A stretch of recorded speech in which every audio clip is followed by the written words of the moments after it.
will now call to order the special city council meeting of September 20th, 2021.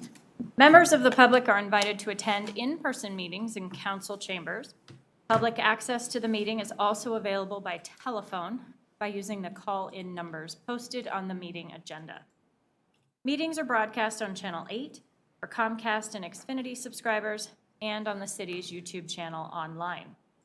All callers will be muted and may only comment during the times allotted for public comment as indicated on the agenda. If you are on the phone waiting to speak to council and are also watching the meeting on YouTube or Channel 8, please know there are a couple of seconds of delay with the live stream. Please turn down your computer or TV volume as we approach the sections of the agenda reserved for public invited to be heard, so you can hear the council meeting on the phone and to prevent background noise when you are unmuted to speak.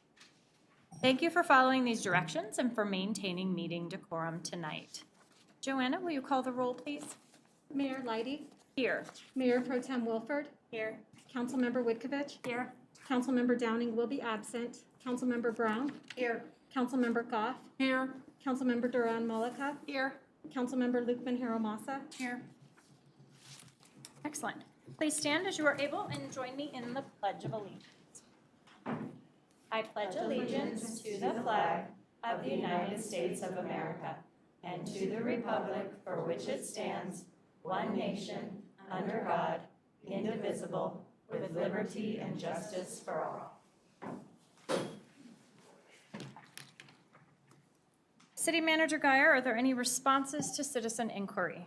One item, Mayor, this evening, we've had several complaints come in within the last couple of weeks regarding rats and an increased presence of rats, especially for properties adjacent to open space, undeveloped drainage way areas.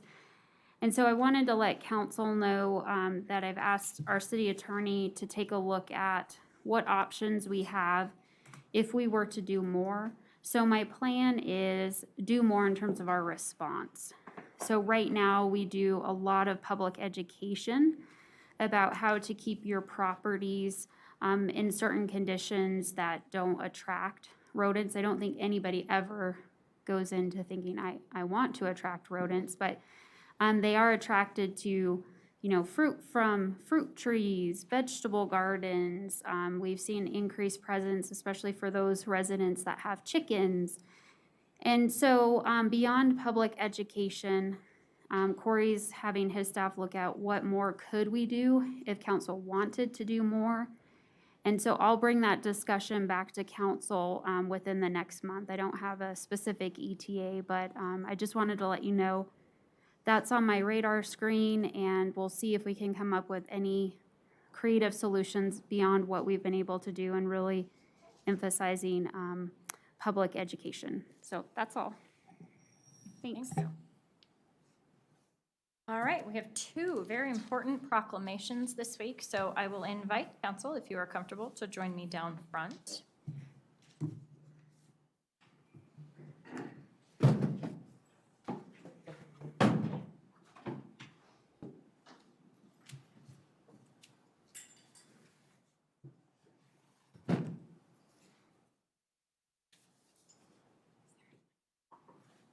Sorry. Microphone.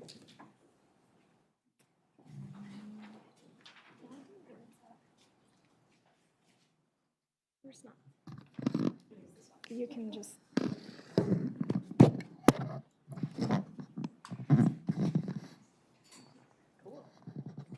Hello, everybody. So nice to see people. All right, our first one tonight is Constitution Week, September 17th through the 23rd. Joyce Thomas, our regent of Front Range chapter of the National Society Daughters of American Revolution, will accept the proclamation. Joyce will introduce some other members if anyone else is here. Joyce, do you want to come on up? Here or there? Right here is fine. Okay. Hello? Hello? Hello? Can you hear me? Okay, you're good. Okay. Oh, are you? Good. Okay. Whereas It is the privilege and duty of the American people to commemorate the 234th anniversary of the drafting of the Constitution of the United States of America with appropriate ceremonies and activities. And whereas every American shares in this legacy of liberty, and we are grateful for the courage, conviction, and sacrifice of all those who have helped preserve and uphold the principles of a free society. As we remember the enduring importance of the Constitution, we also recognize our responsibility to respect and defend the values of our founding and participate in the unfolding story of freedom. And whereas, in celebration of the signing of the Constitution and in recognition of the Americans who strive to uphold the duties and responsibilities of citizenship, the Congress, by joint resolution of August 2nd, 1956, requested that the week beginning September 17th and ending September 23rd of each year will be proclaimed as Constitution Week. Now, therefore, I, Meredith Leidy, Mayor of the City of Northglenn, Colorado, hereby proclaim the week of September 17th through 23rd, 2021 as Constitution Week, and encourage everyone to study the Constitution, recognize and appreciate the importance of the Constitution, and reaffirm our commitment to the rights and responsibilities of citizenship in this great nation. Dated at Northglenn, Colorado, this 20th day of September, 2021. So this is for you. Thank you so much. Would you like to say a few words? Sure. I might, the gal behind, which Becky Brown said that I was little like your Joyce. And I said, Joyce Downing and I actually are friends. We were mayors at the same time. There was actually a third Joyce that was mayor of Wheat Ridge at the time, so there was three of us. So interesting enough, I served as mayor for the city of Federal Heights for 8 years. Served on council and planning and zoning for a total of 19 years for the city. I've been with DAR since 2008. I just became regent. I was elected in May. September was my first meeting, and so I am nervously seeing how it's going to go. But I've chaired Constitution Week for many years, probably since about 2010. So I am always honored that the cities do this proclamation, and I really appreciate it. We have 5 cities in our region for our chapter, and I usually get everybody to do it. So I appreciate it very much. Thank you. Thank you. I think we want to take a photo. We do want to. Okay. Come on back. I really am. You got music and lights. Okay,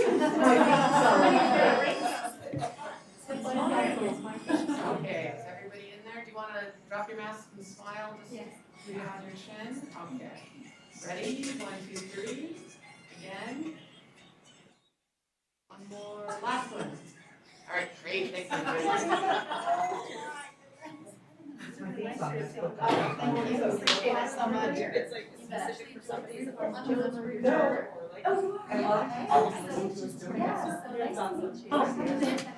Thank you, Catherine.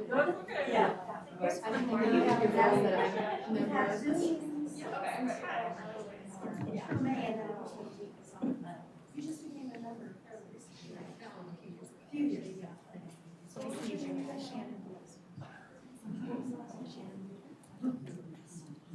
Thank you so much. Thank you. Should I shake your hand? Sure. Be good. It's good to see you. Thanks for coming.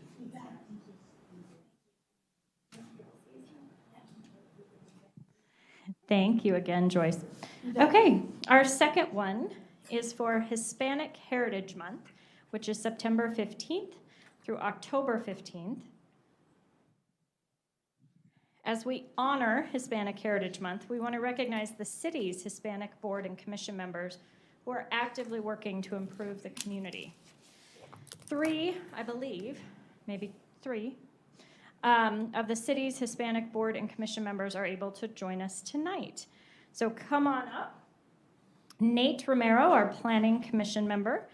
Autumn Romero, Diversity, Inclusivity, and Social Equity Board Chair.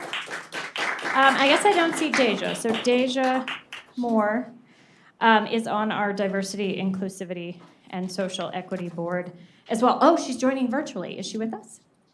She's not connected. Not yet? Okay. She shows up, we'll say hi. Okay. So, a little bit about you. So, Nate has served on the Planning Commission since 2018, and prior to that, served as a member of the Board of Adjustment. Autumn and Deja have served on the DICE board since it was created in the fall of 2020. Boards and commissions are an essential part of local government, and we are thankful for their work and dedication of the members.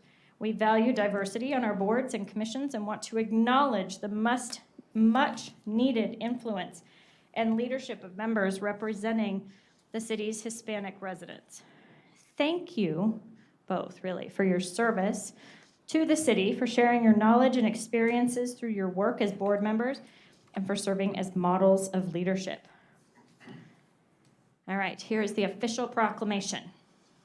Whereas the United States observes National Hispanic Heritage Month by celebrating the history, culture, heritage, and countless contributions of those whose ancestors came from Spain, Mexico, the Caribbean, Central America, and South America. And whereas in 1968, the U.S. Congress authorized the observance of National Hispanic Heritage Week, and it was later expanded in 1988 to a month-long celebration to honor our nation's Hispanic heritage. And whereas Hispanic Americans have had a profound and positive influence on our country through their resilience and strong commitment to family, faith, hard work, and service.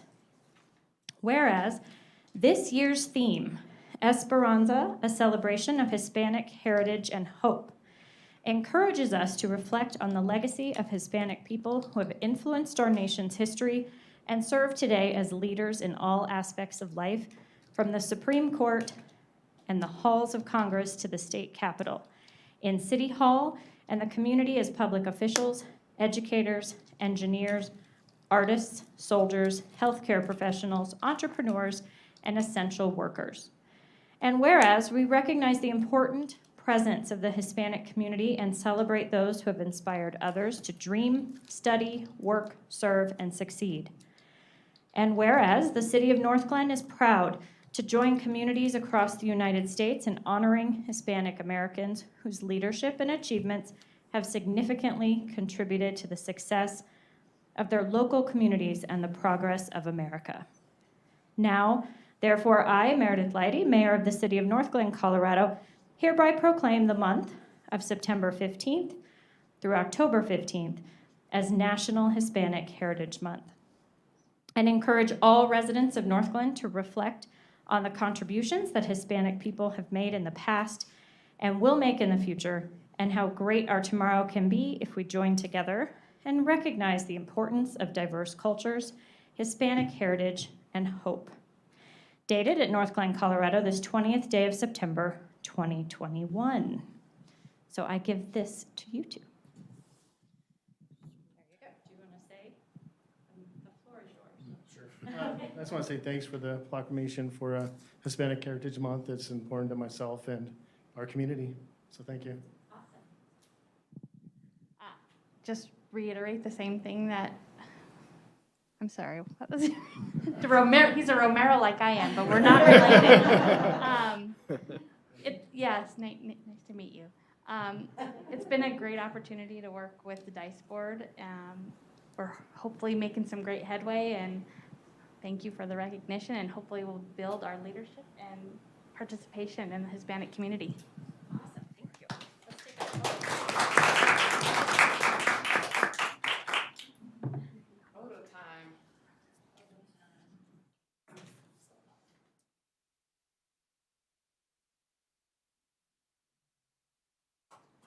Alrighty, you ready? I got everybody. I do 1, 2, 3. Again. One more. Got like 2 more. All right, you're done. Yeah, you have to take one more, Diana. Oh, you didn't take your mask off. Okay, we're gonna do it again. Ready? Can I see everybody? I can. All right. 1, 2, 3.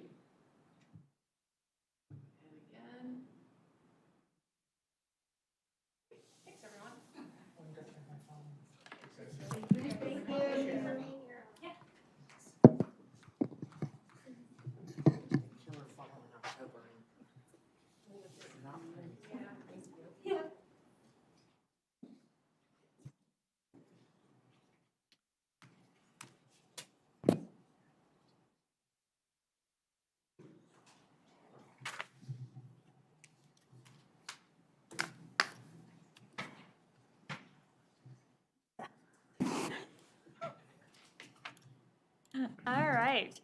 Moving on, we are at public invited to be heard. This is an opportunity for public comment on any item not set for public hearing. Joanna, is anyone signed up to speak to council tonight? I don't have anyone signed up in advance, but I do have one voicemail to play. Okay, Go thank ahead you. and do that. Okay, so this is a voicemail from Mark Bromley. Council, this is your resident for life, Mark Bromley.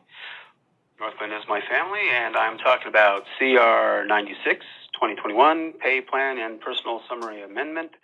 Now, I don't see the functionality of the Crisis Response Unit or the purpose and the design of it. I do not see the resources they will be calling on and how the entire program will work.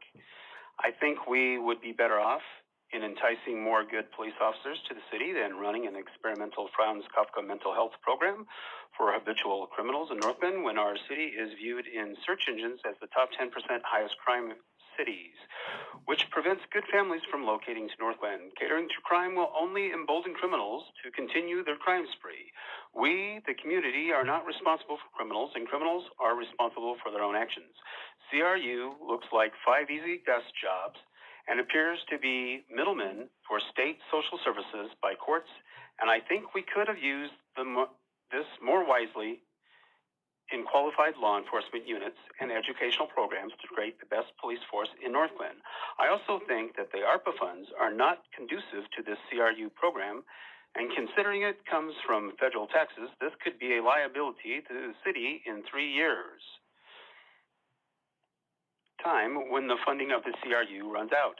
Who gets stuck with all the bills of the ARPA isn't granted in the future, and who will be on the city council with an attrition rate of 3 council members in 2 years?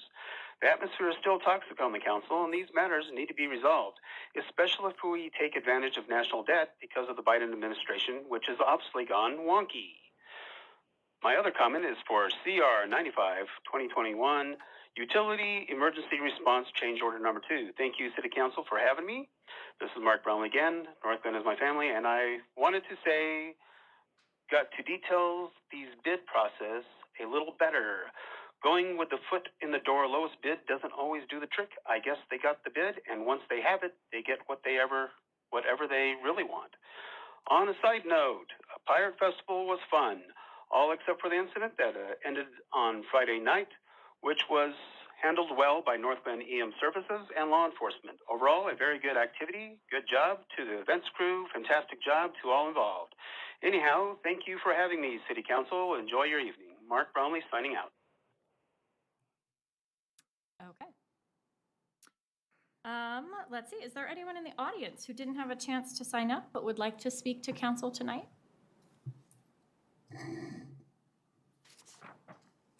No? Okay. All right, we will move into communications. I'm going to start with Ward 1 tonight. Councilmember Witkovich. Thank you, Mayor. Just a few things I wanted to mention. I'll start by echoing what Mark Bromley said about Pirate Fest. I thought it was a great event. I was able to volunteer Friday night and Saturday, and it looked like people were having a great time. And so thanks to the staff and all the volunteers that made it possible.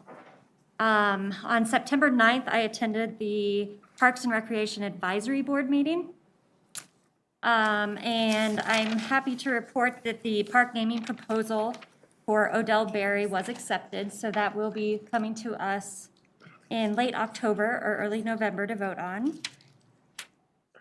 Also, I attended the Historic Preservation Commission meeting on September 14th. And one thing that's probably going to be coming to us soon from them is an amendment to the Historic Preservation Ordinance. We're working on designating Deza Estates as a historic district, and that's not contemplated by the ordinance, so that will probably be coming to us shortly too.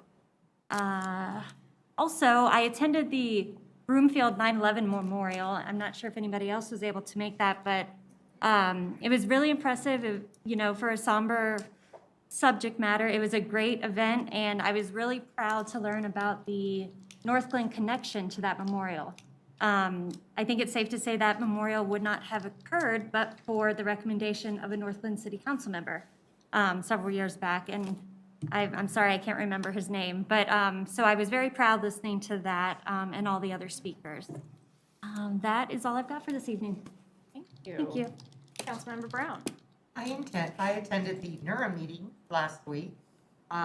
Always a great meeting. Love my NERA peeps.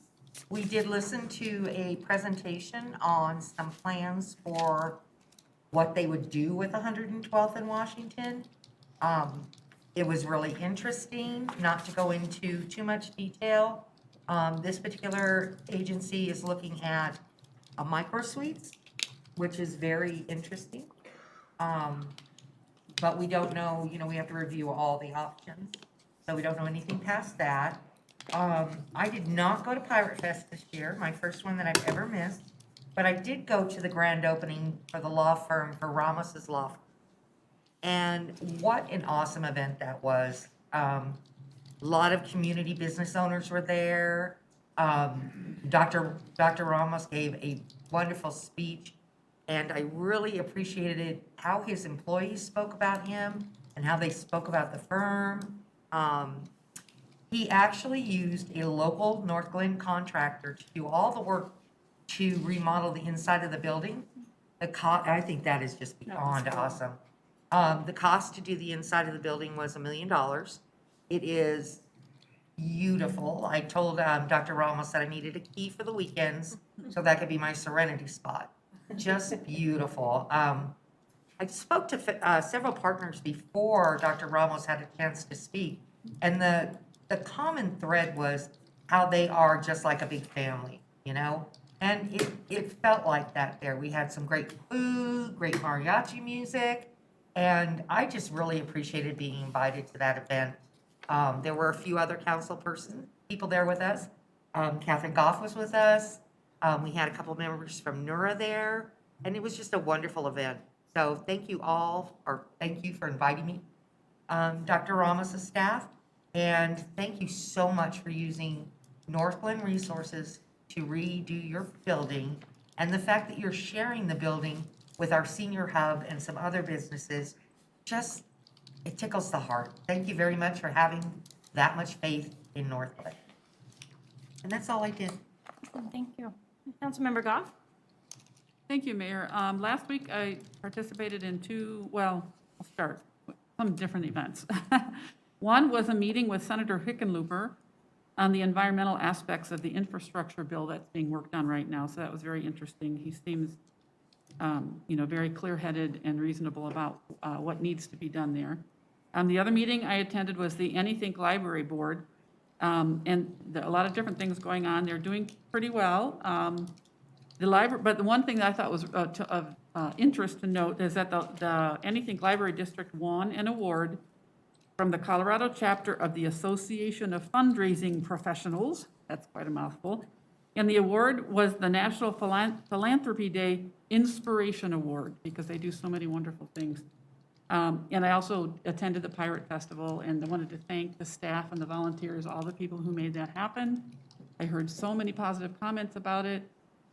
Many people, this was their first time there, very impressed with Northglenn and wanted to know what else we do so they could come back and attend those events. And as Councilmember Brown mentioned, I was at the Ramos ribbon cutting, and we want to welcome them to Northglenn as well. Thank you. Councilmember Duran Malika. Yeah, so really the only updates I had, Pirate Fest was fun. We had a great time. The kids enjoyed it. But recently at my NADA and Dr. Cog meetings, everyone's really been talking about the creation of the new Front Range Passenger Rail District. So this is a new district that is being established because of some legislation that happened last year, and so I anticipate there'll probably be somebody who's appointed from the north, but probably more not in our area, since it specifically calls for the board has to include one resident of a region through which the promised fast tracks rail corridor has not been constructed. We have our end line, so it won't be our side. It'll probably be more west of us, but I love how they specifically had to call that out in the membership. But Yeah, and so that's really the most important thing kind of going on in transportation. We also have some funding discussions coming up, and some new directions we're headed, but I will spare everybody on those details. So that's it for me. Thanks. Councilmember Lukman Hiramasa. Thank you, Mayor. I actually have a few pages of stuff, but I will also try to keep it pretty short and to the point. It's been a pretty busy couple of weeks for Ward 4, and I'm sure Mayor Pro Tem Wolford will jump in with some of the things that we've been busy with. On August 26th, we attended the Homelessness Community Task Force meeting at Good Shepherd.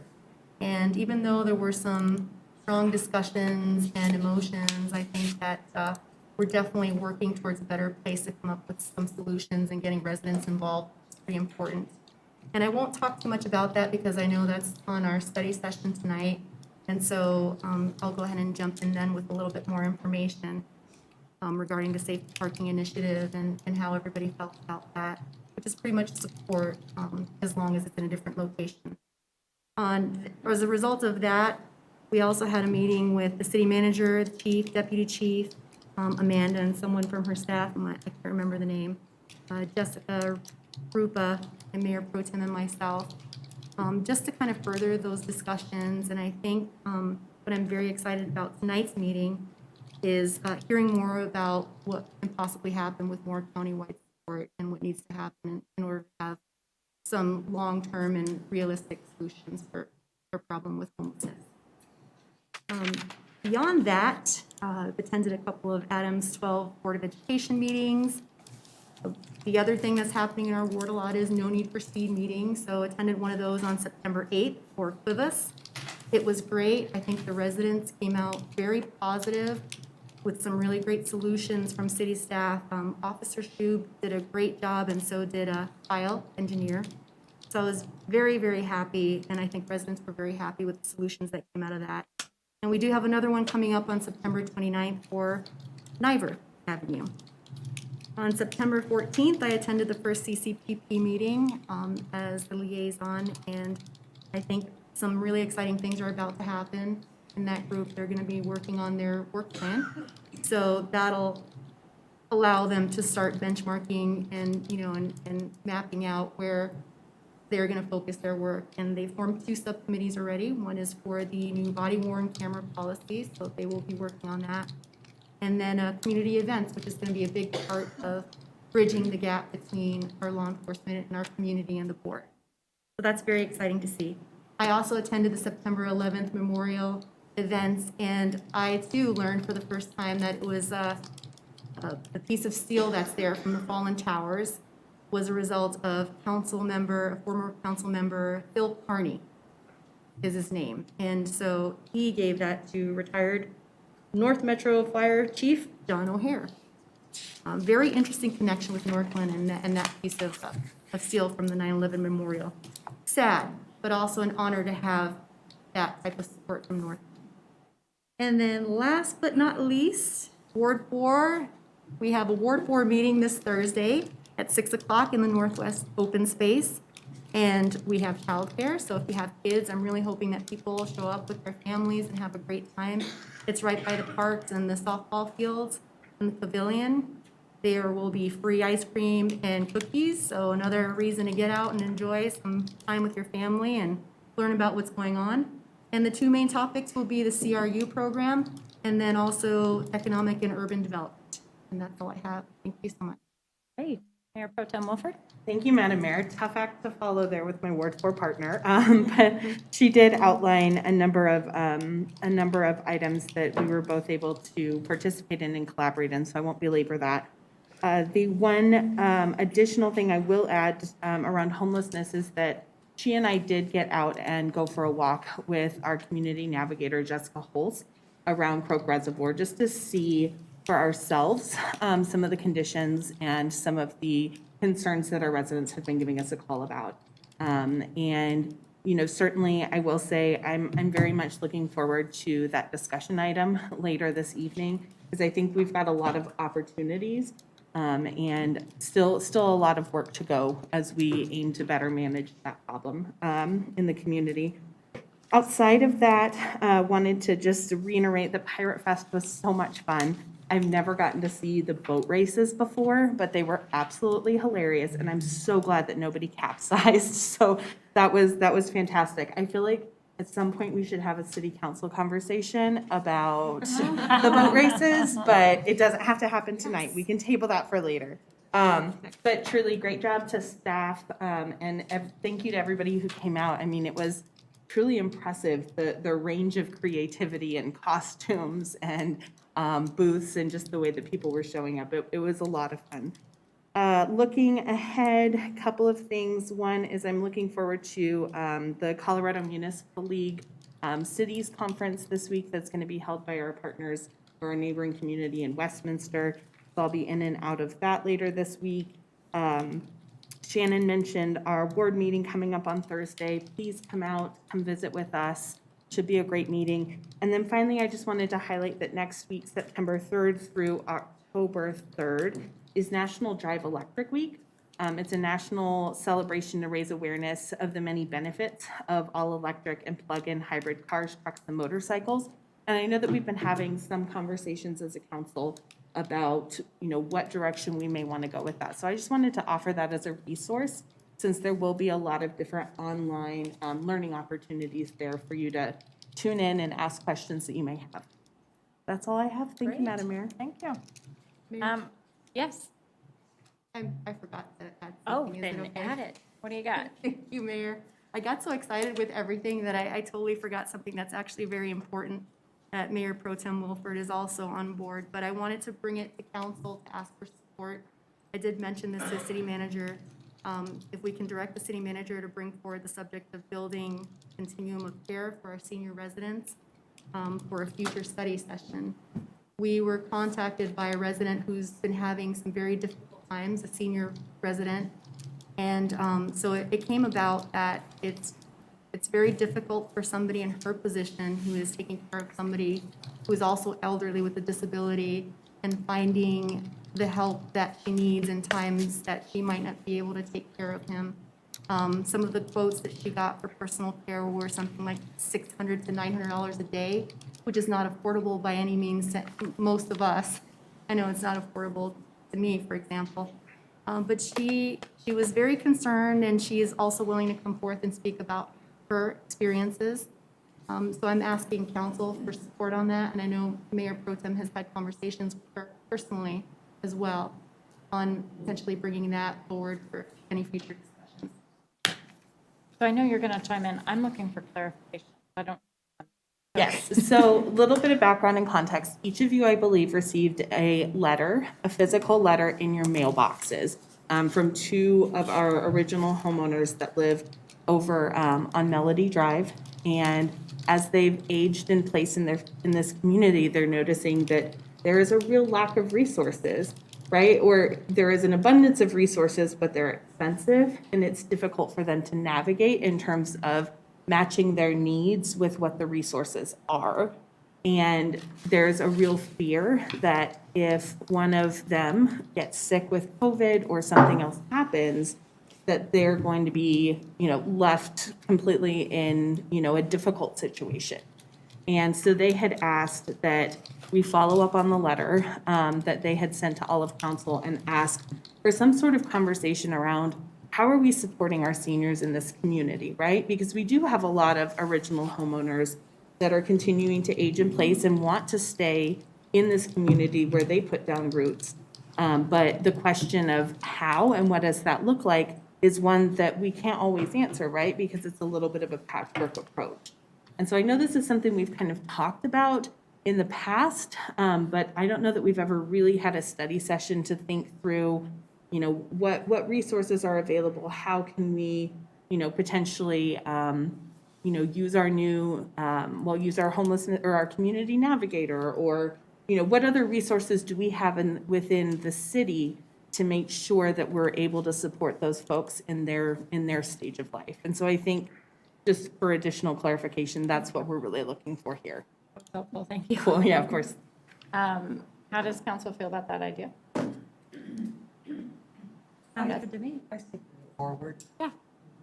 So I agree. I think there's actually, this is a good opportunity for education. So Not many people know that Dr. Cog also serves as our area agency on aging. And so we actually hear about it a lot. But, you know, I think that there's actually a lot of resources and case management available to our area and our residents. And so maybe that's a really good just education session for council to have as well. So we're aware of what resources are available, not only through Dr. Cog, but they shuffle a lot of money through Adams County as well for their health and human services. So it could be a great education. That's a good point, because I did that. Yep. Okay. So Heather, you got that? I got it. Thank Okay. you. I have quite a few things. I'll try to go quickly. Let's see. Oh, I did, so Mark Bromley called in again. He's been doing that lately, which is great. I just wanted to make sure that he knew that our meetings are now open for the public, and it's so nice to have people here, but also, this was the first time, maybe, that he identified himself as a candidate. And so that just sparked the fact that elections are coming. And so I want to make sure that our residents know that, because sometimes local elections are really quiet and they get missed. But the local election is where you can actually make the most impact on your community. Ballots get mailed to your home between, like, right around mid-October. So don't let it get lost in the mail. Make sure you find it. Make sure you vote. It's super important.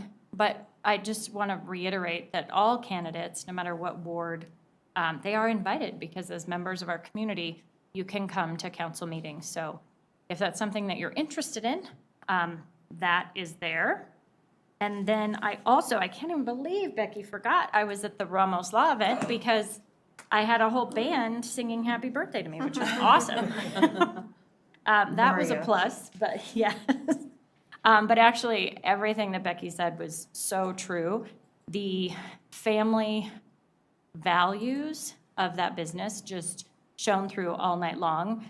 City Manager Geyer and I got a tour, and it was, their core values are everywhere. It's just a fabulous facility. But they also hosted the Northglenn Business After Dark event, and that was really nice. So it was their official ribbon cutting, but then they were also hosting an event that we hold every year. So really just wishing them the best of luck in their location. And I feel like I would be remiss if I did not acknowledge the interior decorator was Dr. Ramos's wife, Mrs. Ramos. She was fabulous, so talented. The whole place is really, if you just have a minute, just walk on in. It is so gorgeous. I also went to the Casa dinner. I have quite the tax write-off from that evening. And I'll tell you guys later what I bought. But it was a great event, and it's an organization we support. Councilmember Goff was with us, and so was City Manager Geyer, and it's such an important organization. So we always like to be, some sort of sponsorship level for that organization. And also, I was at the Ralston House event. They did a new ciders and sliders event yesterday, and that was really fun. It's always lovely to host their fundraisers in our city at our Northglenn location, because it's beautiful and staff is incredible. Let's see. Oh, I don't know if I shared that I did the Metro Mayor's Habitat for Humanity build a couple weeks ago. That was the coolest thing ever. Don't want to brag, but I'm really good with a drill. And I was using it all day, hanging siding and really learning about that organization. So proud to partner with them. I also was on the Tri-County Health Department update this week. One of the interesting pieces was, first of all, I want people to remember that the Tri-County Health Department has a website with all of their data, because the COVID data they're tracking, they have the vaccination data as well as the positive case data.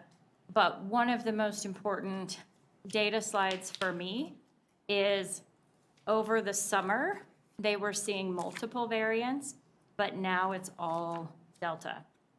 And so they don't even, what was reported is they don't even now test for the variant, because it's 100% Delta in our area. That was interesting.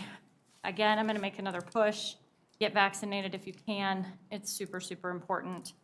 Lots of things. Oh, and then finally, this is the last one, I promise. I saw, which is always so cute and heartwarming, on Facebook, some of our Adams 12 schools, they're back in session, and they are starting to do their lockdown drills. And when they do those, they partner with our Northglenn Police Department. And so just a shout out to our PD and how awesome they are, because they make lockdown drills not scary. I don't know what that word would be, but not scary. They're friendly, they're educational, they make kids comfortable. I don't know that everyone knows that our Northglenn Police Department, they work hand in hand with our schools, and they really just are a full partner in that community, and it makes kids feel safe. So I just wanted to thank you guys for that work. I really appreciate it. Yes, please. Hi, Corey. I just wanted to ask you a clarifying question regarding what the mayor had said about the candidates coming to city council meetings. Is there any kind of, I guess for lack of a better word, rules that they have to stay into topics? We do candidate forums and all that good stuff, but I would hate to see 5-minute speeches on their candidacy and what they can bring to the city. Oh, yeah. I'm totally interested in what they have to say as a resident of the city, but the city council's not a place to campaign. So under the city has rules for both of the public invited to be heard. For the first one, statements are related to city business and limited to matters of community interest. If someone chooses to use that time, they certainly can. But for the second, public invited to be heard, it's for comments related to a matter that was previously addressed. So then it would not be appropriate. Okay. Thank you, Corey. That's a great clarification. I was not meaning for campaign visits. I just know that if they're interested in running, they should learn what it's all about. Okay, moving into the consent agenda, is there a motion to approve? Motion to approve. Second. Please open the vote. I lost my... The vote is open. Joanna, I need 1 minute. It's not coming to me. Okay.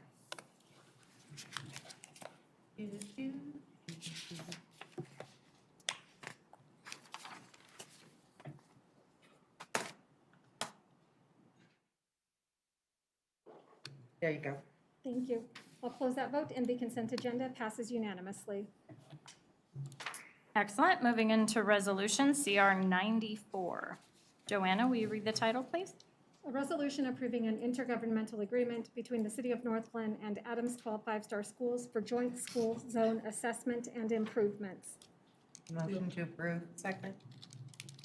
Kent Kisselman, our Director of Public Works, is here to provide a summary of the item. Hi, Kent. Good evening. I'm not even going to pretend to through this thing this evening. Yes, thanks for having me. This resolution is for our agreement with Adams 12.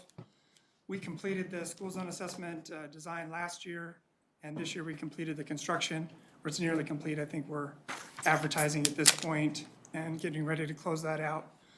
And this would be for the district to pay for half of both the design and the construction.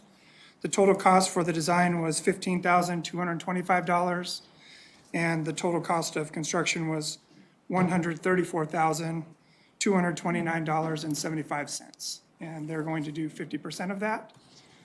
And we're going to bring back the school. We're going to have that study session on October 4th to talk about the next round of schools. We did meet with the district. Really glad that we've built that partnership over the last few years, and they're a willing participant.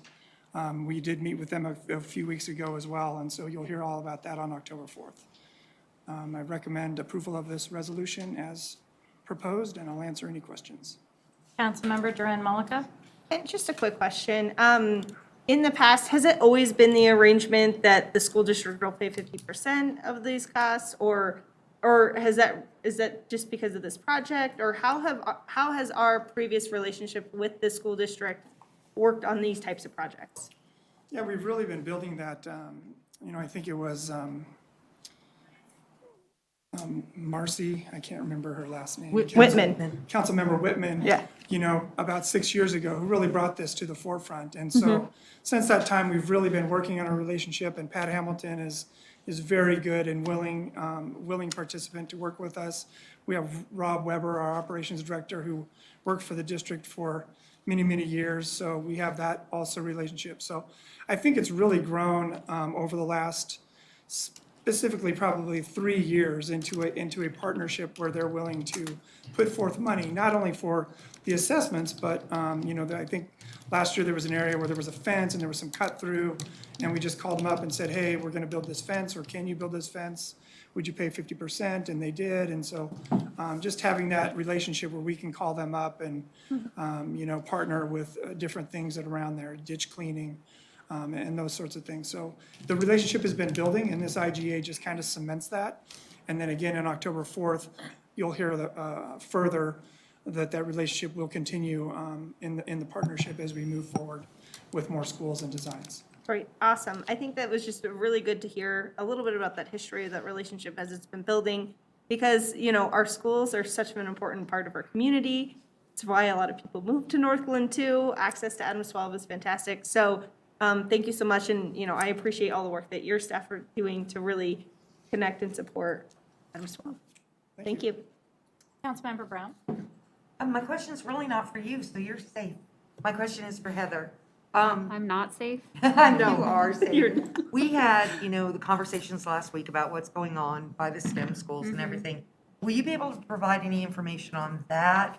It was my understanding, I know the emails went out, but it was my understanding that we would also have our staff look at the situation and confirm that, we're visibly seeing these issues around the STEM schools and hoping to come to a resolution. Happy to share a couple different pieces of information, Councilmember Brown. So we have conducted a couple assessments in the area of STEM and Hallstrom. And I believe it was in 2018 when I came on board that improvements had been made to those schools. And then in 2019, because sometimes we see when there's shift in school leadership, that a request for some configuration changes can come about. So we have a good system working. As a result of the complaint that you shared with me last week, Kent and I talked Friday, but we also talked this morning. He's going to have staff go out and do a couple observations. A key piece is Chief will have the traffic unit have a presence in the neighborhood. So around the schools and leading up to the schools to do traffic enforcement. So I'm not aware of any concerns from the schools themselves. I reached out to Pat Hamilton to see if they'd be willing to do a flyer, an educational flyer to parents about safe drop-offs and safe pickups. And dropping your child mid-block is not a safe drop-off or pickup. And that's really goes against the whole traffic flow that's designed and the intent of, going through and doing these assessments. So there's some things that we can do in the interim to help manage motorist behavior. But if the school comes back and says, yeah, actually we're seeing some new things, then what we'll do is we'll work Kent and his team along with Pat and his team.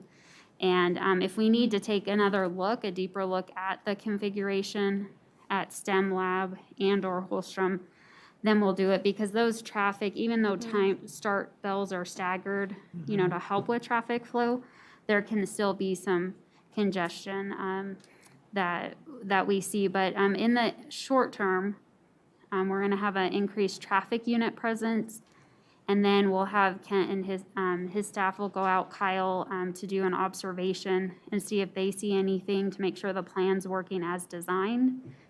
And then if I hear anything from the school district, I'll be sure to communicate that to council. And will the same response be used over at 112th and Larson for the middle school children? We can look at 112th and Larson. That wasn't on my radar, so if that's an area of concern as well, we can add that in. Most definitely, because remember we talked about the yellow flashing light? Oh, that's where you're talking about, okay. Yeah, that's I was 112th and thinking you Larson. were referring to that over near STEM and STEM That labs. was the first part, this is the second. Okay, we'll take care of that as well. Yes. Thank you, I appreciate it. Okay, I think that's all we have. Ken? Will you open the vote, Joanna? The vote is open. Thanks, Ken. Oh, you're going to stay. He's back. Don't go Yeah. anywhere. Don't go anywhere. I'll close that vote, and CR 94 passes unanimously. All right, CR 95. Joanna, will you read the title, please? A resolution approving change order number 2 to the agreement between the City of Northglenn and American West Construction LLC for emergency pipeline repairs. Motion to approve. Second. All right, Ken, to staff. Tell us about this one. Yeah, Joanna does a great job parlaying these things together for me, so. Yes, this one, we had the American West as one of our emergency contractors. This is actually amendment number 2, which I thought was amendment number 1, but if you recall back on New Year's, we had a break at Northglenn Middle School, and so then that rolled into this year, and so we already had an addendum to this contract. So this is addendum number 2. In August, we had a break over on Bonita, and it was just too much for our staff to do. We had the asbestos concrete pipe, which is about 80 or 90% of the pipe that we have in the city, besides what we replaced. And it was determined that even after we got it collared, there was 3 other breaks that had happened in the previous 5 years. And so this section was just really bad. And even after we put the collar on, we could see a hairline crack on the existing pipe. So we went ahead and extended that project out to do a tie-in on a coma. We added some valves so we can better control the residents turning it on and off and not losing service to those residents. We added a fire hydrant as there wasn't one near in the area, so we added that as well. One of the amazing things about this break, and I was out there, was that evening, the staff, and we had some staff that were on vacation, so it was kind of, some new staff, but they stayed, and we were able to jump every single resident to keep them in service that evening, and then through the entire time when American West came out for the next week to do all that work. So nobody was ever out of service. I think there was one home where their faucet was broken, and we came back and we hooked that up to their meter box and made those adjustments. But a great job by staff, our staff, to do that part of the project, and then again by American West to go ahead and do that. And then the last part of this project that's not on this contract was we were able to use our contingency funds in the residential street program to go ahead and pave that entire section, which under the PCI, it was still in a poor condition.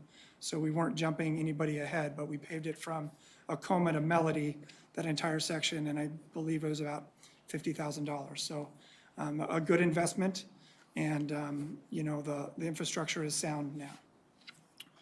I recommend approval of this resolution as presented, and I'll answer any further questions. Councilmember Duran Malika.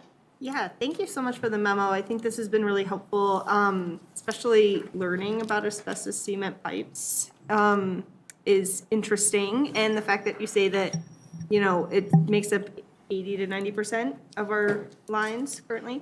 So what is our plan moving forward when it comes to those types of lines? And then another question that I had is, I've noticed that we've had a lot of breaks lately. I don't know if it's just a perception that I've had, but it seems like this year has been worse than previous years. Is that expected, or what's our plan, I guess, to move forward with some of these aging pipes? I'll answer the second part first.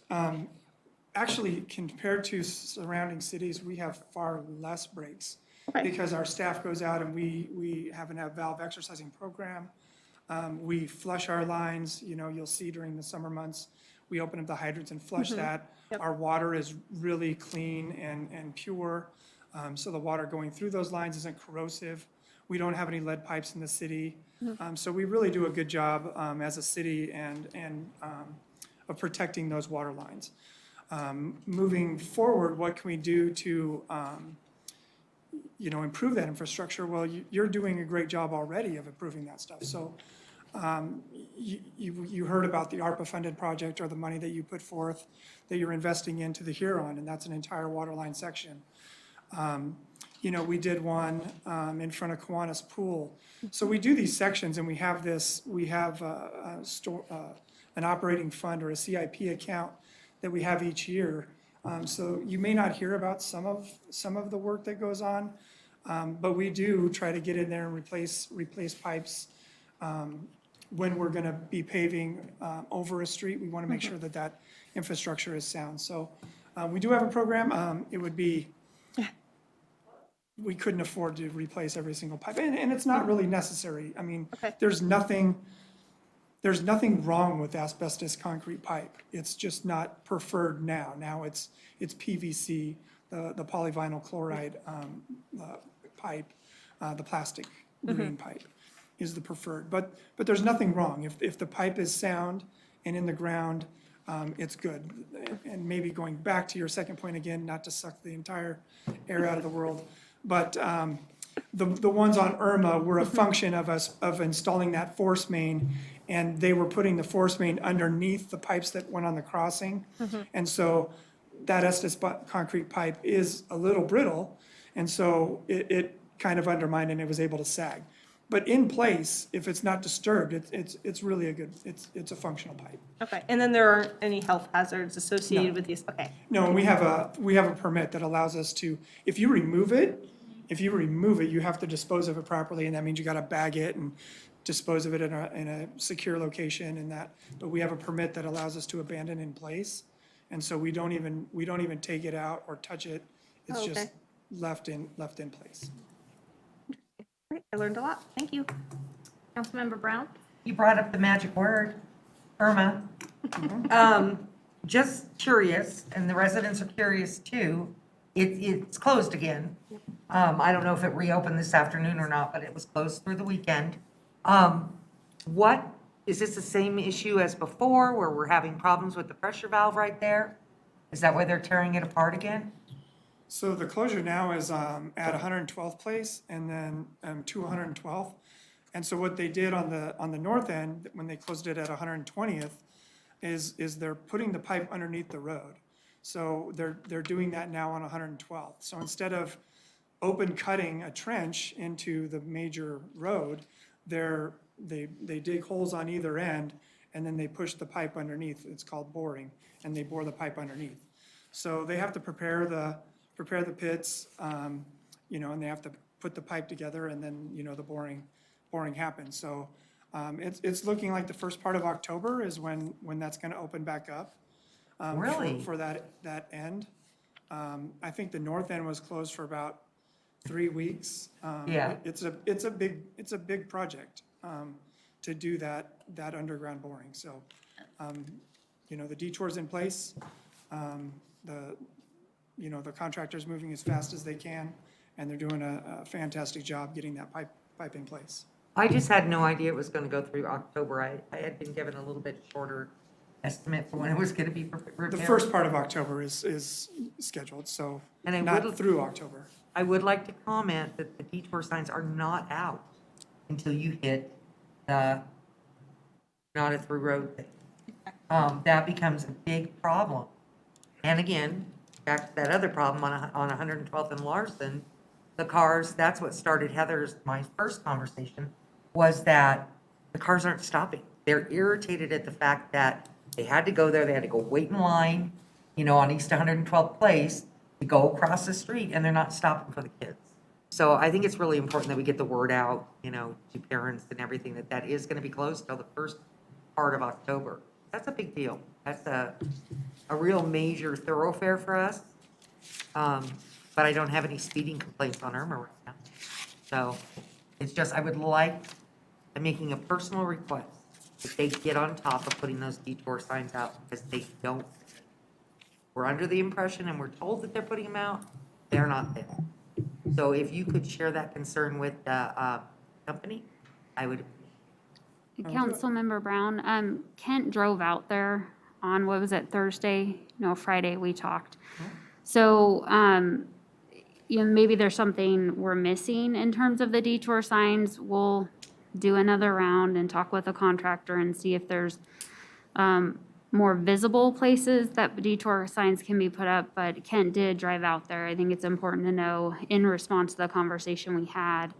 So we'll take another look, and if there's something more obvious that we can do, we'll have the contractor do it. I was out there Saturday, only because I didn't know I couldn't go that way.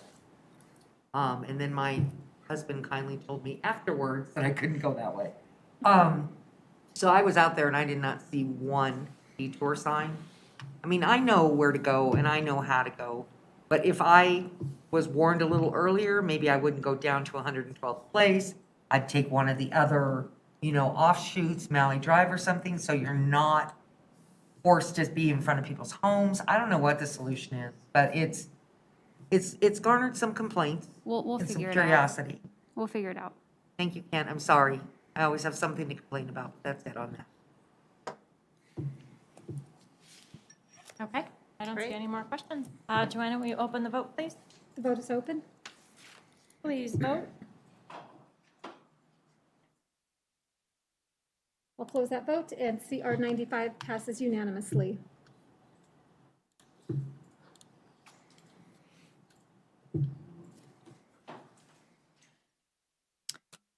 Okay, moving into public invited to be heard. This is an opportunity for public comment. Statements are limited to 3 minutes per speaker. Is there anyone in the audience who would like to speak to council at this time? Okay, seeing none, we are going to adjourn. I would like to propose like a 3-minute transition. Sure. If anyone wants to take care of personal needs or take a mass break outside, anyone in the audience wants to get some fresh air. See ya.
We're good back there? Yes? I think so, yeah. I will now call to order the study session meeting of September 20th, 2021. Joanna, will you call the roll, please? Mayor Leidy, Here. Mayor Pro Tem Wilford, Here. Councilmember Whitkovich. Here. Councilmember Downing is absent. Councilmember Brown, Here. Councilmember Goff, Here. Councilmember Duran Malika, Here. Councilmember Lukeman Haramasa. Here. All right, we have 4 items on tonight's study session agenda. The first one is the Northglenn Civic Center Phase 2, facility tours and project kickoff with AMD Architect. So welcome. Eric Enzi, Senior Planner, is here to introduce the item. Hi, Eric. Hi, good evening, Mayor, members of City Council. We are really excited tonight to have the city's design team, Anderson Mason Dale Architects, here to present to you this evening a discussion on kicking off the project for council here. So what the goal is of this discussion will be to have you all meet the AMD team who we're going to be working pretty closely with on the City Hall project and discuss basically the upcoming steps in the design process. Prior to that presentation, though, I did want to bring up a discussion that we can have hopefully real quick here about the City Hall tours. And if you can recall, we had this discussion a few months ago where we were attempting to schedule in September a Saturday tour of some other City Hall facilities for you all to see. At that time, it didn't work out. We weren't able to get them to be available on Saturdays at a couple of the facilities to be able to open up for you all to see, just because City Halls aren't normally open on Saturdays, so it was hard to get that programmed. At that time, we had basically said, well, we'll look at the 23rd potentially, which is a Saturday as well, to potentially do tours. And we can still proceed with that, but we did want to bring up a couple things as we're getting kind of down the road here. First, we can attempt to schedule to another date if we want. We did notice that the 23rd date is also the same evening as the Halloween Street, Safe Streets Halloween. So I know a number of council members in the past have attended, so we didn't want to make that a long, super long day or a conflict day with you. However, we can still continue with the 23rd if that is the route we want to go. I do want to say that we could run into the same roadblock as we did in September with not being able to have somebody available to open up the facilities for us to actually tour. So just wanted to keep that in the back of our minds for discussion purposes. The project and leadership team will be doing tours during the week. Right now, we've got tours scheduled for October 14th and the 21st. So those are Thursdays. The intent right now is to have those tours from 8 to 1. And they would be the 14th tour would be basically 3 kind of workspaces in the central and south Denver metro area. So that'd be Cherry Hills Village, Edgewater, and the Workiva workspace. So that would be that 14th date. And then on the 21st, we're looking at some northern, i.e. Spaces up in the Fort Collins area. So a couple spaces up there that we're looking at. So that hasn't been formalized. We have got the 14th formalized. So what we could do, I mean, you all are welcome to attend that as well. So if that would work for any of your schedules, you could hop on board that as well. And we could get you there. On those tours. So that's another option here that we wanted to throw out here. I know it's a little inconvenient being that it's the middle of a work week, and a lot of you all, probably all of you, have jobs, other jobs that you do need to attend to. So we did want to throw that out as a possible option or a possible scenario here. We could also provide that list to you individually where you could, and we could assist you with going and seeing some of those facilities on your own. So, you know, some of the city halls would be open during the week. So if you had some time in the week, you could go see some of those newer city halls. That might be at least a good opportunity. There are some of the spaces that are a little more difficult to get into. So we might not be able to get you into like the Workiva workspaces or some of these other places that have higher securities. without the whole tour group. So we wanted to throw that as another option for consideration.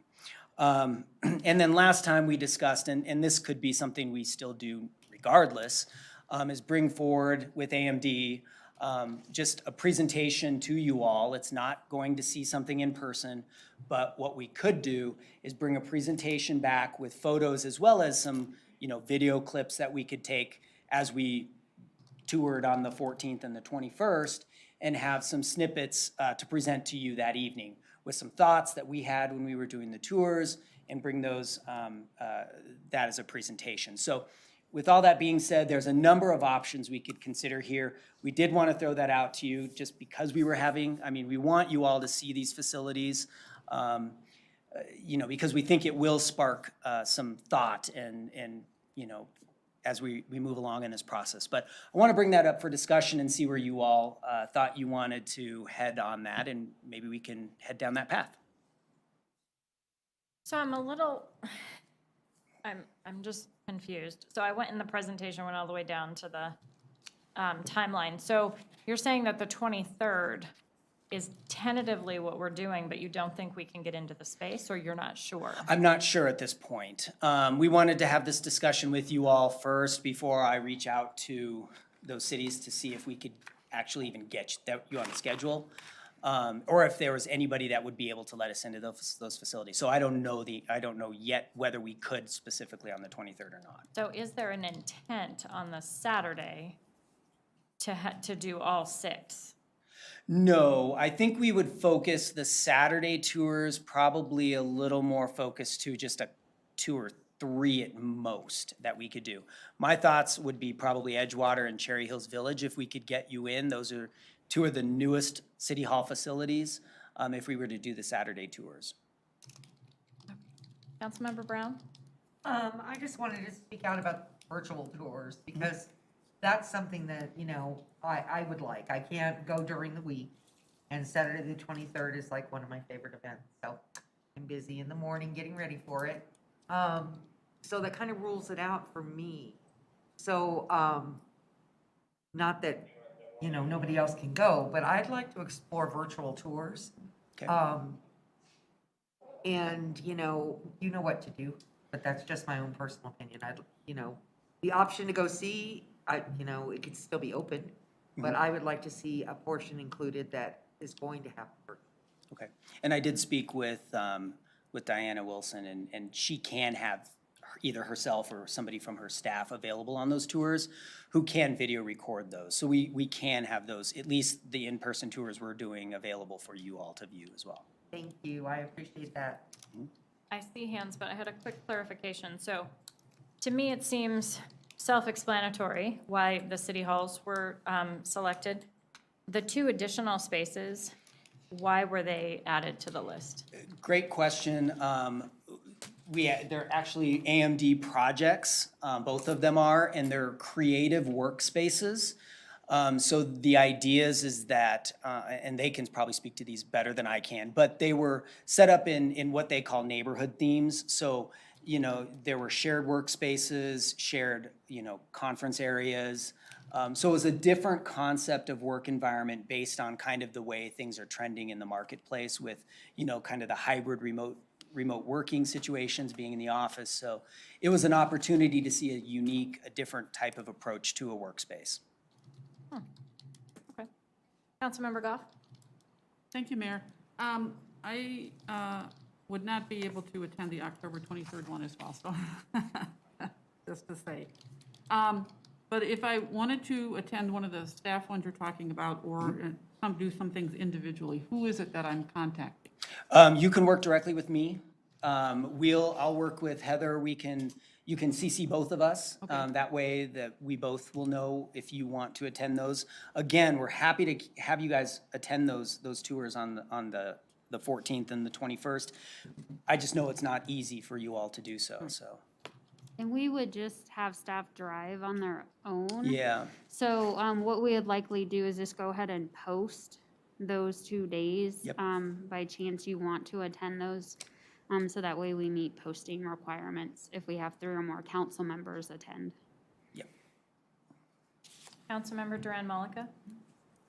Yeah, so the scheduling gets a little funky, I guess, because weeks are hard for me because I work and then I also manage kids, so my life gets a little complicated. But, I would like to do a weekend. I would like to do it where we're together, but if that's not an option, I guess, we can make the 23rd work. But I don't know, I thought it would be kind of nice if we had at least council members together, we could go out, we could see these, share ideas with staff. Because then I think it could help us all get on the same page. But yeah, I could do the 23rd, if that's a go. Thanks. Mayor Pro Tem Wolford? Thank you, Madam Mayor. I agree a lot with the comments that Councilmember Mullica just made, in that I think virtual tours are a good option if folks aren't able to join us. And I appreciate that you all are thinking about that. I just think there's so much to being able to go into a building and like touch and feel and see and experience it. And I really love the idea of being able to do that as a council, because, there may be something that Julie sees that I completely miss. And, likewise, I think amongst other council members. And so I think this is probably this is probably going to be the city council for the next 50 years. So I just want to make sure that we're really building out what we want it to look and feel like for the future together. So I would be glad to make the 23rd work. As far as the 14th and the 21st, do you have an idea of what time you'll be going? Yeah, on the 14th, I do have the times. It's 8 to 1. We're going to begin the first tour at 8:30. That would be at Cherry Hills Village. It'll be 8:30 to 9:30 with a half-hour commute time in between that. Then we would be going to the Edgewater facility.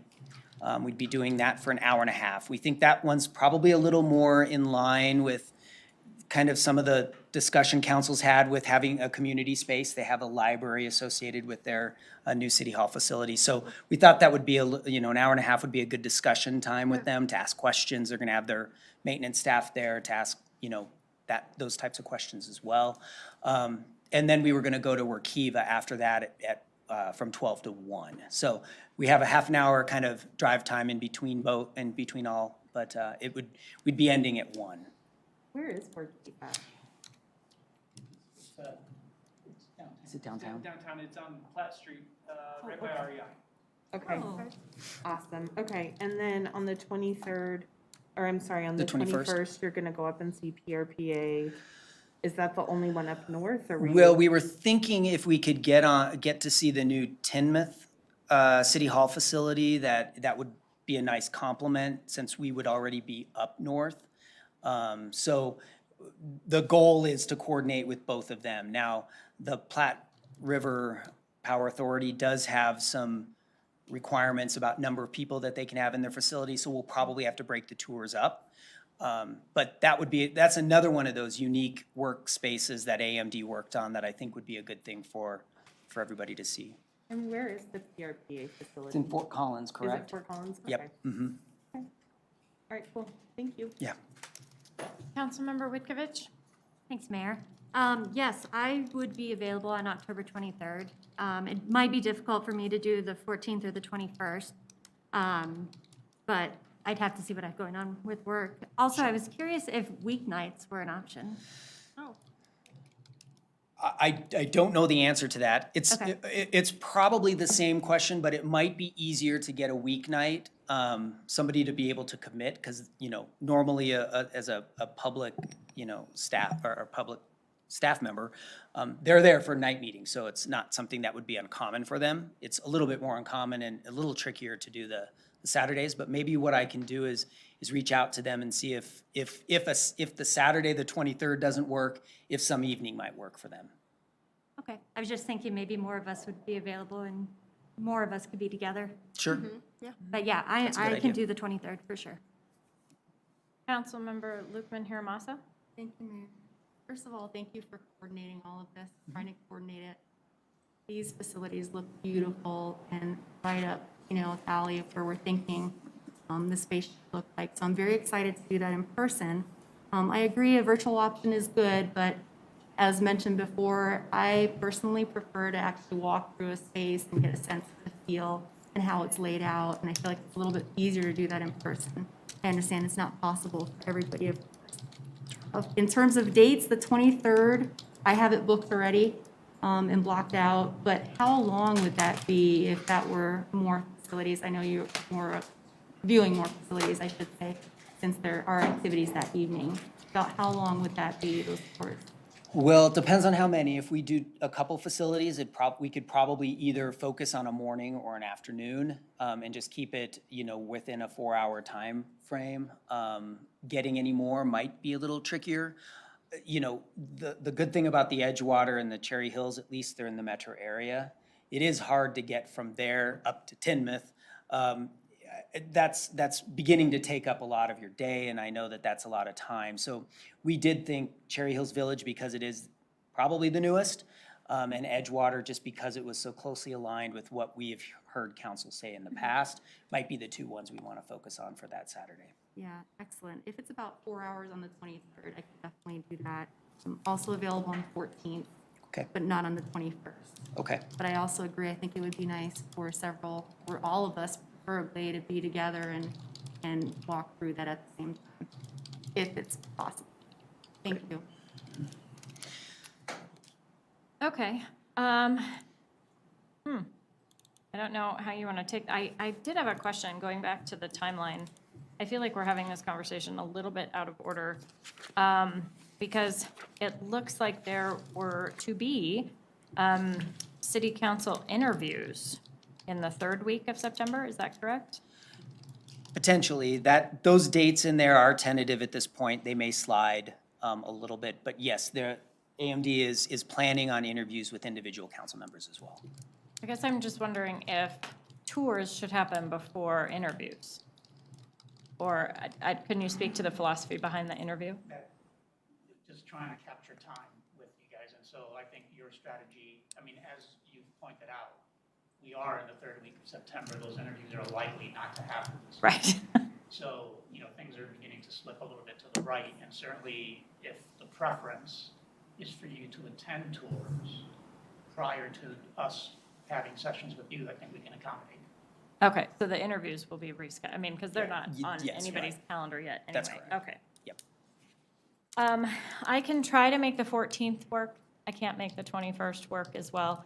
Okay. The 23rd I could do if it's only, I would love an early start. Okay. I have to be done by 1. And I don't know, as much as I don't mind the facilities up north as far as style, I would rather stick with Metro, just timing-wise. I don't have time to drive all the way up there. Sure. So maybe there's a way to do a combo and do, some of the further away facilities in a virtual tour. And I don't even know if that's possible, but. Yeah, no, we Or images, Sure. Pictures we can see. And, City Manager Geyer and I, when we got a tour of Ramos Law, that was another workspace that was really interesting. So, and just, it was a new facility, and some of the interesting decisions they made as far as meeting space and workspace. Yep. They were just notable. So I don't know if that's, if we want to go crazy with go look at everything, or if we want to really narrow it to here's 3 city halls and here's 2, and then cap it, or Sure. something. I feel like we're a little splintered, where it's like 2 of us can do this and 2 of us can do that. Some of us want virtual, and then there's going to be interviews in the mix. Yep. It feels a little unorganized, so I don't know how you want to take what you've heard. Okay. And move forward. Do you have any ideas? Yeah, it sounds to me what I'm hearing most of all from everybody is that you would like to focus on the 23rd if possible. So let me still focus on the 23rd. If there's evenings available, I'll resort to that as a second. We're still going to keep forward on the 14th and the 21st. So I just keep that in mind. Staff will still be doing that internally. So let me focus on that, see what I can get for feedback on that. Regardless, if we do the 23rd or we do an evening, we'll still video the tours. So those people who are not in attendance still can virtually see it. So we'll still be able to cover, obviously you won't be in attendance in person, but I still think we'll be able to cover at least being able to see and maybe hear some of the discussion that takes place in those tours. So I think that's the direction I'll move forward in if you guys are okay with that. And we'll touch base with you within the next couple of days via email to see what I found out, so. Cool, thank you. Okay. And then will we hear more about the interviews later in the presentation? Awesome. All right, now the better part of the presentation will be them. Mine is not fun, theirs is gonna be fun. So I'd like to bring up Joey Carrasquillo and Stefan Hall to present to you this evening the project kickoff for you all. Awesome, thank you. Welcome. There we go. I can take the mask off if that's correct. Yes. Okay. Good evening, council. Thanks for having me tonight. Joey Carrasquillo, I'm a principal with Anderson Masondale Architects. We're a 46-year-old Denver-based practice here in Colorado. Joined tonight by my colleague, Stefan Hall, and we are both the prime architects for the project. And just wanted to hopefully not take too much time out of the evening to offer you some perspectives on some of the early stages. This is sort of the agenda for the presentation, so maybe I can just kind of move through. We've conducted a series of early meetings with the core leadership team, which includes the city manager, Eric, and others. Maybe to begin to get to know Northglenn, know about your master plan that you developed. That's sort of the linchpin of everything that's taking place here at the city Civic Center. And quickly put this draft mission statement together as a point of departure. And I would say that it's a work in progress. But the goal is that as we continue through the process, that we can begin to really hone and fine tune what this ultimate project mission statement is so that it can become the communication that everybody in Northglenn knows for the city. So I'll simply read it. The Northglenn City Hall will be a healthy, safe, and progressive place of work for city staff, and an inspiring civic resource for residents, serving as a gathering place and anchor of the Civic Center campus that fosters a sense of pride, camaraderie, and community. So we hope that you'll read this a few times during your off time and offer some perspectives. And certainly as we engage you and the committee, we certainly want to continue to build on what this statement means for the project. You're very familiar with your grounds. We simply wanted to remind everybody that the new City Hall will, in essence, be the epicenter of this new campus. So you all know what is going on with future development, and apropos, city halls typically are the centers of cities.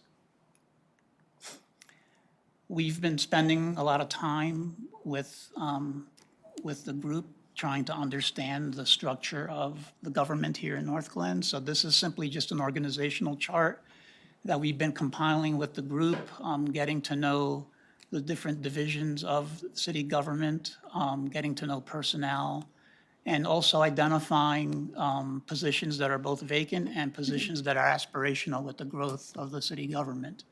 To date, we are recognizing that this facility might need to accommodate in some fashion roughly 75 full-time equivalents. Within this chart, there are organizations that will not reside in the city hall, but we recognize them as part of the city government.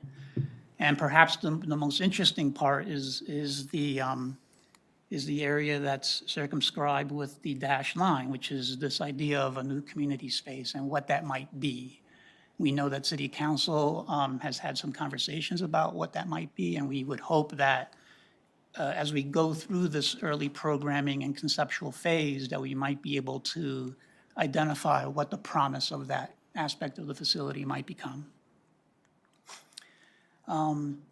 This is simply a circuit board that we've been developing with the core leadership team and understanding the lines of communication, and more importantly, thinking about the City Hall ties into a broader vision of the Civic Center. So, you now have a beautiful rec center that's in place, ready to open here in a few weeks. We also know that there are broader visions of the campus, and that we will be working with others in understanding how the City Hall integrates with that development. And then eventually, as we move into early stages of design, we'll eventually have a builder on board who'll be part of the team that's going to help us align project vision with project costs. We have begun engagement with these various divisions that comprise the government, and so we have already had a first round of initial interviews with the department leaders, who also participated in a small survey that we prepared, that we issued to them as a way of helping to facilitate conversations. And so this is simply a process in which we are simply trying to understand and get to know you as a government. These are just floor plans of this building that you reside in today. And simply, we've done the tours, we've investigated the spaces. The thing that we want to focus on during this whole programming exercise is we don't want the existing facilities to become an albatross to the process, right? I mean, people know what they know and they don't know what they don't know. And so we'd like to remind everybody that as we continue this programming process, that we are going to nudge and push so that you can think beyond what you already know. And so what is that? It's thinking about workplace environments that offer flexibility, that leverage natural light, that have ubiquitous technology so that we can begin to think about how these workplace environments are really activity-based, and how ultimately we can develop a progressive work environment that fosters camaraderie between the various departments of government. And we also want to be mindful that it's not just about the desk that you sit in or at, but it's also about the public space, about how we can leverage this new city hall to build stronger ties with the various branches of your city government and develop a healthy scenario. And also thinking about how that public space could perhaps be leveraged for community events. And so how do we maximize the space that we are going to build to be able to support community functions? So the charge ahead of us, of course, is that we have to build consensus. And so there are various stakeholders, and the sketch is a little messy because sometimes those processes are a little messy. But this is a great sketch that was done by Charles and Ray Eames, who are famous mid-century architects and furniture designers. And they just simply stated that if we can find that sweet spot where all of the overlaps take place, that ultimately those elements become the drivers and the force behind the project. And so how do we get there? So we've already begun the process of developing some visioning, developing some principles, developing a mission statement, and we will continue to do that as we continue to meet with the various constituents. The charge would be ultimately for us to have enough information in place so that we can begin to develop some different program scenarios for evaluation. Like I said before, we have to align aspiration with dollars. And so how do we go about doing that? And so the goal would be for us to develop a series of scenarios that we can present as a way of being able to understand what is important about the project and how do we proceed.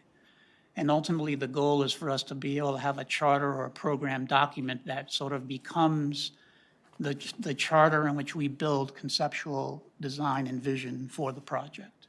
And so this is all stuff that'll be taking place over the coming months. And I guess finally, regarding consensus, I guess we think about it from the context of that we have to build a framework so that the process is objective. It's very easy for various agendas to begin coming to the table when in fact the goal is to develop a beautiful facility for your government and for your people. And so we think that if we can articulate some really clear goals, we can subsequently also articulate a series of rules of engagements, if you will, that help the process remain objective. So we talked a little bit about the tours. I guess maybe a plug regarding the two non-civic facilities. It was simply to show you a different paradigm. Fact of the matter is that there's a lot of what takes place behind the scenes in City Hall that is simply about workplace environment, about building relationships, developing workflows.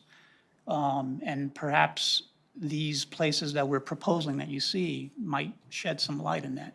They may also show some bad ideas that have no place, right? But at least sometimes knowing what you don't want is equally as valuable.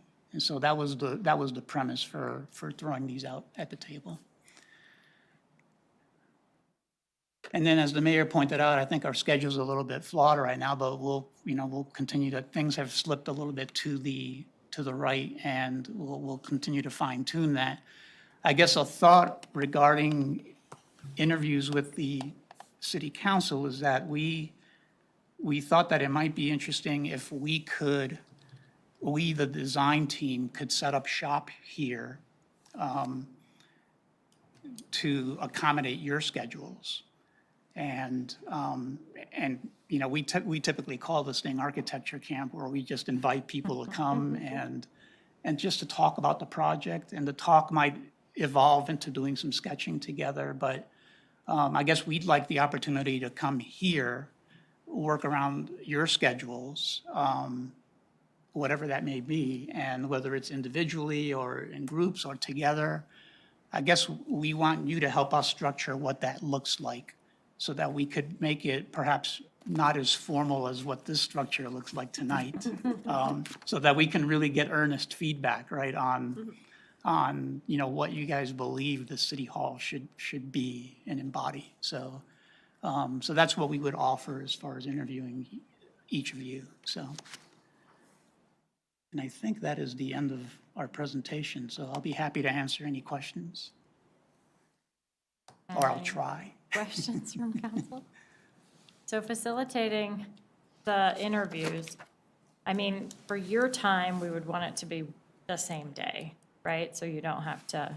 Well, we're not that far away. Okay. So we'll do whatever we need to do to, Okay. I mean, we're at your disposal. We want to make it as convenient for you guys as possible, so.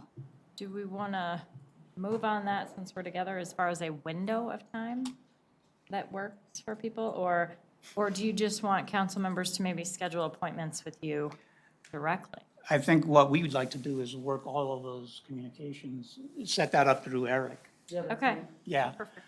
I mean, as it stands now, we have regularly scheduled meetings with Eric and his Oh, team. great. And so Perfect. we would just build another network of meetings, so. And I'm thinking maybe what we can do here is if we can focus on a week that you guys might like, we could maybe send out what are the scheduling thing, a doodle The poll doodle or something polls. to see what people's availabilities might be, just so that we get a better idea of how to fit that into their time, so.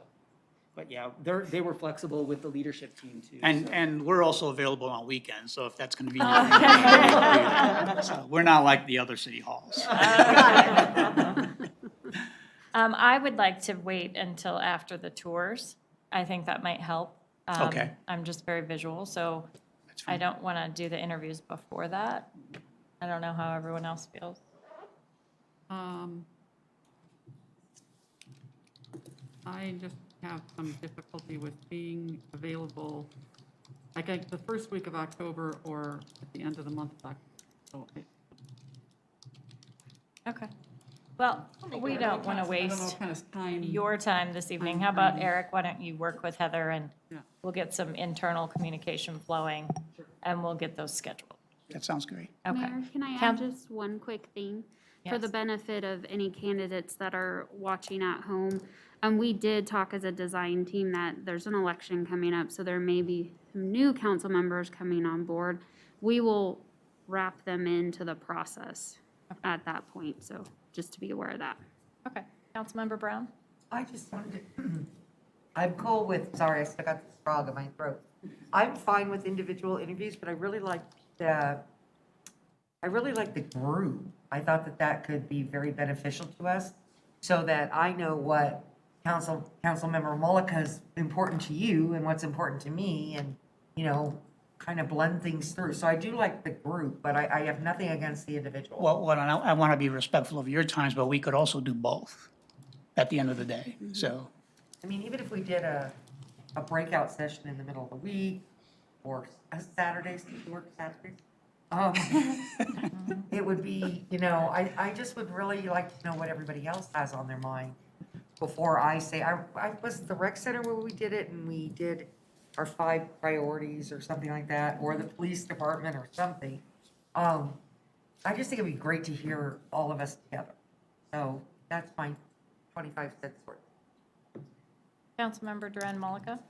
Yeah, I'm not gonna comment on scheduling. I think we will figure that out.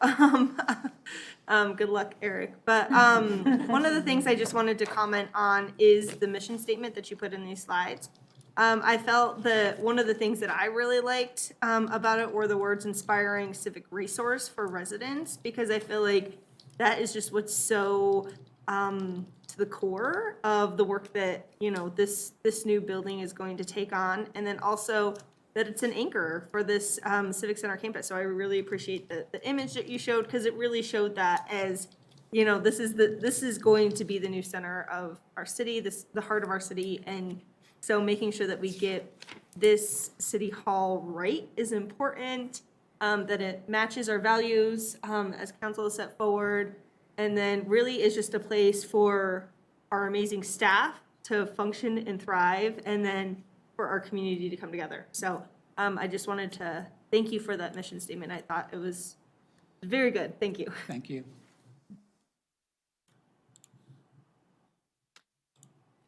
Okay, well, I have no more hands up. Heather, do you have direction on this, or what other? I think we do. No, Okay. thank you for that feedback. Okay. So we'll Thank be you for back being multiple here. times. Thank you. Yes, thank Both you. of you. Thank you. Thank you very much. Thank you, Eric. We look forward to visiting you again. Right, we as will things see you progress. soon. So, thank you. Bye.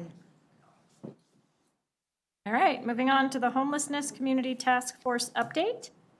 Jessica Holst is here, our Community Resource Navigator. And I believe we also have staff from Adams County who is with us tonight. Oh, hello. Hi, Jessica, how are you? I'm well, thank you.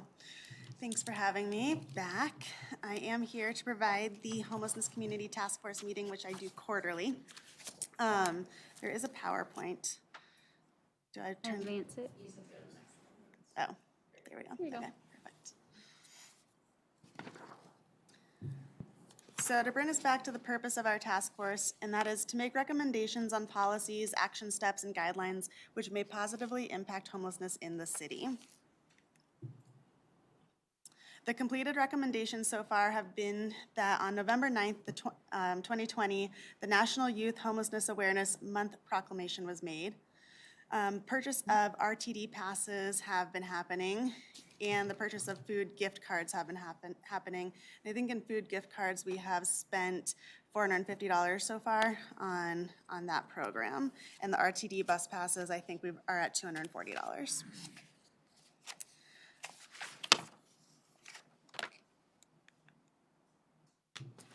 So the recommendations that are still in progress, exploring the navigation center and day shelter in Adams County. So the difference with that is that a navigation center is really to link resources with people experiencing homelessness, and then a day shelter would allow showers, use of facilities, and provide a place for people to hang out through the day, as well as just being connected to resources. The Friday resource hours, office hours are now open at City Hall. Those are from 9 till noon every Friday, and they are being well attended. We have created a partnership with Adams County and Almost Home. They are a nonprofit in Adams County located in Brighton, but we will be operating together out of the Health and Human Services in a partnership setting to have another navigation center on different days, and that begins October 1st. And the city manager requesting council support to explore options in Northglenn will be discussed later as well. Mayor Pro Tem Wilford?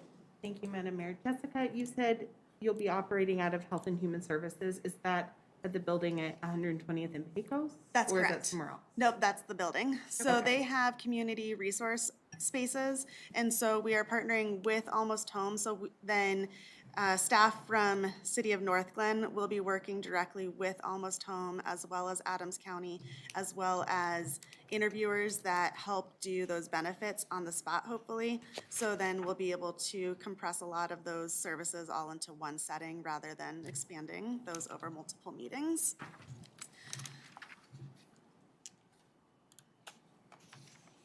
So other in-progress recommendations is the full-time homeless navigator that was discussed. So my position as the community resource navigator, which has been a part-time position, has been expanded to a full-time position.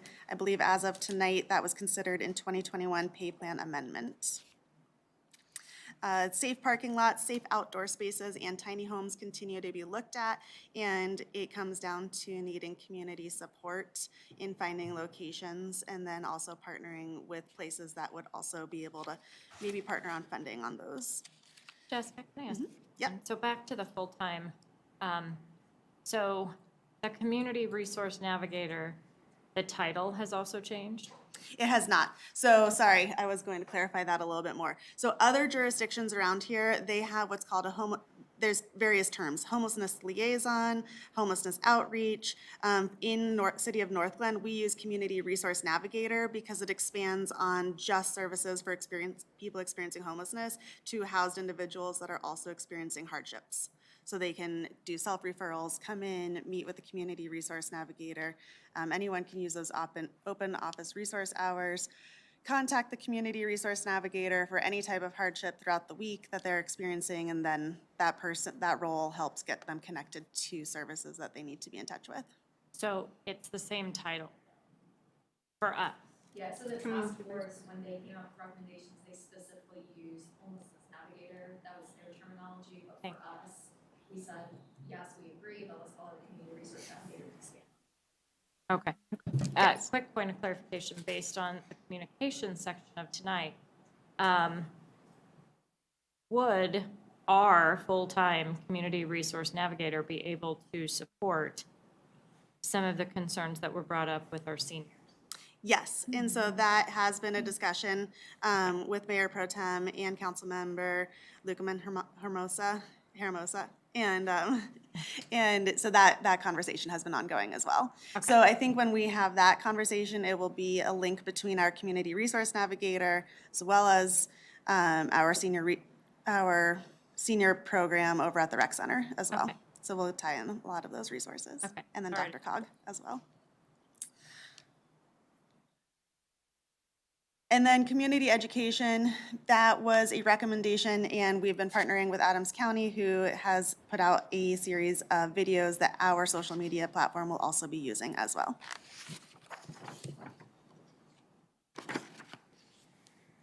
Which is listed here. So Adams County, they provided a couple of YouTube videos that they're sharing amongst all of the different municipalities to use in homelessness education. And we will be using them as intro points for some of our community meetings, as well across our social media platforms. On July 20th, we also hosted a business meeting with our economic team, Debbie and Shannon, as well as some of our officers, and invited all of the different businesses of City of Northglenn. It was a virtual meeting, and we had 16 participants that came. Some of the top concerns were encampments on private property and public property, and so our officers helped describe what those response looks like for those two different places. Basically, if you find someone that's camping on private property and the owner of that building wants to call 911 or call the non-emergency if there's not a criminal thing happening, they are welcome to. The response of that looks like the police will respond, will verify that the person's not allowed to be there as long as the person that owns that building will issue the trespassing ticket. So it's not the city issuing the trespassing ticket because that's private property. It's the person that owns that property is issuing that trespassing or is signing off on that trespassing ticket. And then with the public property, if a person is found to be camping on public property, the response is that an officer will respond. Legally, they have to give a verbal warning before anything can happen. Then the city's policy is to issue a 72-hour notice warning, saying that that person has 72 hours to gather their belongings and move elsewhere.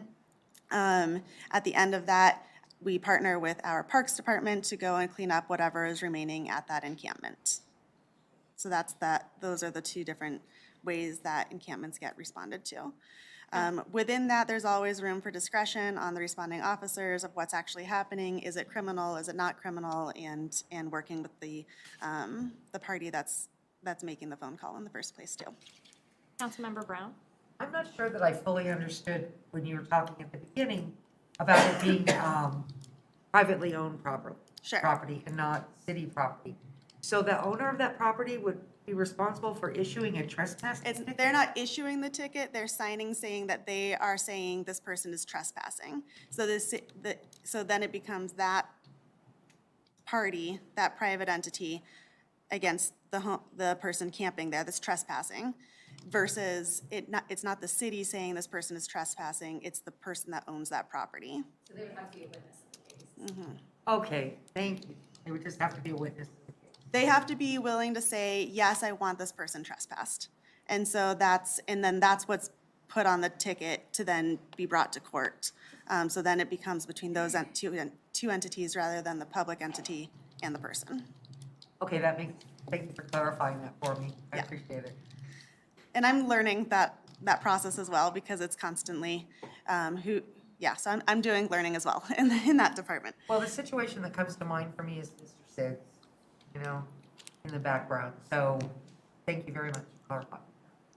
Another topic that was brought up during that business meeting is the difference between the response of criminal behavior versus unintended uses of space, such as when a person goes into a public space or a private space and starts using outlets for charging things or restrooms, that sort of thing.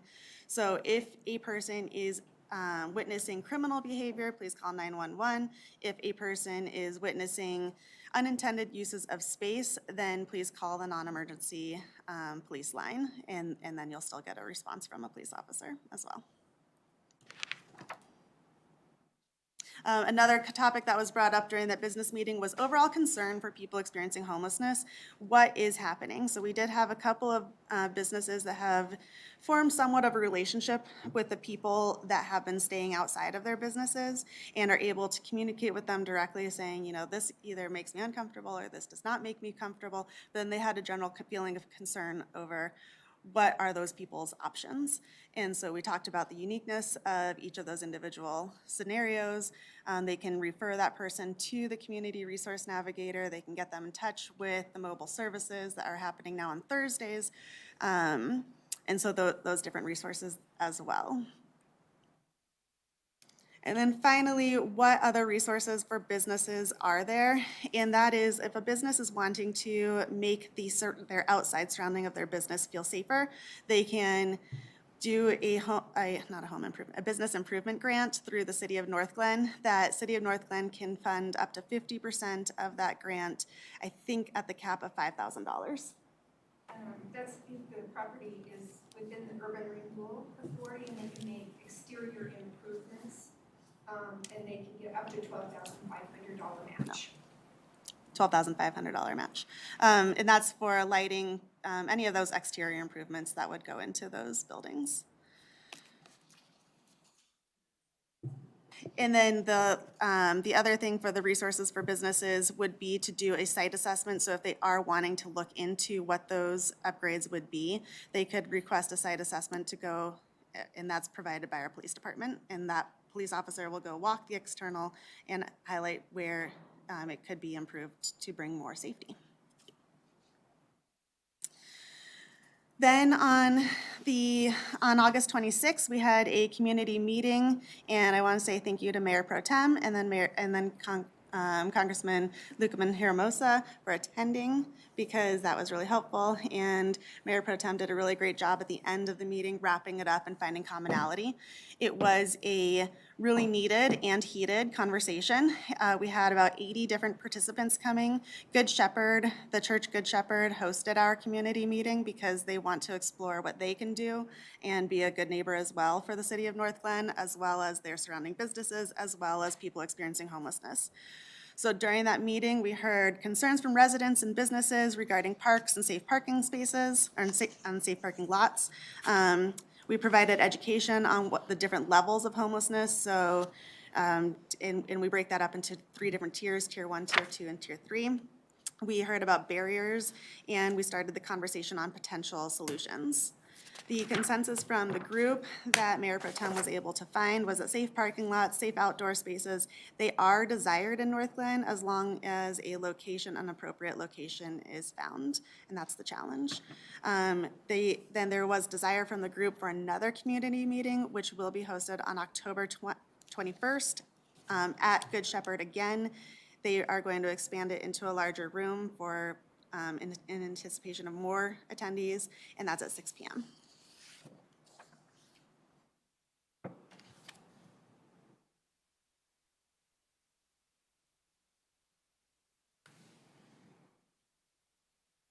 So a regional partnership has been made. This is being spearheaded by the City of Thornton. They have brought together the Adams County Intergovernmental Committee on Homelessness, and they bring us together once a month, and we talk about coordination of ARPA funds. We expand SWAP capacity and other severe weather planning. We're highlighting immediate need for additional options as we enter into the winter months. As I said, the education campaign was born from there, thanks to Adams County taking the lead on that. Streamlining data collection using our HMIS system, which is our homeless management information system that all of the different municipalities use, I believe now. Adams County is working on a coordination of emergency housing vouchers with Maker Housing and MDHI, Metro Denver of Homeless Initiative. We are also streamlining the policies and procedures across Adams County and its municipalities. And with that, I'm going to have Rupa come up because she knows a little bit more about this program, Built for Zero. So as we continue to talk about regional partnerships and the importance of all of us getting together to start managing homelessness across our respective jurisdictions, this is something that is really important in terms of leveraging something that's happening nationally. So many of you have heard of Built for Zero, and I'm sure a lot of you get updates from Dr. Cog and MDHI. So Built for Zero is a national movement. And in your packet, I think it's attachment 1, I included an article from a recent ICMA publication about the success that all these other cities have had across the nation with Built for Zero. So we're really hoping that we can replicate that here in Adams County. So Adams County, and in particular Lindsay Earle, has taken the lead on this movement, and the city of Northglenn is a part of it as well. And the goal for Built for Zero is functional zero. So that doesn't mean that we are going to solve homelessness so that nobody ever is homeless. That's not the goal. The goal is that we're putting systems in place so that when an individual does become homeless, those systems will make sure that that experience is brief and rare. So that's the goal of homelessness. And most cities across the nation have started with ending veteran homelessness. So that's what we're trying to do in Adams County.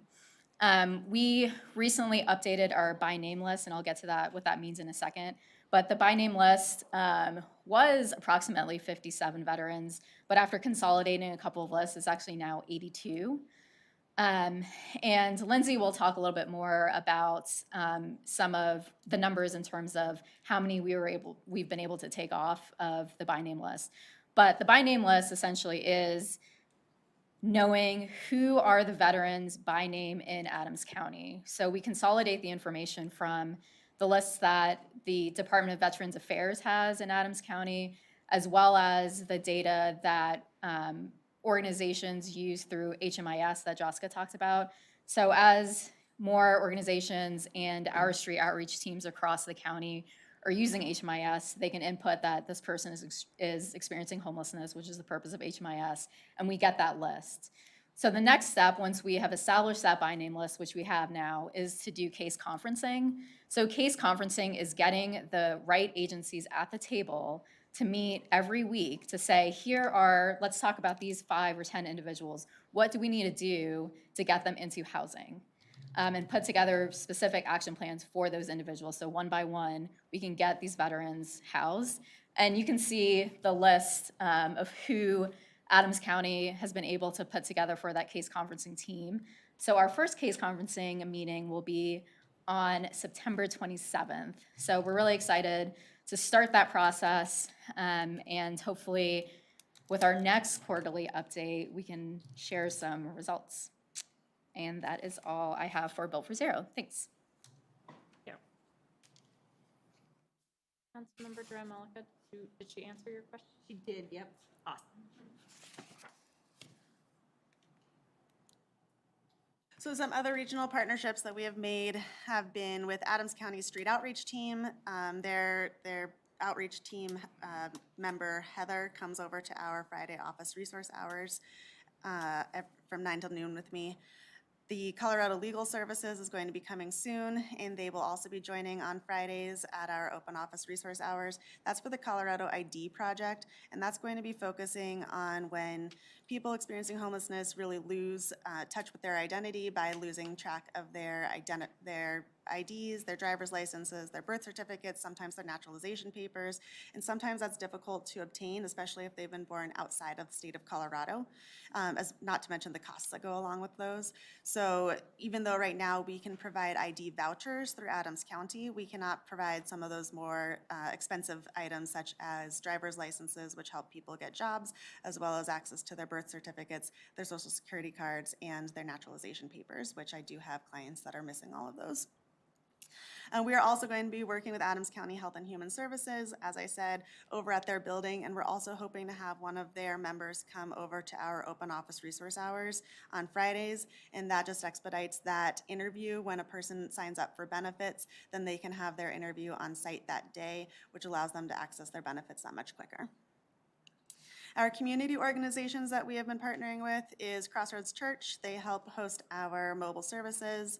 They have moved to Thursdays so they can provide indoor showers throughout the entire winter, which has been really great of them. Immaculate Heart of Mary Food Bank, they provide food to our mobile services every Thursday, as well as refer clients back and forth to the Community Resource Navigator. Good Shepherd Presbyterian Church has been partnering with us to host community meetings, as well as exploring the options of what type of shelter they might be able to work with over there, mostly focused on safe parking spaces, which is 5 parking spaces, between 2 and 5 parking spaces. And the Adams County Dayworks is over at our mobile services every Thursday. The Crossing Church helps with providing a mail so people can receive mail, and this is kind of a tricky one. So if a person is able to receive benefits through the Health and Human Services building, but then they do not have an ID to go then pick up their EBT card, which is their SNAP benefits, which is their food benefits, then they cannot go pick up that card. If they don't have an ID, they first have to go get an ID, then they can go pick up their benefits card. So by having a trusted mailing source, they can Health and Human Services can mail that card there. I pick it up, that person then picks it up from our resource office hours. So it's a cyclical way of getting across from away from that need for that ID. And then the Community Reach Center continues to be a partner as we refer clients back and forth to some of their services as well. For our 2021 data, this is just a nice graph that shows, so the number of interactions by the Community Resource Navigator is in orange. The number of individuals that's actually served is in green, and that's by the Community Resource Navigator as well. And then the number of interactions by PD is in the purple, and we cannot track exactly how many individual people that is, so that's why that data is not there. But the trends do kind of follow each other as they rise and fall throughout each month. And And that's just something we've seen consistently since January, that when PD is experiencing higher call volume, so is the community resource navigator and vice versa.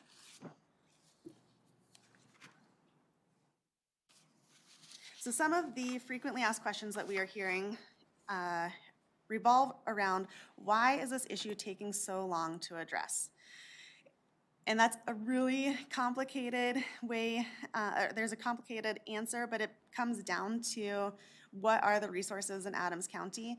If a person is experiencing homelessness tonight, can they have readily accessible shelters? And the answer is not really. So we do have the Kamida Center, which is in Aurora. It's 20 miles away. So transportation is an issue. When I called the other day to get someone in there, I called at 1 p.m. They said, well, we're not calling the people on the roster list until 2:30. The person I was with did not have an actual phone, so they gave an ex-boyfriend's phone number, and then so I don't know if that connection was ever going to be made, if that person was even going to be let into their shelter for the night. So that's just some of the issues. When I'm looking at case studies, I chose 3 different individuals I've worked with over the past year. One person is a person that actually came to me. They were living unsheltered, and they actually had a Section 8 housing voucher. By having that Section 8 housing voucher, that they then need to go out and do their own research on places that will accept that Section 8 housing voucher and find apartments that fit within their income or within that limit of that voucher. After that, they still do need to pay for an application fee, a down deposit fee, a holding fee, first month's and security deposit fee.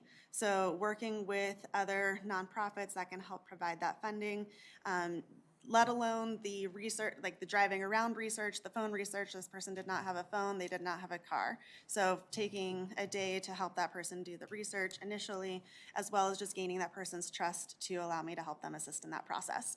So that entire process took from February until June. After that person is housed, it does not mean that they're going to maintain that housing without extended support. And so that's one of the difficulties. The next level is a person experiencing homelessness that has met the criteria of a long-term residential program. They have gone through the steps, which is medical testing, physical testing, any mental health and substance abuse issues were addressed before they can go. Then they have transportation. They have to first go to Denver. Then they get on a bus that takes them over to the long-term residential. And that process took from last October till this month, and that person is still being transported not until next Thursday. So most of the way there, but sometimes 90% is sometimes as far as you get. So fingers crossed for next week. Another one is another person experiencing homelessness has not quite met all of that criteria. They have not yet been able to address their mental health needs because that person needs to be on medication, which is not easily accessible using the medical system that they have. So even if there was space for them, which there's not yet, they're on a waiting list, they still have to go through finding a doctor, getting their medication, stabilizing, proving that they've been stabilized, and then going through the other medical testing to be able to show that they can actually enter into that system. So none of those steps can realistically be met without the support of someone helping them along the way. So that's kind of it. So each one of those cases is time intensive, resource intensive. So being able to just meet someone on the street for the first time and being able to get them somewhere that's going to be a long-term solution for them is sometimes what I feel people want to see when we're being asked these questions of why it's taking so long, but then it's part of that education of helping the community understand why this is taking so long, and that's because it's a complicated system of resources and time. The next question is, I feel unsafe at Croak Reservoir. What is the city doing to address this?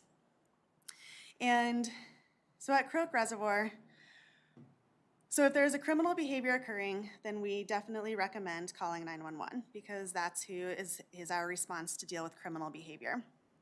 The crisis response unit will have a presence at Croak Reservoir to make contact with people experiencing homelessness, as well as provide case management when it launches in the next few months. So that is coming. The current community resource navigators' hours have been increased from 20 to 35 hours per week in the meantime to allow the community resource navigator to provide some more of those intensive services over at Crook Reservoir. As we had a meeting that Mayor Pro Tem talked about earlier, I believe, then when we got together with Deputy Chief and talked about the way that different parts of the city are utilized, it's also noted that the use of Crook Reservoir differs from other places in the city that we see other people experiencing homelessness engaging with our community, and that's because Crook Reservoir is a little bit more of an isolated area. People use it for lone walking purposes instead of being surrounded by a lot of people while you're utilizing that space. So taking that into consideration and talking about the use of Crook Reservoir as well as providing more city services over there, city interactions with that community resource navigator, expanding their focus onto that area. So we hope that will start addressing some of those Crook Reservoir concerns. Another question we get is there's a large amount of trash and human waste left behind. What is the city doing to address this? And Parks and Maintenance and eventually the Crisis Response Unit can provide extra trash bags and encourage users to clean up the parks. In addition, staff is exploring the option of adding a portable toilet at Crook Reservoir, and that'll be talked about later on in the presentation as well. And then lastly, we got asked a question, why isn't Adams County doing anything? Isn't this a county problem? And we have Lindsay here with us tonight, and she'll be talking about that. And then council will be hearing updates from Adams County during this meeting. In addition, over the past year, almost every municipality in Adams County, as well as the county itself, have hired outreach workers and staff to, as liaisons for people experiencing homelessness. And that we're coordinating those efforts. Other tangible things that the county has been providing has been leading the Built for Zero movement. They've also been providing transportation by the use of a business Lyft account, so people can get back and forth to doctor's appointments, court appointments, ID appointments, health and human services appointments, housing appointments. They also provide the emergency shelter through the Severe Weather Activation Plan, also known as SWAP. They provide storage, so people can have short-term storage options while they enter into other systems. They provide mailboxes for people to receive their mail, hygiene kits, mobile showers and laundry through the Dayworks program, and they lead the efforts in coordinating communication across all of the different municipalities. So Adams County is providing a lot of that. They're also, and you'll hear from Lindsay talking about how they're going to be using some of their funding as well to address people experiencing homelessness. Another question is, how can the community get involved? So we are currently, we do have a presence on the web. It's our northglenn.org/homelessness.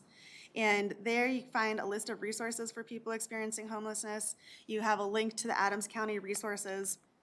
You have a donation place to Adams County street outreach teams. So that's just items that Adams County has highlighted across the county. Adams County does have a storage unit that all of that stuff gets housed in, that all the municipalities have access to. We also have upcoming quarterly meeting dates. Like I said, our next one is October 21st over at Good Shepherd at 6 p.m.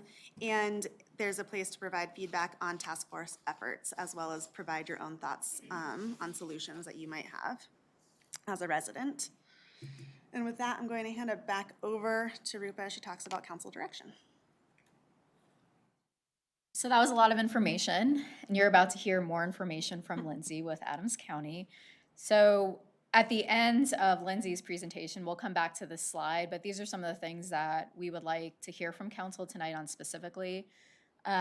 So we want to get your feedback on how you feel about adding an extra portable toilet, porta potty at Crook Reservoir to address some of the concerns about human waste. And also providing extra trash bags. And then the other thing that we want to hear council feedback on is if you are okay with the city manager committing staff to partnering with Adams County on a navigation center or day center option, specifically in Northglenn. And then lastly, as Jessica mentioned, one of the concerns that we have in the Adams County Municipal Committee meeting, so that committee is made up of all of the frontline workers who deal with people experiencing homelessness on a daily basis. So it's people like Jessica in the city of Thornton, Commerce City, Westminster, Adams County, about one of the concerns is with the upcoming winter months,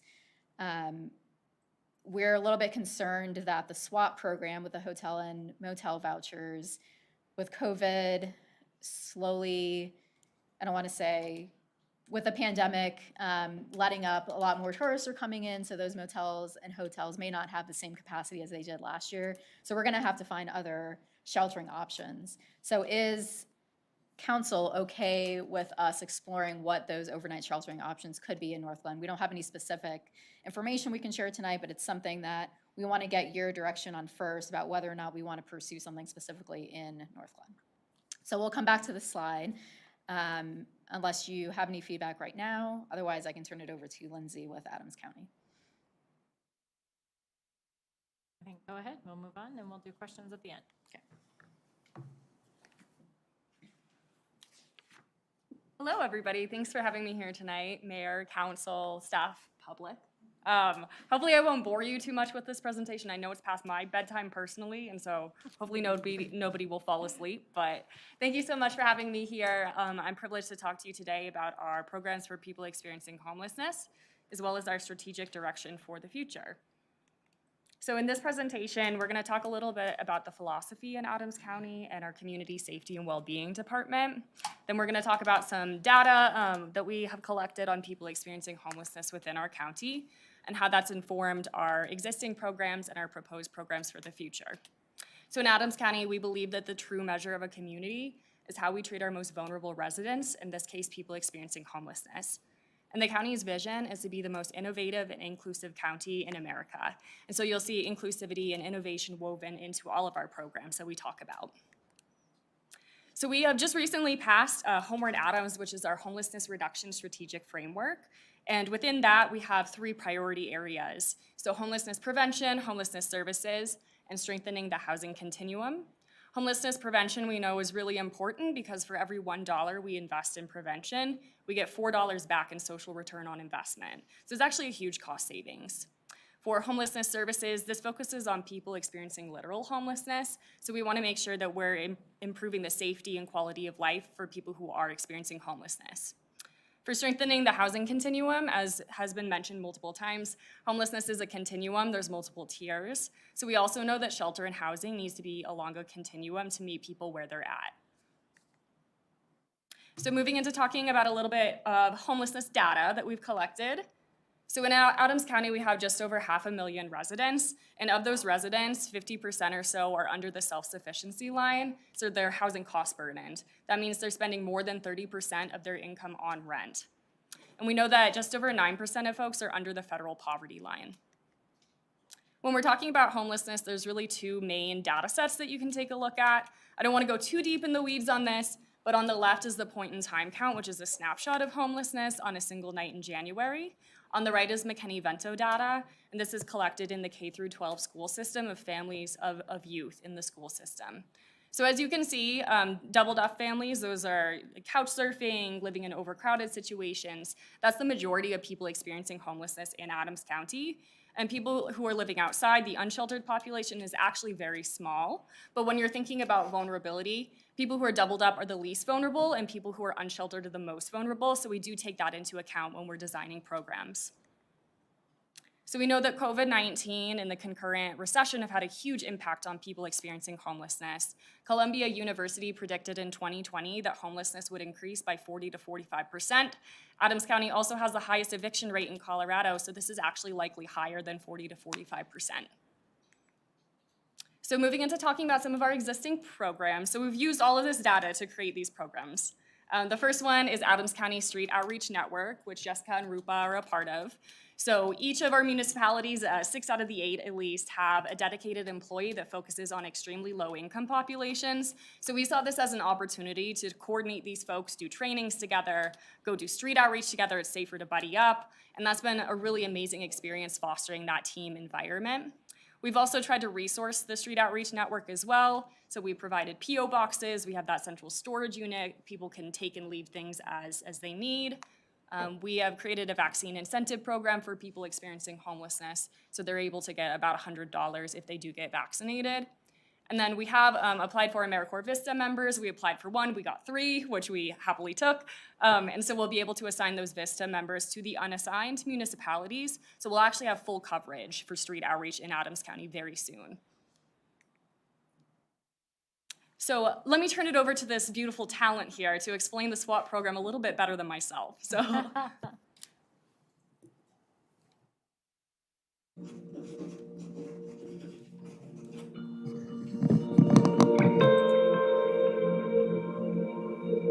Adams County is a proud partner of Almost Home to provide resources to those living outside. The Severe Weather Activation Plan, or SWAP, is a hotel motel voucher program. It's activated when temperatures are below 32 degrees and wet or 20 degrees and dry. Almost Home will contact hotels or motels to see how many vacancies they have. These empty rooms become a life-saving shelter for those experiencing homelessness. I was in awe when I discovered the SWAP program. To get off the street for a night or two while the snow blankets the ground is unheard of. This program continues to be a success and has expanded each year to reach more people. Visit almosthomeonline.org/SWAP to sign up for SWAP activation notifications. You can also help by ordering street outreach items off our Amazon wish list. Visit the website on your screen for more information. So I expect donations from all of you. I'm kidding. So thank you so much for that. Talking about the Severe Weather Activation Program, which you'll hear is SWAP. So this is our hotel motel voucher program, and we have an intergovernmental agreement with 6 different municipalities that have contributed. And it's not so much about the funding that we've received as much as gathering that buy-in and investment from the various municipalities. So with our intergovernmental agreement, we've been able to avert 8,300 nights of unsheltered homelessness within 1 season. That's huge. And those are the nights when there's a blizzard outside, it's below 20 degrees. So those are nights that we've undoubtedly saved lives with this program. So thank you all for participating. Another innovation that we've had with SWAP is we had a group called Code for America come in. There are these young contractors that focus on coding, and they were able to design this really amazing platform we're calling SWAP, which is essentially SWAP plus app. And so now, instead of having a centralized process, our street outreach workers can go out in the field with their device, they can log on to the SWAP, and they can distribute a motel voucher on the spot. So this is eliminating transportation as a barrier for many of our clients. And then, as Rupa mentioned as well, we have a Lyft concierge account, and so we are able to dispatch Lyft rides to folks experiencing homelessness with the county's budget. And we are experiencing some challenges with hotel capacity, as was mentioned earlier. I just want to mention that we're exploring expanding the SWAP program outside of hotels and also including faith-based communities as well. So if you know any faith-based communities that might be interested, please feel free to reach out to me afterwards. Adams County Dayworks is a no-barrier employment program that involves same-week wages. We work with Bayard Enterprises for this program. In our pilot program, we've had 71 people come through. 35 of those folks have been transitioned to permanent employment. Even some of those folks have come onto our department at Adams County. So this program doesn't just focus on providing people those wages. I think the amazing part of it is that it focuses on getting people the resources that they need so that they can transition to stability after the program. And then the other part of this program that's beneficial is the benefit to the community as well.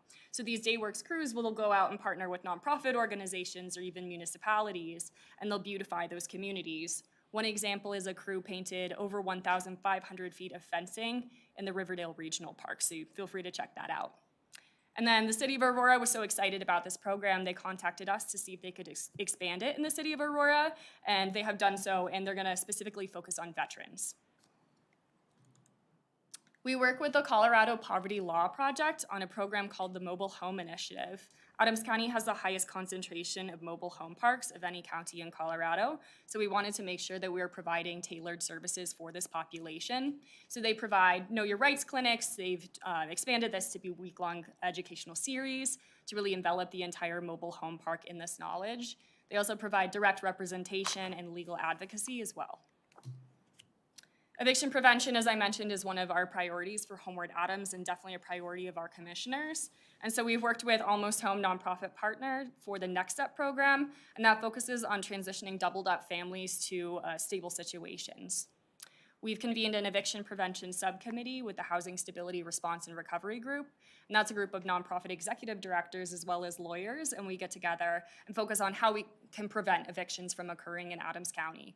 One of the exciting things that's happened with this recently is we were able to meet with the judges that oversee evictions in the 17 judicial district. And there was a law that was recently passed in the state to allow local governments to create supplemental resources that will be attached to the eviction summons. So we're going to all get together for a task force, really hash out what resources we think need to be in that supplemental material. And that could potentially divert a lot of people away from being evicted. We're also launching a tenant landlord mediation program with a nonprofit called Brothers Redevelopment. They're hiring on a HUD certified housing counselor to serve as a mediator between tenants and landlords. And this will be accessible to anyone in the county. Research shows that it's a little bit best to reach people before they receive an eviction filing. So we're hoping to divert people early in the process. We know that evictions can be very expensive, both for tenants and landlords. We've also started quarterly resource fairs, which have been tremendously successful so far. The first one we did have in Northglenn at the Crossroads Church. And we had about 25 folks show up. For those that showed up, this was so impactful for them. A lot of people got their stimulus checks. They got their application submitted for the ID project. We had 6 people that were employed that day. Really, really incredible to create that one-stop shop for people experiencing homelessness. And we also provided those lift rides to the event. So we're planning on continuing this on a quarterly basis, and the next one will be October 28th in the Human Services Building. All right, and then Built for Zero as well. So we are part of the Built for Zero movement to reach functional zero for homelessness. There's a couple different groups. I facilitate the homelessness coordination team, and Rupa didn't mention it, but she's gonna facilitate the case conferencing process, which kudos to her for stepping up for that as well. It is on behalf of the entire county, not just Northglenn. So right now we've created a by name list and we've gathered a bunch of information about our veterans experiencing homelessness. This is a little bit outdated. We're about up to 78 or so folks now, although a few of those folks will probably be taken off and added to the Aurora list. And we've connected 6 or so folks to housing assistance through the VA. This doesn't necessarily mean they've been leased up yet, but there's a high probability that if they continue that conversation with their case manager, they will be leased up. So that's really huge. We also know about 20 or so other folks are fully eligible for HUD-VASH vouchers or rapid rehousing. So we're really looking forward to seeing this list dwindle down just a little bit so we can make a huge impact in our community. So proposed programs for the future, these are just a couple. I know safe parking has been a big topic of conversation in Northglenn. So Adams County is serving as a convener because we do know safe parking is really important. There's not a lot of overnight parking in Adams County. A lot of folks end up parking in neighborhoods. They get tickets they can't pay because they're experiencing homelessness. And so we really want to bring these communities together to move forward on these solutions. And so we also see it as swap diversion too. The swap program, it is quite costly per night, and we know that safe parking is less so. So right now we're creating a conditional use permit at Adams County, which will allow safe parking to extend beyond faith-based communities. So businesses could apply, nonprofits could apply, even vacant land potentially could be used for safe parking. This is gonna open up a lot of options, so we're really excited about that. We're also doing the same process for tiny home villages for people experiencing homelessness as well right now. Smart benches, so we applied for funding from an internal revenue source, the Social Innovation Fund at Adams County, and this is really to increase connectivity for providers and people experiencing homelessness. And so we have had a lot of trouble, reaching people. Sometimes they don't have phones, sometimes they have a phone and it gets damaged, sometimes they don't have access to charge their phone, right? And so having consistent communication, really, really difficult. And so we applied for smart benches, which is part of the Smart Cities movement. And what these benches are is a solar-powered bench, and it provides the ability to plug in your phone. It also has Wi-Fi established as well. And then we're doing this concurrently with a smartphone drive in partnership with the city of Thornton. So we're gonna get in these smartphones, we're gonna retrofit them, we're gonna pin in Google Maps community resources and services, we're gonna add their case manager's information, and when we set up an appointment with them, we can hand them the phone and say, this is the exact location of the smart bench, have your appointment with me at that smart bench so we can talk to each other. So we received funding for 3, currently looking for locations to place the smart benches. If Northglenn is at all interested, also contact me about that and we can potentially put one in your jurisdiction. We had a regional convening of city managers and city staff that focused on people experiencing homelessness a couple weeks ago. Very interesting conversation with a lot of opinions, but there was a couple areas of alignment that came out of that conversation. Folks were interested in permanent supportive housing and transitional housing. Both of these are a huge gap for people experiencing homelessness in Adams County. Another thing that's not mentioned here is a day shelter campus. That's something that we're also looking to explore and was a common interest among municipalities. So American Rescue Plan funding. So we received our first installment of this funding, and right now we're in the process of identifying categories for this funding stream.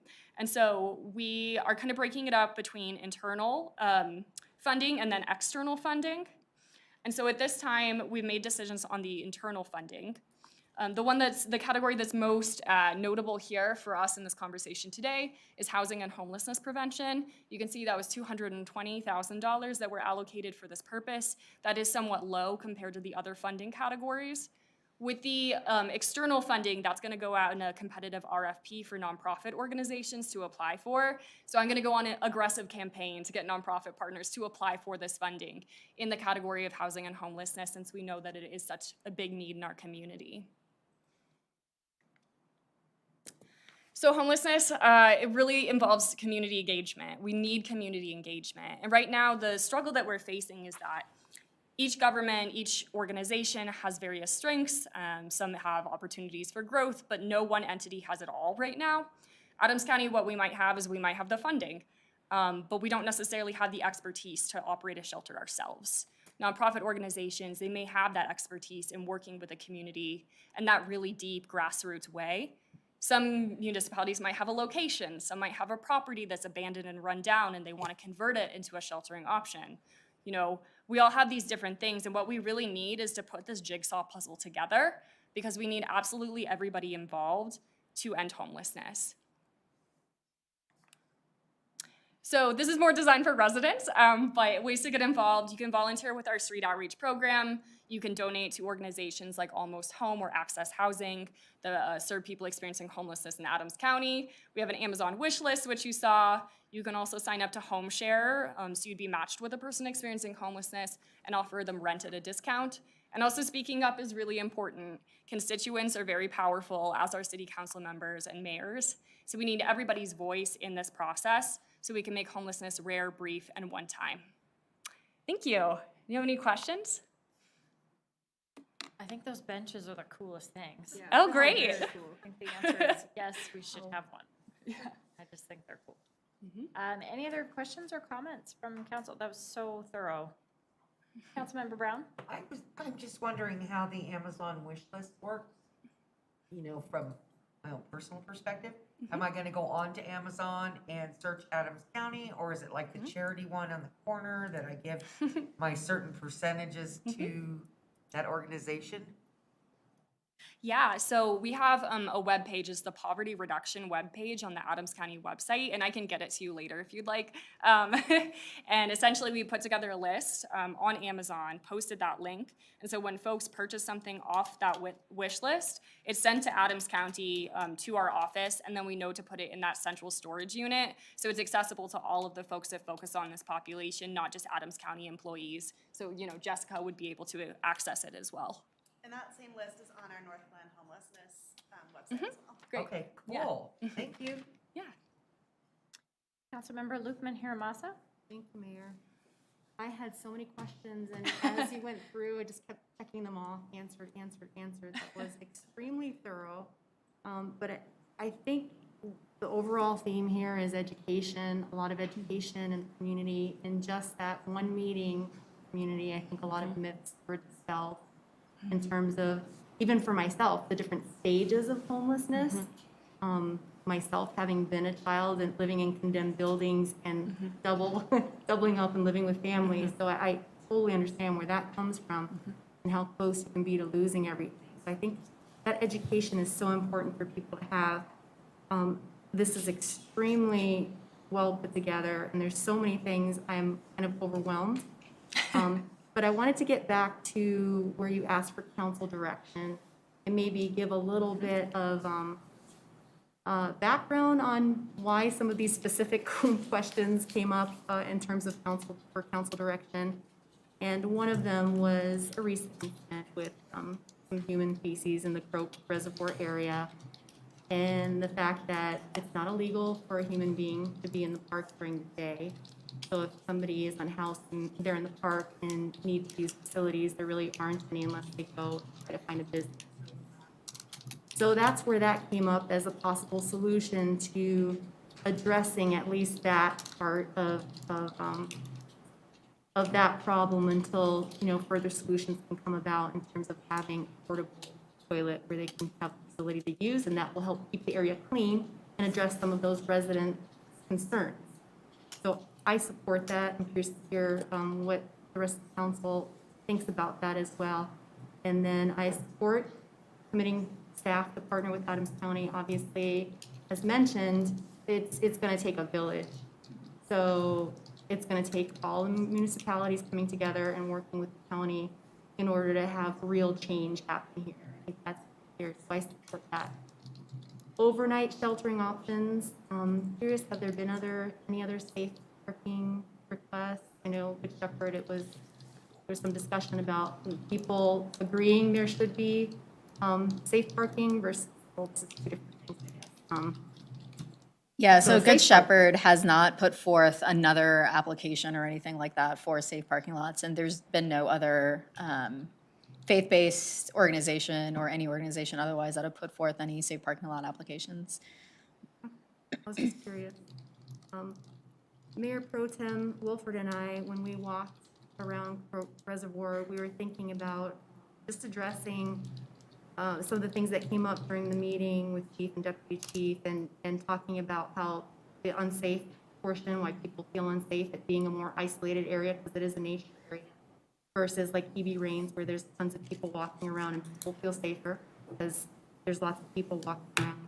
And we were talking about maybe this is a discussion for another day, some creative ways to get people back into using the nature area for what is intended, so group walks, those sort of things, and getting people to use it to feel safe and, and understand that it's still their nature area, amongst other things. But I just wanted to throw that out there. Thank you for doing this. Education is such a key piece to this, because when you hear what we get from residents is, why aren't you doing anything right now? And it's important to hear why it takes so long, right? They don't have an ID. They don't have a phone.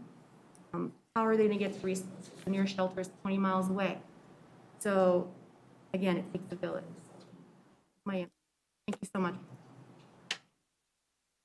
Councilmember Duran Malika. Thank you, Mayor. So I think that I really appreciate this presentation and especially information from Adams County because I think it's really helpful to have a really good understanding of what's going on, not only in the city but countywide when it comes to homelessness. I have to say that, I was talking to residents this weekend and almost all of them have brought up homelessness. So this has become a very huge priority among our residents. And a lot of people pair that with safety concerns, right? And so I think that education is really important. As I'm talking to individuals, they're like, why can't the city just do more about this? And I'm like, oh, well, we are working on this. And as I try and explain what the work is and how complex the system really is, it's hard. It's hard to message that. And so I think public education and really just kind of that communication piece is so important for all of this. And one of the questions that I had regarding the navigation or day center in Northglenn, are you guys exploring options of, like, is this going to be like a brick and mortar physical space? Is there an option to do like a bus thing or something? Because well, Jenny and I were talking to an individual at Croak, and he didn't even know where City Hall was. And so we're trying to explain it to him, but, he's not familiar with our city. He didn't know where to find Jessica. And so, I don't know, is that another barrier of just if we did have a brick and mortar place, how would, some people don't even know where that is still, and they'd still have to walk, plus take all their stuff. I mean, is there a benefit of having some type of mobile option?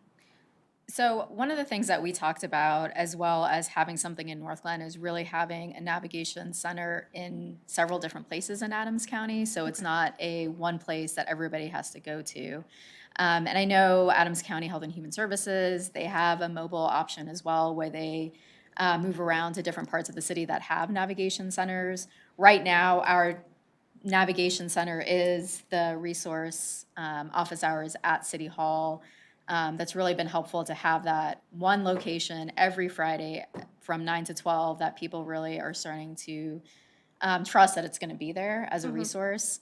But as we're exploring, past City Hall, what those options can look like, there might be some other organizations in Northglenn that want to convert some of their unused space to possibly a navigation center.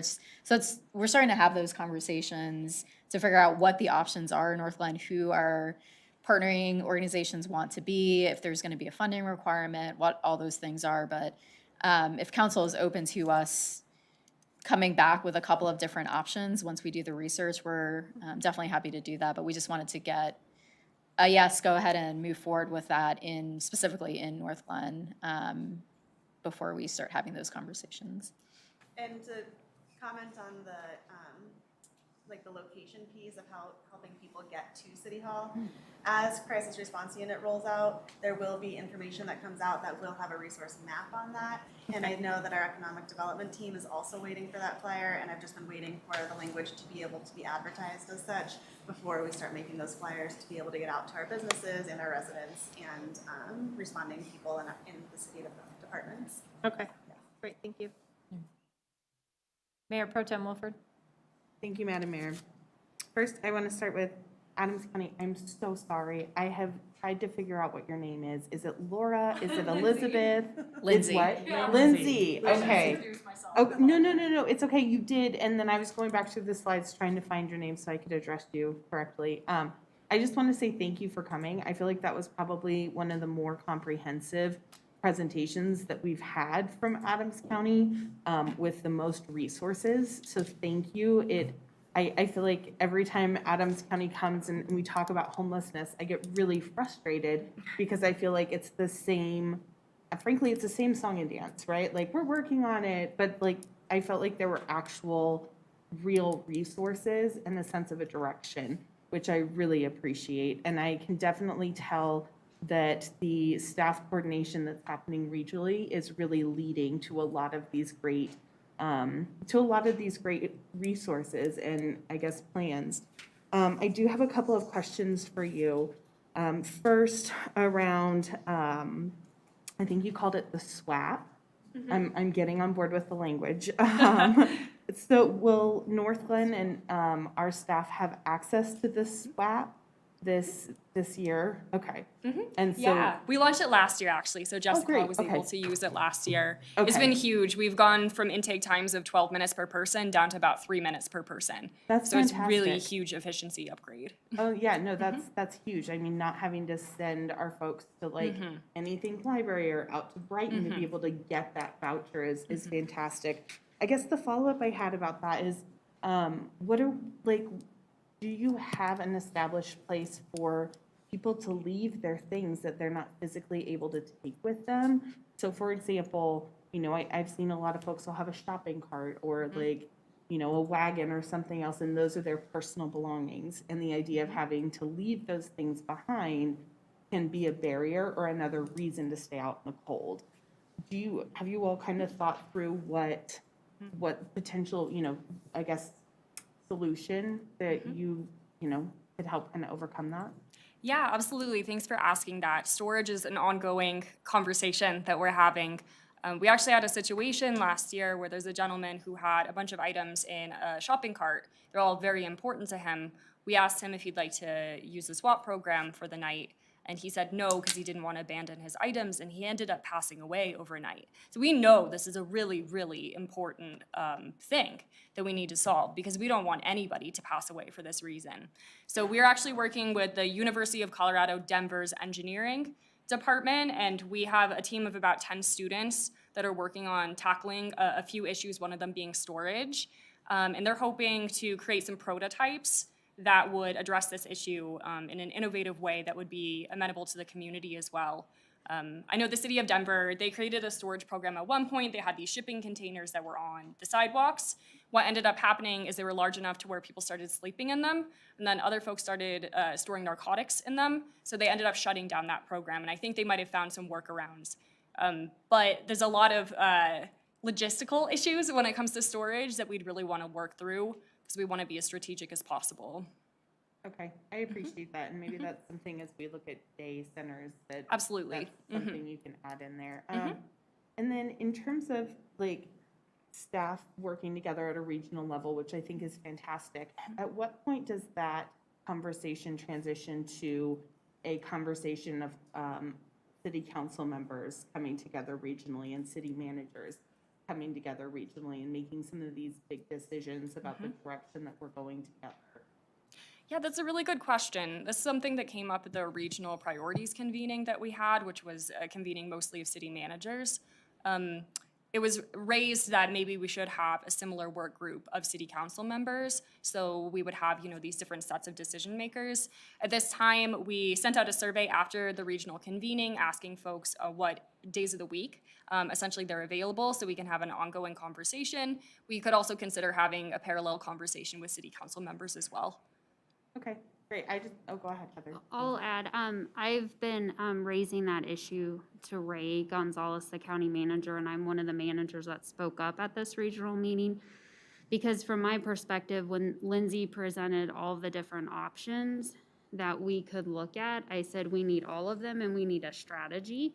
Because when you look at the map of Adams County, it's very bare in terms of the resources that we don't have for our residents who are experiencing homelessness. So we have a meeting, is it next week? Set up mid-October. Rupa set up a meeting with Paulo, Lindsay, Ray to, if I have council's approval tonight to dedicate staff time, that'll be that next step. And I'll elevate that concern to him as well, because from my perspective as manager, we can be talking at the staff level, but we need the engagement at the elected official level to really provide the momentum and the ultimate buy-in. Because when you're talking about capital construction, you're talking about significant funding. And while the county has over $100 million in American Rescue Plan funds coming into the county, it's going to be a matter of how do you divide that up. And as Lindsay mentioned, they've allocated about $35 million to have a grant process for nonprofits, and we don't have the expertise to really enter into this space. So, we're really starting from the ground foundational level of we need to be educated on how we even approach identifying the next steps to, what's the criteria for figuring out what a space would look, how do you even figure out what land you need by size and, proximity. And as Rupa mentioned, it's not just about Northglenn taking this step, it's about all the other entities taking this step. And so I'll continue to advocate to Ray and to my peers in Adams County, and hopefully we'll just continue to build the momentum and really get this conversation at a higher level on track and the elected officials engaged in the conversation. Great. Thank you for that, Heather. I do think that conversation is needed and sooner rather than later, because I'm all in favor of committing staff time to look at, exploring options or day centers, but it can't just be Northglenn that's having this conversation about moving ahead with the day center. We need every other city in Adams County to have a day center and to do the work to make sure that the approach that we are all taking is holistic and complete and not just focused in one city. So I'm glad to hear that you're pushing ahead with Ray, and I hope, Lindsay, that it's something that you can, bring up with Ray and with Paulo that this needed to happen like 2 years ago, but I'm glad that we're moving that direction now. I'm going to move on to Northglenn here. So when Councilmember Mollica and I went for a walk, and then Councilmember Lukeman Hiramasa and I went for a walk around Croak Reservoir, one thing struck me very hard, and that is how terrible Croak Reservoir looks. I have never seen it look as bad as it does right now. And that's not just a result of people experiencing homelessness. I mean, I understand it's intended to be a nature area, but there are weeds everywhere coming out of the sidewalks and in these areas that are supposed to have been like a gem, right? Like the amphitheater area. The trails look terrible. There's trash everywhere. And I can understand why the residents are frustrated. I understand why I'm getting more phone calls about homelessness in Croak Reservoir than about anything else. And so I guess one thing I would really like to see is a plan to really focus on, not like, I think what we're seeing and hearing is a bit of a theme in that, I'm, obviously like EB Rains hasn't looked great for some time, but Croak Reservoir looks awful.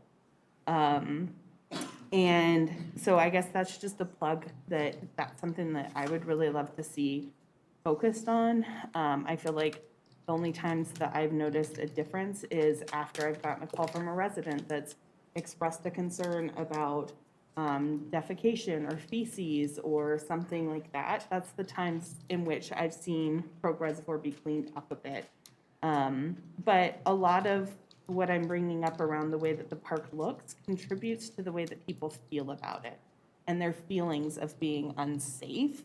And for a lot of these residents, that feeling unsafe that's their reality, right? If they don't feel safe in their own neighborhood, they're not going to walk in it, right? They're not going to invest in it. And we want them to walk in it, and we want them to invest in it, and we want them to feel safe in it.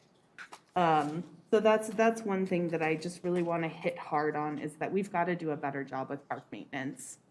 The other thing is, I feel like we already touched on the City Hall location with just the individual that Julie and I had encountered experiencing homelessness, and I'm glad to hear that there are going to be some additional resources and some thought processes happening there.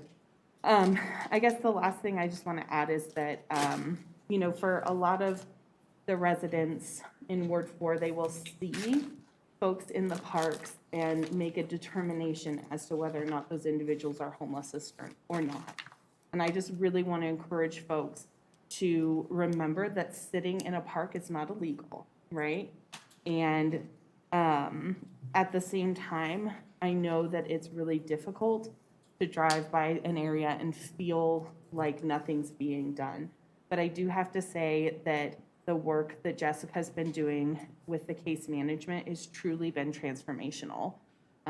If you go for a walk with her, if you hear about some of the stories of the folks that she's built relationships with and how close they are to changing their lives and being housed and getting access to the resources that they need, it is transformational. And these folks that we are supporting through case management aren't going to hopefully be on the streets in 6 months or in a year, because they'll have what they need, right? Their gap has been filled, their cup has been filled. And so I really want to advocate that we, continue to move forward in a way that prioritizes case management, because, I think a lot of times we use phrases like solve homelessness or end homelessness, and I don't know that we're ever going to be able to solve or end homelessness, but with case management, I think we're going to get a lot closer. So, thank you. And one thing just to add to your comment, so with council approving the 2021 pay plan amendment, we can now officially move forward with the crisis response unit. We've been putting out applications, and the application for all three of the positions, program manager, community resource navigator, and co-responder, they closed this past weekend, or this weekend, yesterday. So now we can move forward with making an offer for the program manager position, as well as starting the interview process. So once we have that entire crew on board, hopefully we'll be able to see more progress, more presence at Croak Reservoir and some other locations that you all hear about as well. Great, thank you. Councilmember Goff? Thank you, Mayor. A couple of things that I wanted to say. First of all, I do appreciate all the work that you have put into this because it's very, it's based on facts and data and interviews. And so the 3 points that you're asking for council direction, I can see where they came out of, you know, the research that you did. So that's great. And I support all 3 of those as well as the smart bench. I think those are pretty cool. But I did have a question, and it kind of follows up on Mayor Pro Tem's questions or comments about Croak Reservoir. And I don't know who's going to answer it, but I remember about a year ago, someone brought forward some improvements for Croak Reservoir. And I don't remember if the extra lighting was involved in that, but I would kind of like to hear, you know. That was Amanda Peterson and the Croak Subcommittee. Yeah, I was just So kind of Amanda can recap curious, for yeah, you. as when that was completed, did it seem to make any difference, you know, that sort of thing? Good evening, Mayor and Council. So it feels like a really long time ago, but we are budgeted for some improvements at Croak Reservoir. They do not include lighting. Okay. We are asking for grant funding in the It is the fall 2021 grant cycle through Adams County Open Space to be able to make those dollars go a little further as was planned. So we'll be submitting that application. The proposal from the Croak Reservoir Subcommittee included some additional low-level fencing intended to help guide people to remain on the trail without really blocking any of the view between the trail and the reservoir. To add additional signage and really looking at our entire sign package from top to bottom to reestablish a sign package that's more impactful to our park users, because we know we put signs up, right? So that we make sure people know what all the rules are, but the more signs there are, the fewer signs people read. So it includes a sign package that really takes a different look at signage, from the little trail signs that are kind of along the path as people go versus just entryway signage using some stenciling on the concrete, and then some main signs around the outside that still give the general list of rules, but looking to some other alternatives. And then the third piece was to formalize one of the fishing areas that people have created a social trail down to that has contributed to erosion of the shoreline, and to block some of the other social trails either through that fencing or with signage or signposts along the way. Okay, well, I did remember we talked about it, but I couldn't remember when. So what is the timeline that you're expecting that you could get So started? we'll apply for grant funding. We're in the process of putting that application together right now. That is due on September 30th. Actually just sent a request out to some of our committee members and Parks Board members for letters of support that we can include with that application. Generally, we would know if we received funding in the early spring. It's usually January, February. By the time we get funding, and then we would implement the project next spring. So is there some way to communicate the need for these letters to award for residents? We can certainly do that. We didn't put a general call out because we don't have a limit of the number of application or letters we can include in our application. It is a minimum of 2. So we know we can get that from our committee, but we'd love to hear from other Ward 4 residents as well who are interested in supporting that grant Right. application. I think that answers my questions. Thank you. You're welcome. Councilmember Brown? I just have just a couple statements. The first one is the commit staff to partner with Adams County. Does the staff, as it exists right now, have the bandwidth to do that? Because I know we're always talking about, you know, how stretched they are. So what does the bandwidth look like? And are we asking staff at some point to shift that work-life balance? Is that going to cause any of that? Or, you know, I don't have a problem with staff working to partner up with Adams County, not one bit. But it's our availability that we continue to have conversations about, that staff is so swamped. Do we actually have the capacity? We will, once we get the crew team set up, and if we can really get that regional cooperation with the other municipalities, we can, the exploratory conversations are going to be less staff intensive than actual capital construction. So I would envision there's gonna be a point in time where I will be coming back to council and saying, okay, here's our recommendation, getting your buy-in, here's what it looks like financially for the city, and here's what it's gonna take to really move this idea forward. So I would call the initial staff commitment consisting of exploratory conversations with the county, but I will need to advise you, council, as to when it ramps up to that next level, and I'm gonna be shifting priorities. Okay, that was my main concern in that area. Then I'd like to talk a little bit about adding a portable toilet at Croak Reservoir. I've noticed that we've removed portable toilets from some areas. Was that directly related, are you laughing, just related to COVID? No, I'm not laughing Oh. at you, I'm nodding at Amanda to come forward. Oh. Was that, really surrounding COVID? And then I would like, to know if there's any statistics from a police, opinion. Is there something that we need to be aware of? Should we be looking at, building a permanent restroom over there that can be hosed down? I don't mean to be rude, but, kids have porta potties. So that there's no injury that can be caused. You may answer all 27 of my questions. I will do my best, and if I forget one of them, let me know. So generally, we place portalettes where we have group activities going on. So where there are sports teams that have a regular practice, they're renting a field, they're practicing on a regular basis. So yes, during COVID, we had fewer portalettes placed because we had fewer group gatherings. And even as we headed into this year, we've continued to use those where it made sense to do so. But we don't have a series of set locations where there are always portalettes every single year for typical park use.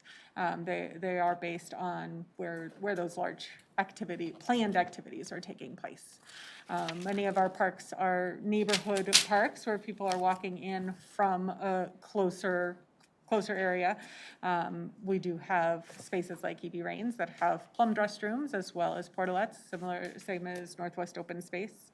Danahay generally has portalettes in the portalette enclosures.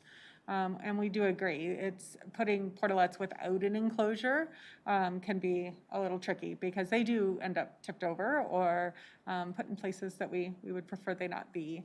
And we haven't discussed specific locations. I know we did have one resident who was a little concerned about portalettes being in Croak Reservoir because in the past people have tipped them over, knocked them in.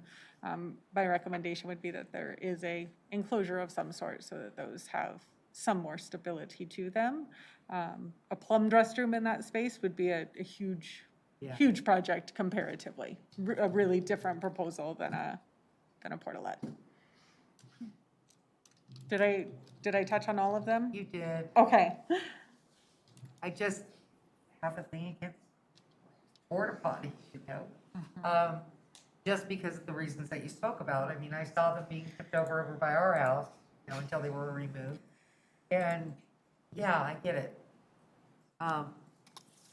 Okay. Providing extra trash bags to who? Yeah, so that's a thought process of providing an incentive, like a $10, like King Soopers gift card or something. If city staff is going to be in a certain area for a longer period of time for a day, either working on the pathways or providing case management within the parks, whatever staff member that is, they would have trash bags that could be given out, and then whoever that is that goes and picks up the trash would then be issued a $10 gift card right there on the spot to be able to collect the trash. Okay, so the person, whether homeless or not, who goes out and picks the trash. That's correct. There would be no proof of homelessness needed. Well, and just one thing to add to that too. So as we get more of a presence from either Jessica or other members of the crisis response unit and making those connections with people that are experiencing homelessness at Croak, one of the things that we want to educate as we make those relationships is, listen, we've been getting complaints about the trash that you're leaving behind. So here's some extra trash bags to really help incentivize the police not being called on you all the time, because this is one of the concerns that we're getting. So really providing that communication as we start building those relationships, as well as any incentives that we may put forth. Okay. Thank you. Councilmember Witkovich? Thanks, Mayor. I don't have any questions. Thank you to Jessica, Rupa, and Lindsay for the very thorough presentation. I love the thoughtful and innovative ideas. So I just want to express my support for the 3 items and also the smart benches. I think it'd be cool if we could get those in Northglenn, or one. So, thank you. Any other questions or comments from council? I got a chance to weigh in. Yes, that was a ton of information. Did you get enough response or feedback on council direction? I heard consensus on these 3 items, plus an additional one of smart benches, which is exciting. Yeah. Okay, great. Thank you.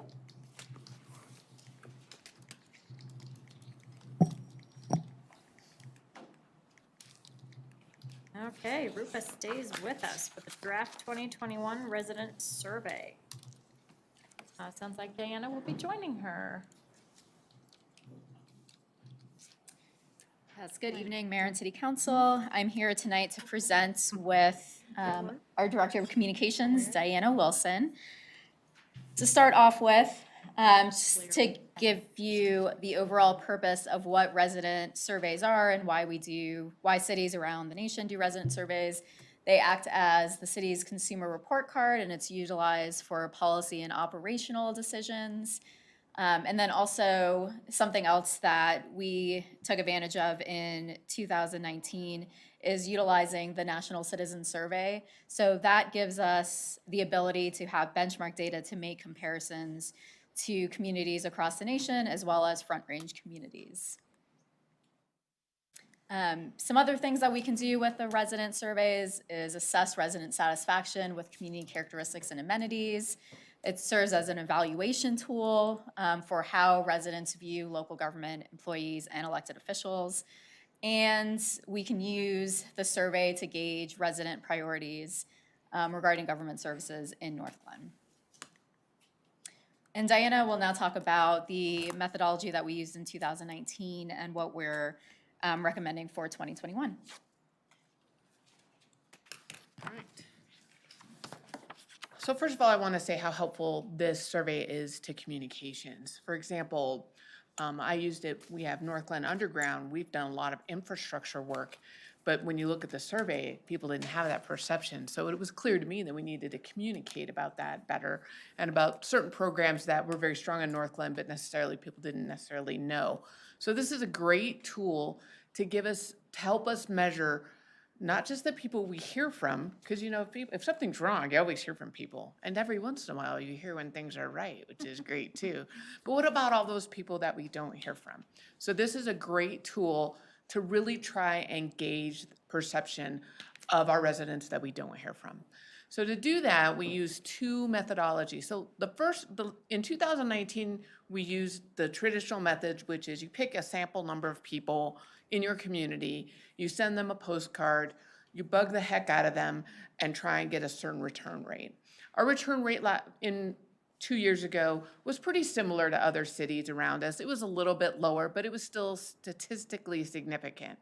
I'm a little bit of an analytical nerd, so I love this because it is statistically representative. It represents our community well. Like, we know we get different demographics, we know we get different areas. We're talking to people that we don't always hear from.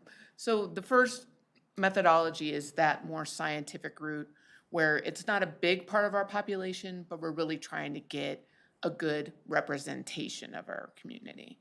Then this time we're gonna do, and I believe they did this last year, but it kind of was added at the last minute, so the data wasn't as helpful. But we're gonna have an open survey this time.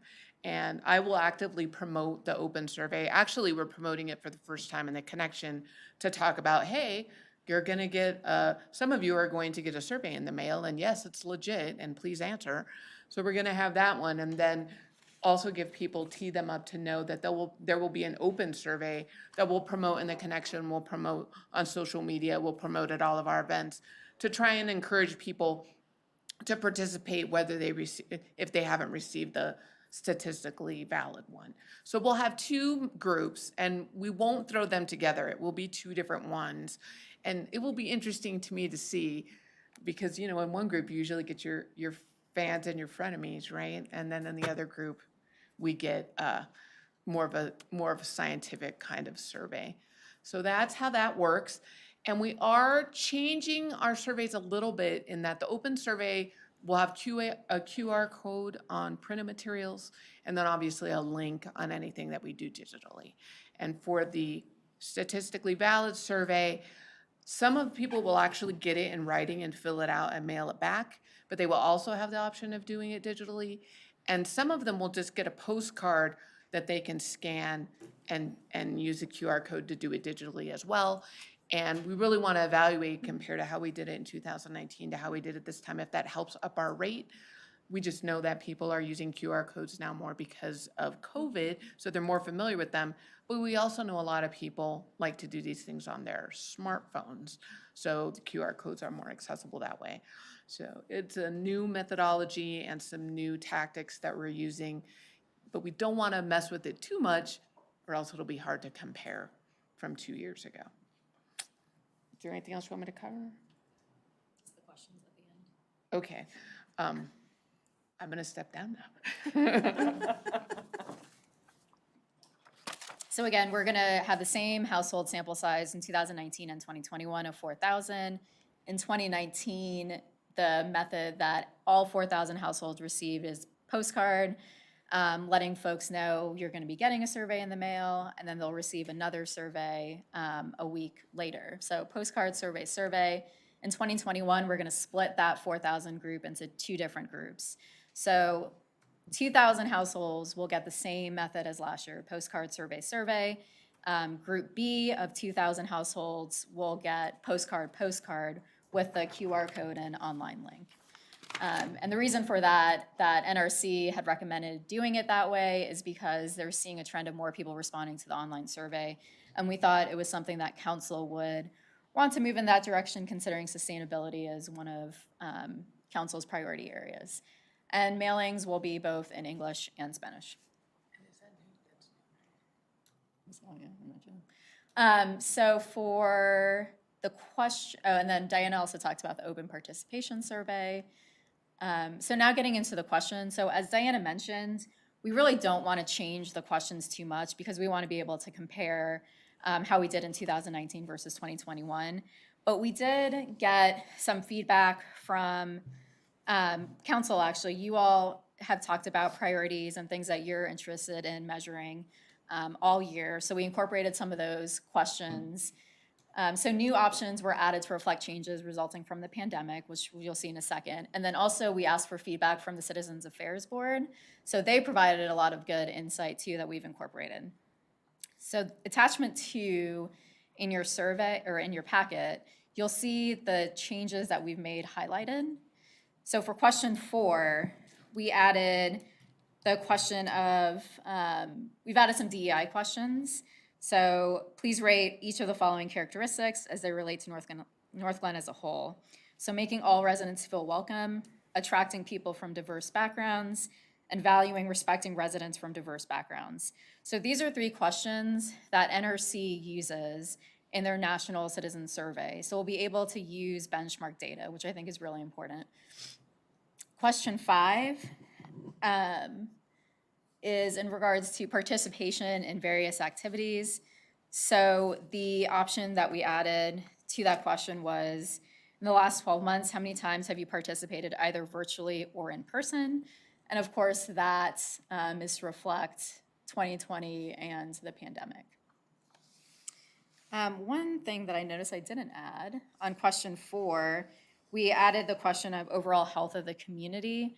And that's something that CAB recommended because the feedback was, there's a question in there about affordability of services, but this really gets to an overall, how do you feel the community is overall in terms of health? So maybe getting that perception might be useful to us. Question 6, the following services, rate them in terms of quality and importance of services provided. We added playgrounds to maintenance of city parks. We added that playgrounds question. And so benchmark data would be affected because the National Citizen Survey only talks about maintenance of city parks. But we felt like playgrounds would be important in the long term to start gauging how residents feel about that, because that's something that we've heard from council a lot is the condition of our playgrounds, and something that council has agreed to invest in the future. So we'll see if that makes a difference in terms of resident perception.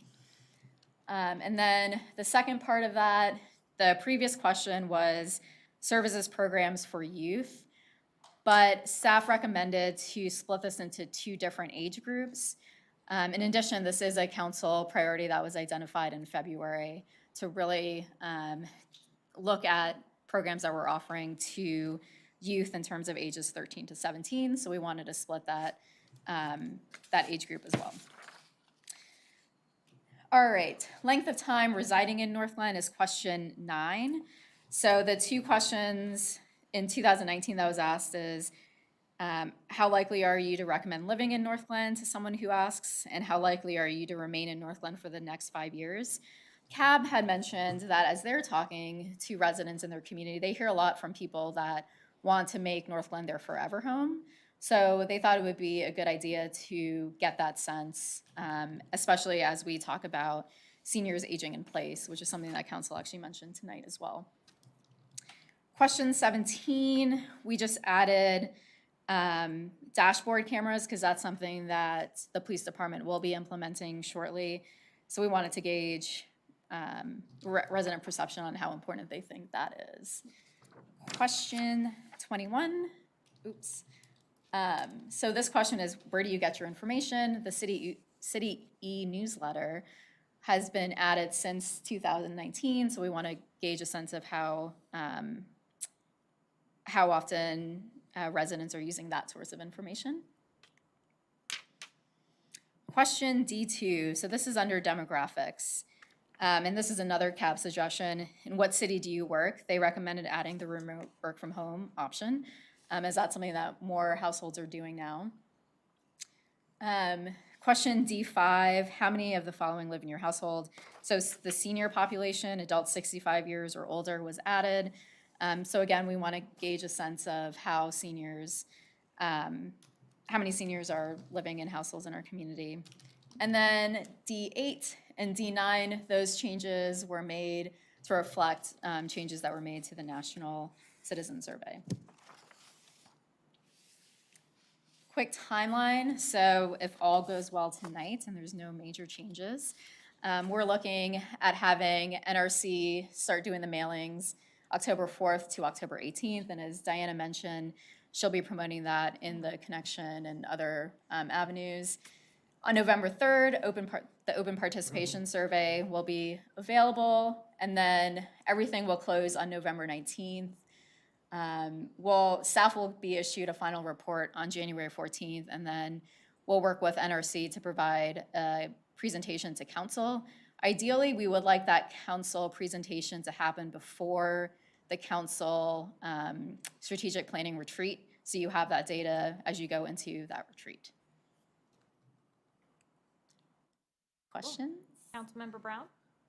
Can you remind me how the 4,000 houses are chosen? So it's random, but we do split it up to make sure that each ward gets represented. Do you have anything to add on that? No, it's relatively random, but I do think they make an effort to try and break it up similar to what the demographics are in your area. Do you know what I mean? So, you know, it's not all residential, home-owned.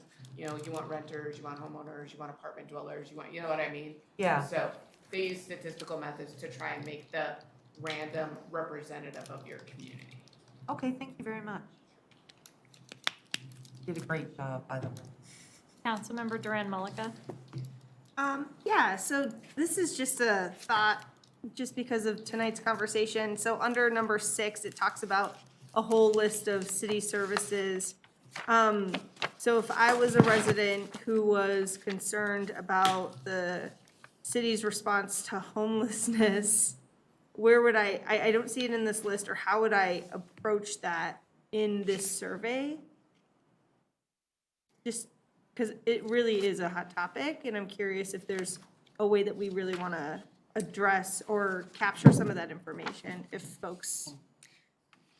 Yeah, and I would say traditionally probably under policing services, but to your point, that could be anything in terms of policing services. So if it's something that council wants to add as an option, we can certainly do It's that. just an idea because we've been talking about it so much tonight, and I was like, oh, well, where's homeless? I couldn't find it, so.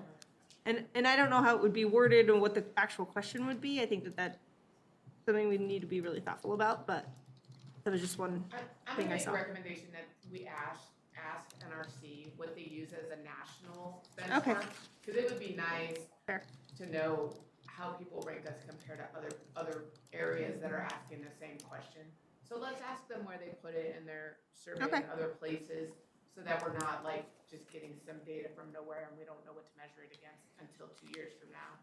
Okay, cool. Councilmember Goff. Thank you, Mayor. I have two real quick questions that I think could be answered pretty, with a yes or no almost, but, so when we sent this out in 2019, did we do it at the same time of year, like pretty close to the same dates? I'm just kind of concerned about the, election and if that's going to confuse people or.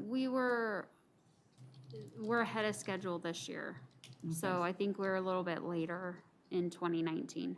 Yeah, so But that's my. generally the same Yeah, timeframe. that's just my only thing is, people get a lot of stuff that they're expected to fill out and return kind of all at the same time. I don't know if that's going to be a concern or not, but just a question or something to think about. And then the other one is, did we do this in 2019 also in Spanish?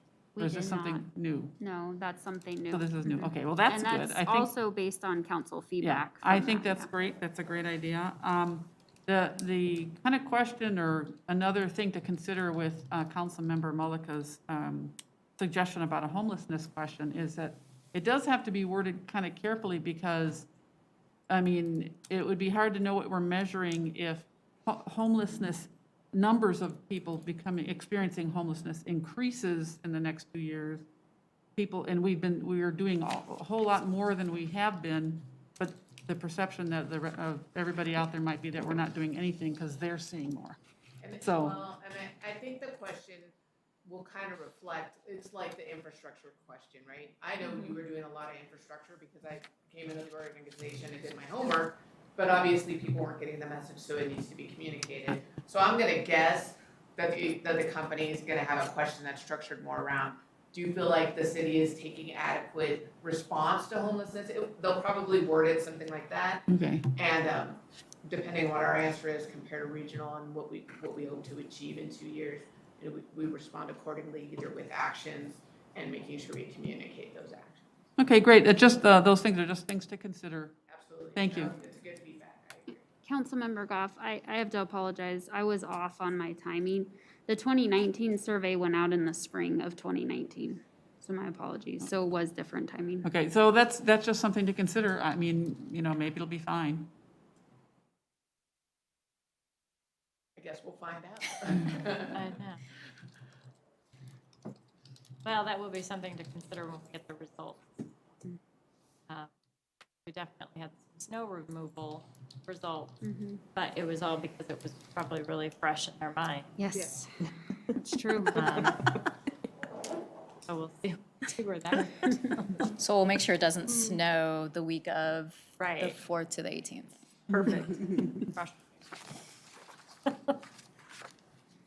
All right, well, I don't see any other questions or comments from council. Good. Thank Cool. you. Great, thank you. So just one question to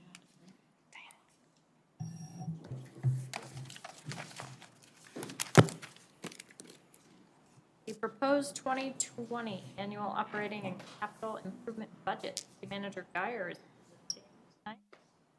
Hello, I hello. am. Hello. Presenting from the podium. Very nice. So formal.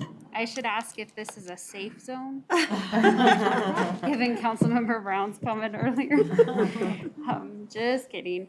So I know it's late in the evening, and I've got staff behind me that are here to support this presentation. I am going to take my mask off. So last week, we had a good discussion with council, and you had requested some additional information to take a deeper dive in some gaps of information. So we have that to present to you tonight.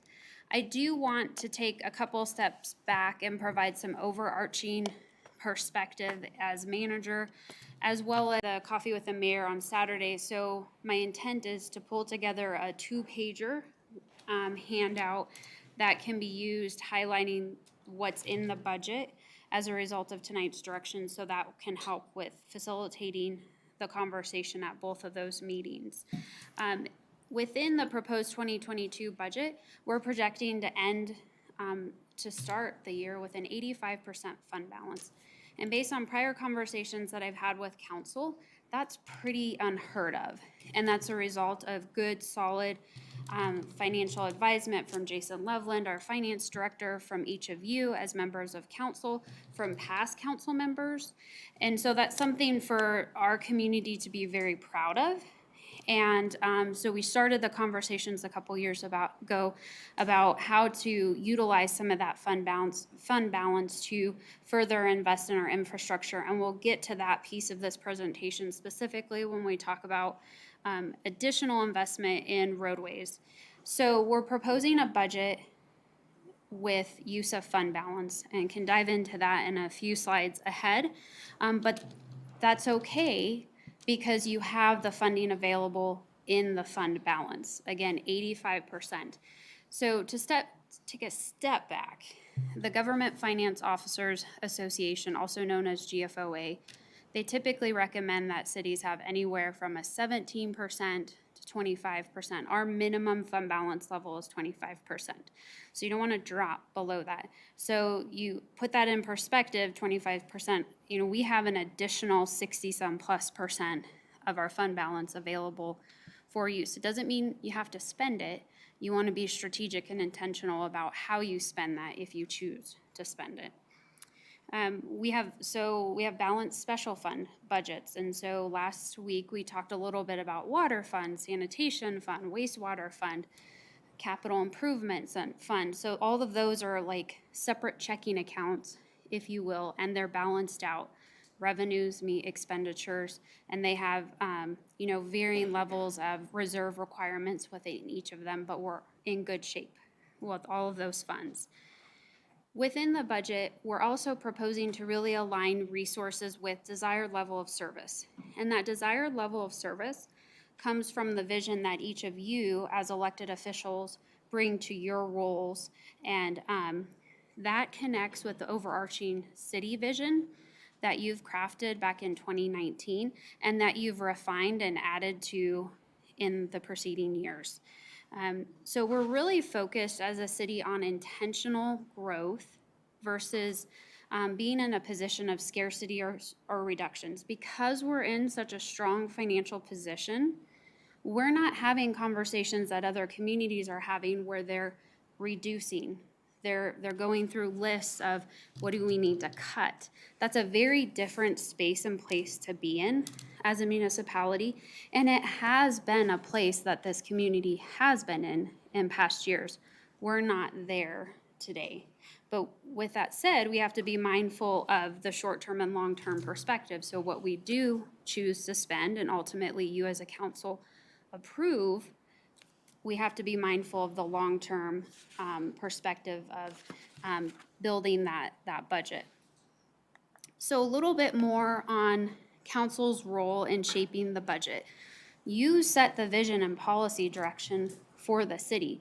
You set the tone of what's to come, in the year ahead based on the vision, the ideas, the perspectives. When you're talking to residents and you're hearing complaints, or you're talking to residents and you're hearing ideas, because I think we're hearing more and more of those based on the conversations we've just had tonight, my job is to help align and make sure that the resources are available to successfully implement and execute on your vision.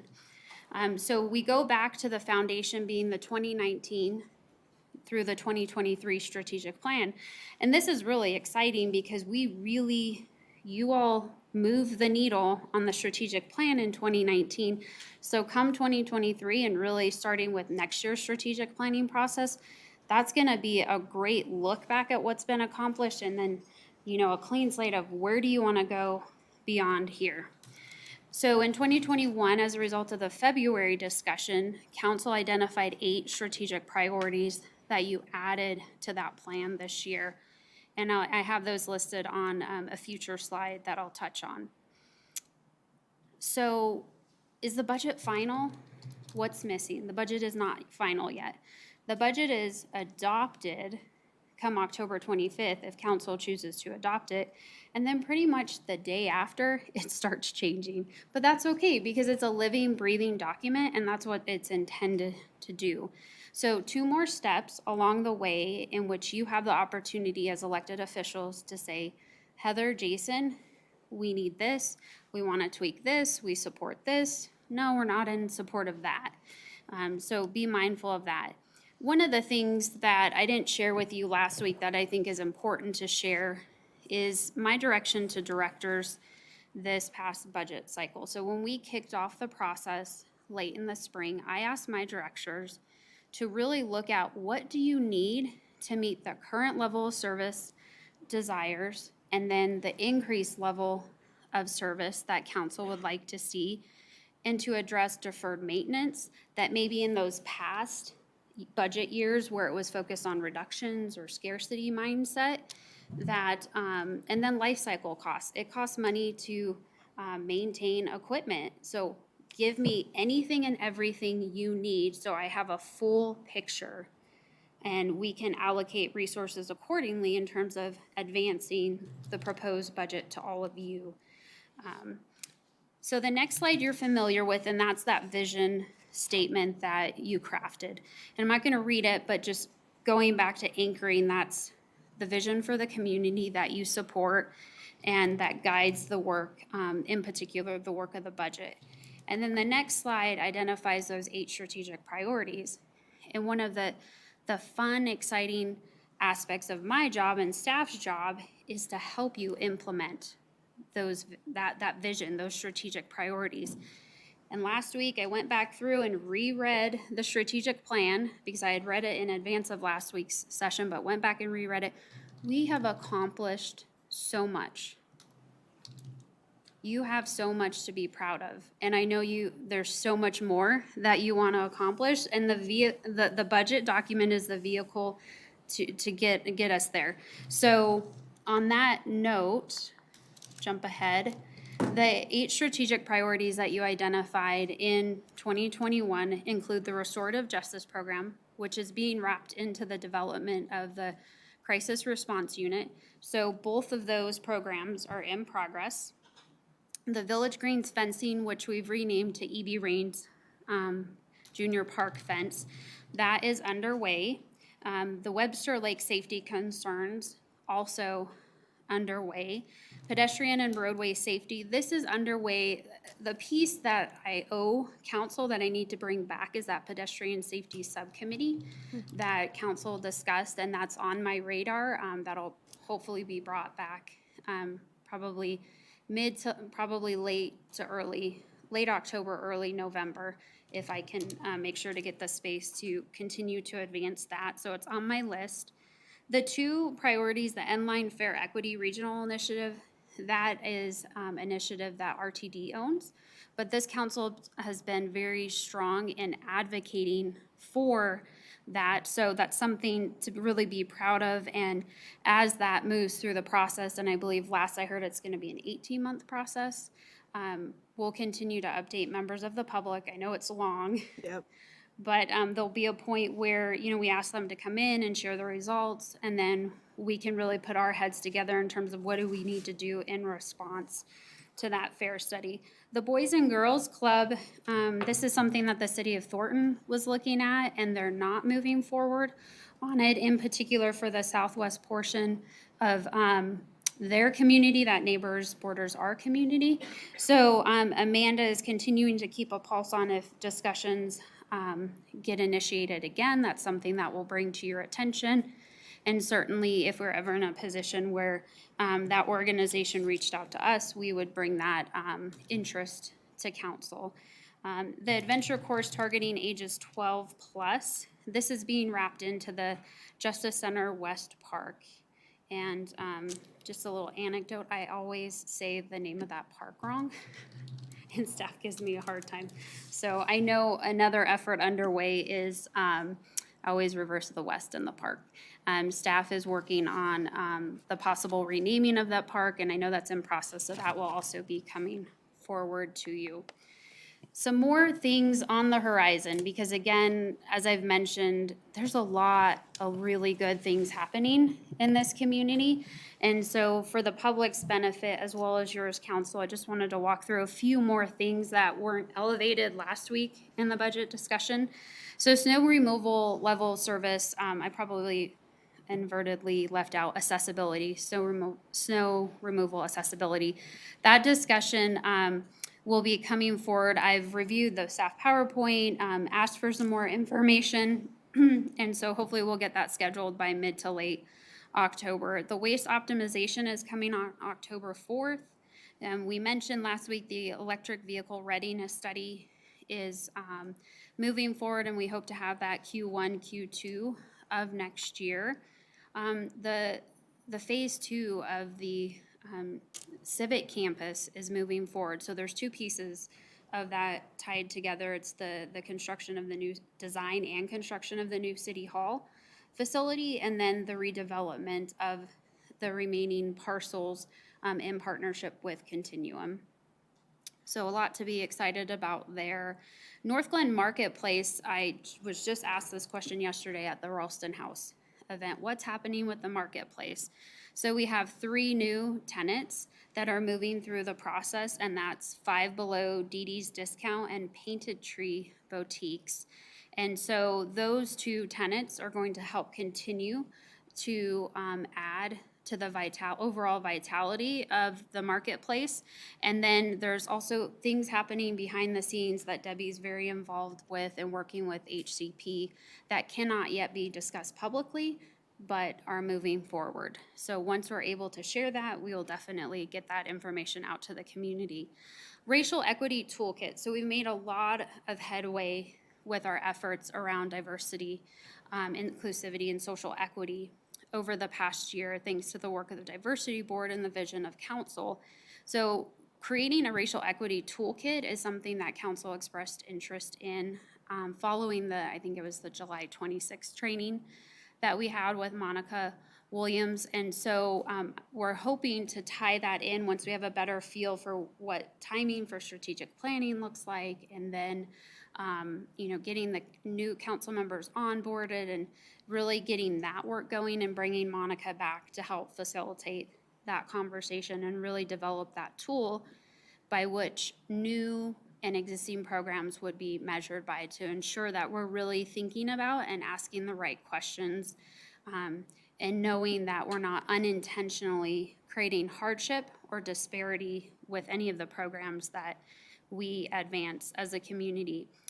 Opioid settlement funding, that's also something coming our way. We're waiting to get a final copy of the memorandum of understanding that you will be asked to sign on to from the state. So the state's receiving a significant amount of money from the settlement. And I believe Adams County is projected to receive somewhere in the ballpark of short of $2 million a year for the next 18 years. I don't know the ins and outs of how will that come down to us, or will is that something that the cities, decide collectively with the county that they hold on to those funds and then create programs and facilities to help with substance abuse as a result of opioid addiction. So those are discussions that have yet to be had, but Councilmember Goff and I had attended a meeting, a town hall hosted by the Attorney General in Adams County, I think about a month and a half ago. And so that's definitely going to be something that's coming your way in the fall. The transportation long-range plan is one item that we've kind of set aside and hit pause to in the strategic plan.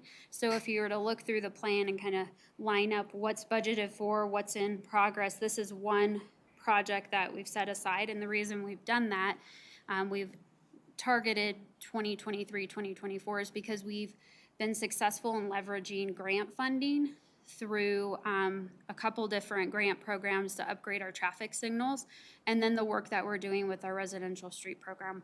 So we felt it was important to hit pause on that, and once we get through some of these initial upgrades, we'll be in a better position to look at our transportation system citywide from a different perspective.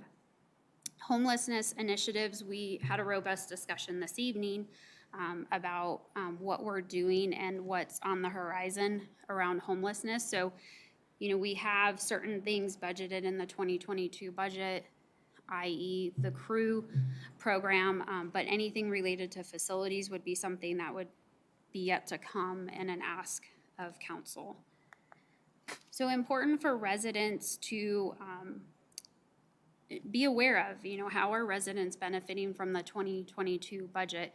The budget document is typically a very thick document. It's got a lot of numbers. So I hope that breaking it down in this format helps reinforce, again, the work of council with the vision and the strategic priorities that you've identified.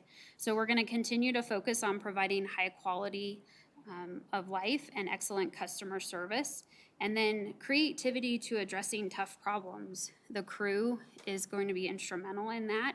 Our work around increasing safety at E.B. Raines Park also definitely instrumental work, not only through additional staffing, but doing the SEPTED assessment, so the crime prevention through environmental design that we've talked about for not only E.B. Raines, but also Croak.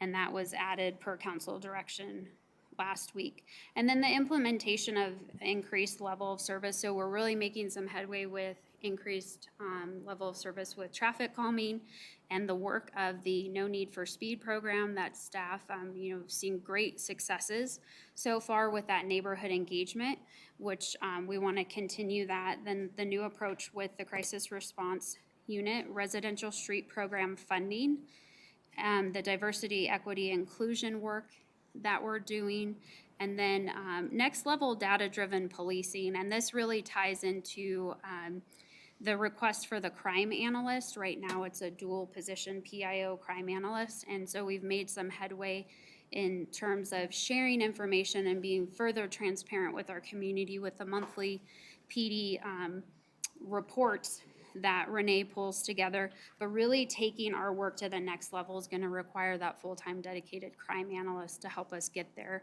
And not only from the work that we've done from a traffic perspective related to traffic safety, but all crime has increased over the past year. You all know that. So how do we dig deeper and really identify the themes and patterns and figure out what tools do we need to add to our toolbox to continue to address and keep our community safe. Parks visioning, this is going to really be a deep dive into a more recent theme that I've been hearing from you about, which is we need to really look at our maintenance standards for parks maintenance. So this is looking through the master planning process next year. What do our residents desire? Not only from an amenity perspective, but from a maintenance perspective. Amanda and I have been having a lot of conversations about native grasses of recent weeks. And so what native grasses look like to us may look like to weeds to the average resident. And so, you know, what education do we need to do with residents and really help bring residents along? And then what adjustments do we need to make in terms of our standards to align with what the community is looking for?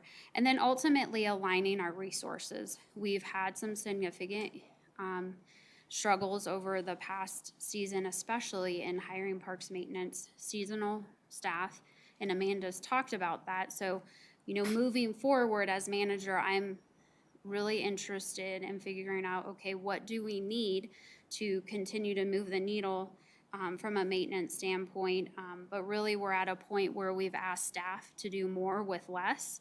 And so how do we get to that right balance level? And then knowing that we have a future park on the horizon to come online, how do we meet those maintenance demands, et cetera? So in terms of 2023 planning, I've added this slide to plant a seed, something that doesn't have to be discussed or answered tonight, but something for you to think about. I think moving forward as a result of last week's discussion, I will plan to bring a discussion forward to council outlining what I'm thinking about in terms of the budget process, and then you all can react to that and make sure we build in the pieces and the steps into that process, so that way, as manager, the staff, as a team, we meet your expectations for the budget process. One idea, again, planting a seed, is to consider doing a budget workshop. So over the past few years, we've utilized study sessions, so we can utilize a dedicated Saturday, a different evening, to where we really focus on budget and take a deep dive, and we're not up against the time limit of a study session, so to speak. And it really allows for the space for a lot of questions and, free flow of ideas, and make sure that we really wrap your input into the budget development process. So again, we don't have to take a deep dive into that tonight, but something to consider, and then provide me with feedback later.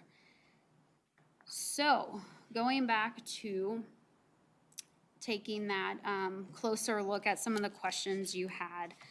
This is the general fund budget overview. So again, we're projecting an 85% fund balance in general fund. And so that red number, the second column in from the right, that $478,171, that's what we're asking to use of reserve. So when you look at the revenue figure of approximately 32 million, and then you look at the expenditure number of 32 million plus, that's where that differential comes for the public's benefit, and that would be coming from reserves. And last week, Jason had shared that we have approximately $534,000 in one-time use. So if you have any questions about the one-time use of fund balance and all of those ins and outs, we can certainly create space for that. So the next several slides, I have personnel additions. And I know last week it was expressed that you'd like to hear from directors. So what I'll do is, with each slide, I'll ask you if you want to hear from directors, or if you want to just skip ahead, because again, I know it's late. So with the city manager's office, I think you've heard a lot about crew. So I'm assuming you don't have any additional questions about crew, but please let me know. There was some discussion about the seasonal events coordinator last week and whether or not we needed an increase to that FTE, and then the economic development coordinator. So would you like Diana and Debbie to come up and share more about those positions, or thumbs up if you're good? Okay, perfect. Can I get some clarification on your FTE count? Sure. Is that a total count that you're looking at, or is that what you're asking to add? So good question, Becky. So the community resource navigator positions we actually added to this year's budget through that personnel summary amendment that you approved tonight. So 5.5, it's really the 1.5 that's new for next year, plus the resource navigator, the crew staff members. What's the, 5.5 So, total? yeah. So 5.5 in the city manager's office. So overall, our FTE count in next year's budget would be 328.79. That's an overall increase of 25.89 FTE, a large number of that coming from the rec center. So we're talking about 2.5 crisis response unit co-responders and then a program manager, along Yes, with so flipping you- that role to a full-time role? So council approved the resource navigator, the crisis response unit program manager, and the crisis response unit co-responders. You approved those FTEs tonight.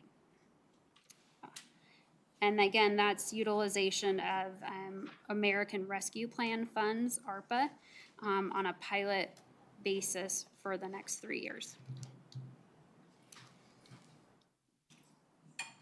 Okay. So Parks and Recreation, would you like Amanda to come up and talk about any of the Parks and Rec positions? So I have a question. I don't know that I need to hear about the positions as much as if I'm looking, I mean, we understand the new rec center needs more positions. That's pretty clear. I think it's the third item down, so 3 more people. In response to the park conditions discussed. So I had a thought today, actually the other day, but it was reiterated today. The new rec center and this whole area is absolutely beautiful. It is. There's an issue because number one, it can't ever be left in disarray like some of our parks that we're seeing. And it becomes the new standard for what our grounds look like in our city. And I'm like, 3 people is awesome, but it is an honest question, is it enough? Because that is way too amazing to, say we get 5 years down the road, 10 years down the road, and it looks like EB Rains across the street. We want to raise EB Rains to the level of Memorial Parkway. And so, Amanda, do you need more people to do that? So we started with these 2 positions. It's really, and I'm going to break that 3 into 2 different chunks. So Okay. one is we currently have between 10 and 12 seasonals each year budgeted. We have had a really hard time hiring those positions in the last several years. And we're getting shorter seasons out of people, and it's just not providing us enough support. So one of those 3 positions is actually a transition of 3 of our seasonal positions into a single full-time position. So it cost about the same in salary for those 3 seasonals as it did for 1 full-time person, exclusive of benefits. So there was an additional cost to provide that as a fully benefited position. Okay. The other 2 are indeed new positions in response to some of the concerns we've heard about EB Rains and just trying to keep up with that use that's happening. And then the third piece of it is we have struggled this year where we've had some vacancies. We've had some staff out on leave. So when you combine the shortfall on the seasonal side and a shortfall on the full-time side, I'd say it puts us a little further behind than a typical year of trying to stay caught up during the summer months. What you will notice in the staffing plan that Heather, the long-range staffing plan that Heather provided to you, is that we said we would reassess those needs once we go through the master plan process, really looking at that as an opportunity to hear from our community, hear what those needs are, and better understand how we can kind of distribute that across the city, the new facility being one of those. Okay. Does that help? Yeah. Okay. Yeah. Thank you. And to not go too far, you can stay up here, Amanda, too far a different direction. I mean, Amanda and I are talking about, if not additional staff, then is it right-of-way contract maintenance? And I mean, there's a whole other slew of management responsibilities that come with that. It's not a simple fix. So I said right-of-way maintenance, but even contract parks maintenance, then you've got to ensure that the contractors meeting our quality standards and that you got to ensure that the work's being done. And so I think the adjustments that she's made for next year, we've got to get staffed and then really work it, and then we will come back to you and let you know if we need more. And just a money question again, so, in that same line item, if it's really 2 FTE, how come that money is in the total at the bottom? Like, I mean, it is 3 FTE, but one of them is offset cost. So does it calculate that way, I guess is my question. Yes, okay. So that budget figure is salary and benefits. So Okay. it's salary and benefits in their entirety for 2 full positions, plus benefits for the 3rd position. Got it. Okay, thank you. Good question. Yeah, another question. Oh, sure. Quick question. Amanda, I know you talked about the park ranger last time. Can you tell me a little bit more about what this individual will do? And you said that they're only staying at EB Range, right? So we currently have 2 seasonal park rangers and really see that benefit to taking a more proactive role with engaging community members, having more of a stewardship program developed, being able to provide nature education to our community members and just being a presence in the park. We anticipate that position would likely be primarily at EB Range, but would also support some of our other high-use parks like Croak Reservoir or Northwest Open Space. Obviously, one person can only be in so many places at any given time. But if that one person's able to really build that program over the course of an entire, the full year over year, they can also then use those seasonal park rangers a lot more effectively during the summer months when they have them.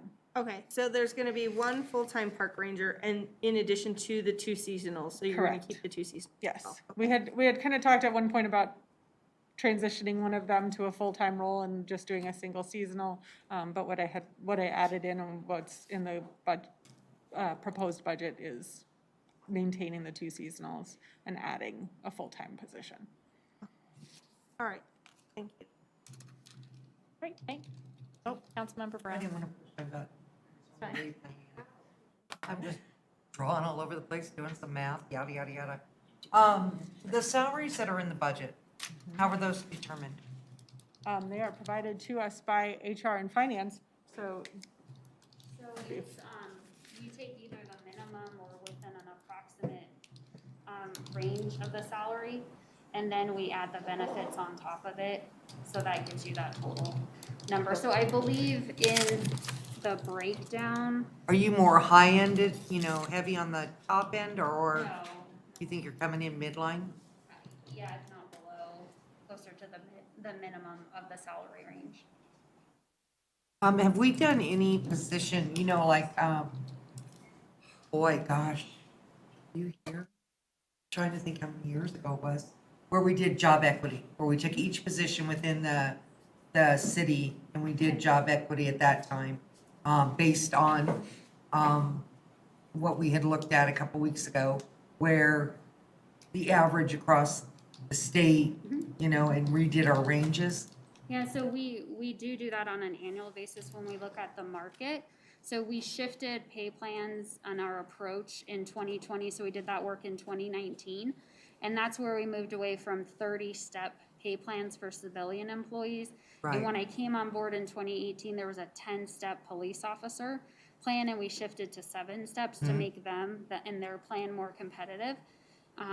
So we made that shift, and every year we do a market update to ensure that we're remaining competitive with that market. Part of what we did when I say market is we broadened our market to the Denver Boulder market area using Employers Council salary data.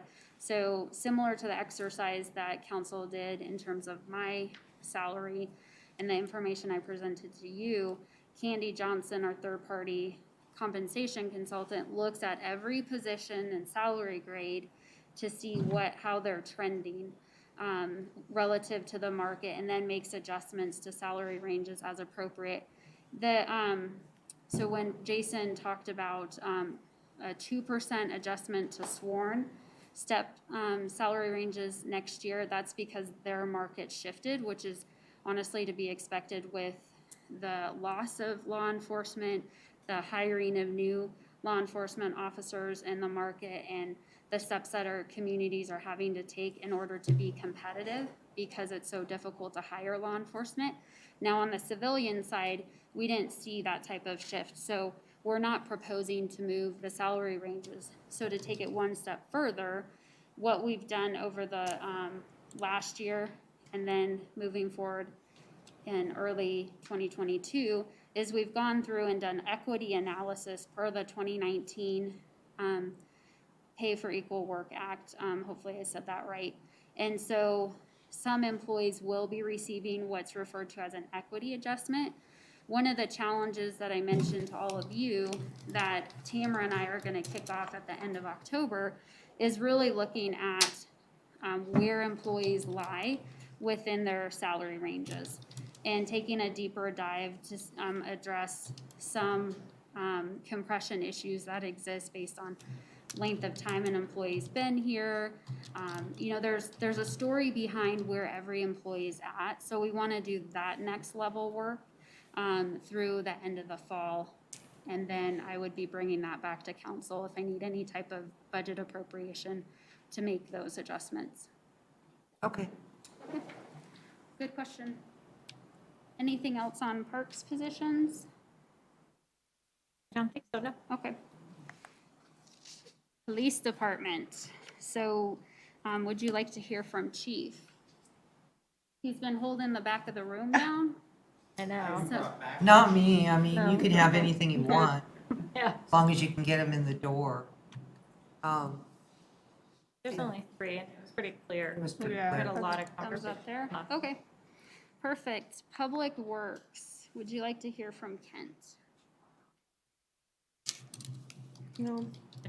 Remember that one too. Yeah, I Okay. remember that one too. I think what I was looking for was comparison to where we were.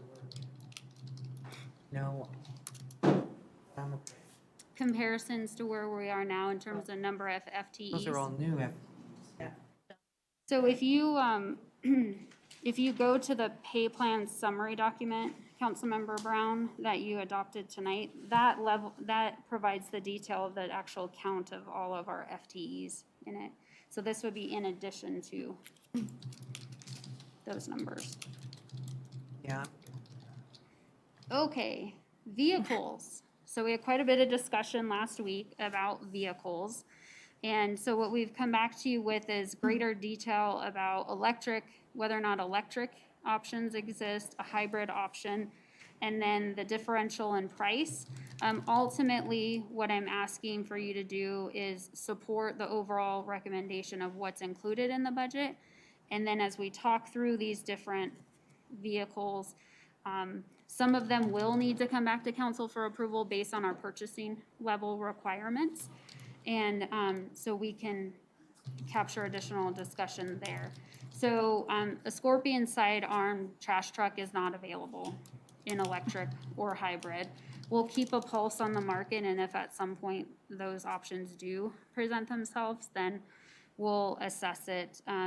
The Ford F-150 EV Lightning, those are available. So you see there's 1 in Public Works and then 3 in Parks. So we can move forward with an electric option for those vehicles. Now, in conversation with Kent, he believes that we do have the ability to provide charging for those vehicles through what he's referring to as phase 1, but we will need to be thinking about that next level of charging as we move from 2022 into 2023's budget.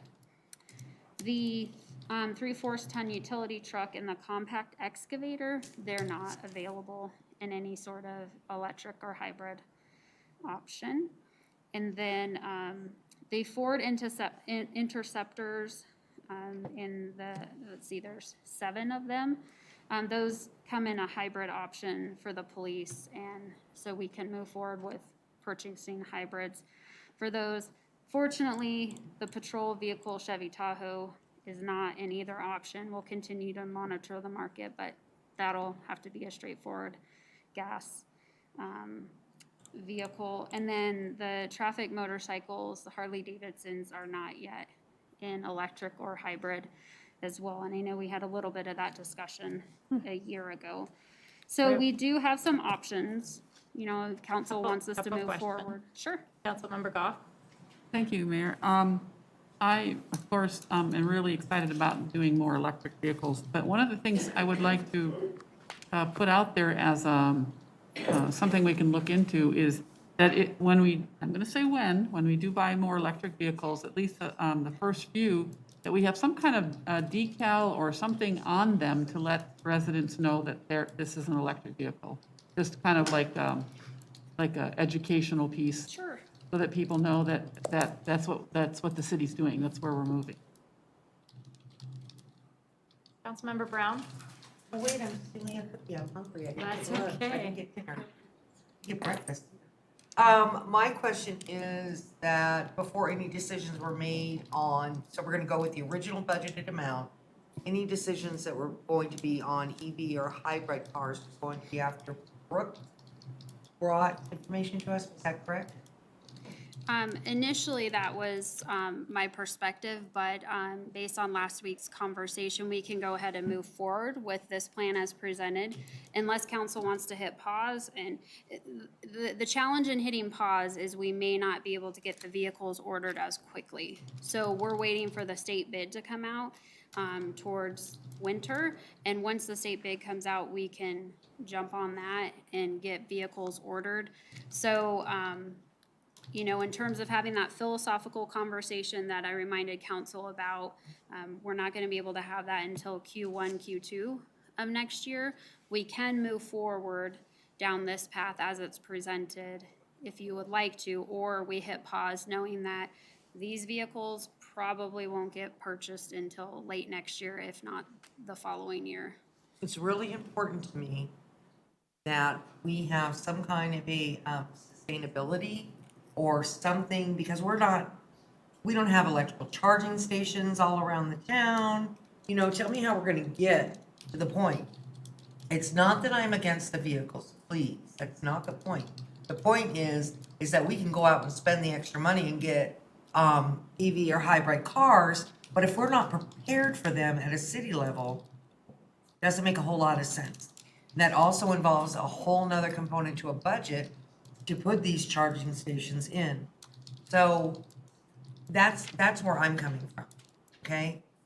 It's like trying to project in the future what it's going to cost us to get these charging stations up and going, and if we even can, by the time the cars come in, based on different things that are happening in the community where deadlines are not being met because plywood's $1 million. I am totally for the hybrid cars and the electric cars. I just want to know that we have the infrastructure in place to take care of the needs of those cars. I can order them up today, yeah, that's fine, but I don't have an infrastructure today. Right. So going back to that phase one piece, I'm going to have Kent touch on that because that's the discussion we've had. And he's assured me we can accommodate these vehicles. Anything more, we've got to look at what he calls phase two. So say more about that. Thank you. So there's no issue with the hybrids. Obviously, those will be. But the EV vehicles specifically, so right now, phase one is generally you could plug it in and it could charge overnight. It'll take eight hours to charge. So that's just simply at its simplest form, running an extension cord and plugging in the vehicle, and the vehicle would be charged overnight when nobody's working. So it makes sense in my world to purchase the vehicles as they come out. The information that we received today is they may not even be available if you're on wave one until late summer. So the longer you wait, the further the waves down you go. Now, so the example that I like to use the trash truck, for example. We usually order the trash truck or give an order to order the trash truck after the budget is approved. We still don't have this year's trash truck. We're not going to get that vehicle built until probably December or January. Same thing with, some of these other vehicles, the utility box truck. We ordered it at the beginning of the year. It takes that long for them to build those vehicles. So we're really kind of rolling the dice with the Ford Lightning. We want those vehicles Unlike the hybrids where the police were kind of waiting to see how those interceptors performed over a 3-year period, and now they know that those do perform at high performance. We want to be the front runners. We want to be first with the EV Lightnings as soon as they come out. We want to be in that wave 1, and we want to be the front runners in this area. So if we get 4 of those, and what a great idea to advertise that, and it just immediately came to my head. Again, with Ms. Whitman and Councilmember Dodge, when we had our sanitation, and we designed the little man for our sanitation, and how that is carried along, and maybe creatively Diana and the team can think of, some sort of EV person for our city that we can move forward. I don't know, just brainstorming. But that little blue man that we have comes to all of our events. He's on the sides of our trash trucks, and we advertise that thing. So again, not to kind of lay the point, but we can make it through a year, well, maybe not even a year, because by the time we get the vehicles, even if they're available in late summer, we're probably not going to take possession of those for another 6 to 8 months after that, because they're going to need to be spec'd out. So we're looking at an 18-month period before we get an actual vehicle. In that time, the EV readiness study is going to be ready. We're going to be presenting that. Part of the budget we're proposing is the new facilities building. We'll begin design on that. So at M&O, we can build that type of infrastructure into that design at M&O. We're looking at that at our water plant. We already have the EV station now at the rec center out front. We have the EV station at the M&O facility. We have the opportunity to build one that I think it's all ready at the Justice Center. So we're close. We just need to get the study completed, but not miss the opportunity to be the first ones to get these vehicles. I'm good with it, but I'll hold you both responsible. We have a plan in place, and it's gonna work. I'm talking the minute they hit the ground. Councilmember Duran Malika. What was I gonna say? Oh, okay, so, I actually support, these additional cars. I do appreciate Becky's comments about just making sure that we're able to use them when we get them. That's solid. Solid point there, Becky. And then, I think I made it. I think you got it. And then the only other thing that I was gonna say is, in this graph, it's showing us that we have to pay, $47,000 extra for these, vehicles. One of the things we're not seeing in here is how much money we're gonna be saving on gas and other things like that, because we're not obviously purchasing vehicles that are gonna use as much. So, that was the only, thing. I was wondering what that would look like, at the overall total cost of, these vehicles. It'd be just nice to know, but I support these vehicles moving forward, and I hope other council members do. And that's a data point, Councilmember Dramel, because that would come out of the EV readiness study.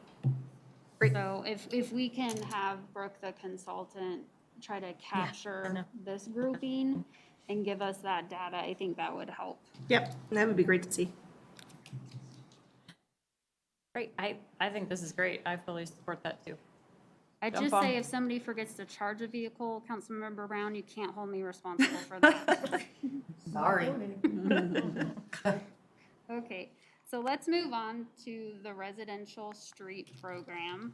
So this is our pavement condition index. So this is the method by which the rating categories of our roadways. And so what we're gonna show you in the next several slides are roads that are today within the good to fair ratings. And so we assume that because this is a cyclical process, that as we move forward, I'm sorry, I keep forgetting to take my mask off, that there's degradation that occurs on an annual basis. So so this data is based on the 2019 PCI assessment. We'll be conducting the 2022 PCI assessment, but what we're presenting to you is are additional roads that you can capture for improvement next year. We don't have any very poor, serious failed roads that we're looking at addressing next year, correct, Ken? Did I say that? Right? Okay, so we're really focusing on good to fair beyond those which are already planned for improvements. So on the next slide, this first part up to the green bar, and thanks to Jason for putting all of this information in these tables, the $1 million grouping is what we had planned, already proposed in the budget. And so everything shaded below the green line, we used about $500,000 increments of additional roads that you could choose to fund up to a total of $3 million. And so to orient you with the tables, the PCI average, so that those rating numbers relate back to that table that I just shared with you. And the roads are block segments. So in the past, Kent's shared that with you. So they're portions of roadways, not necessarily an entire stretch of roadway that would be improved. We based these recommendations purely on the rating and not any type of this ward's getting this many, this is purely based on road condition and what's next in the process, which I'd recommend we stay with that approach. So you'll see numbers 7, 8, 9, and 10 can be additions if you want to spend up to 1.3 million. The next page, you can get up to 2.5 million with those additional roads that would be improved. And then on the next page, that brings us to ultimately, if you chose to appropriate a total of $3 million, it would be all of these roads that I just shared with you. So you have that funding available in fund balance. And Jason, remind me, you took that $3 million amount out of that one column. So it leaves us with a 70% fund balance. So you can 70? afford it, 78. 78, oh. That's what we would have remaining.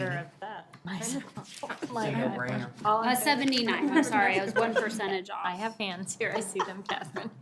Councilmember Goff? I just wanted to know is, we had talked previously about the ARPA funds, and I know some of those could have been earmarked for something like this. Am I right? The ARPA funds are earmarked for the road work on 104th. And so if you go back to this slide, so 1 through 6, you don't see 104th there because that's earmarked, and correct me if I'm on track, right, Jason? It's separate. Yeah, Huron and 104th are ARPA. They come Okay, from the I ARPA just, bucket. I remember at the time when we talked about that we had decided to spend a small portion of that now and, revisit the remainder later. So I was just wondering, if that's a possibility, if we wanted to use some of that for this or not, or just continue to wait and come back to that later. I would wait and come back to it, would be my recommendation to council. You have the available fund balance, so I would focus on this approach. And then as opportunities present themselves in greater utilization of ARPA funding, we can have those conversations. Well, I am in support of doing as much of it, like all of this, I guess, because this is something that we hear a lot about from our residents, and it is something they will see the immediate impact, from doing these improvements. I just kind of wonder if are we actually physically going to be able to do all of these in 1 year? Great question. It's a question Kent and I have talked about. So the key to making sure we can successfully implement this plan is to make sure that they have the bid documents ready to go and they get them out on the street in terms of out to the contractors as soon as possible after the first of the year. So essentially, once the budget's adopted, they can start working on those documents. I mean, they have them from the last couple of years, have conversations with contractors and let them know this increased level of funding is going to be available.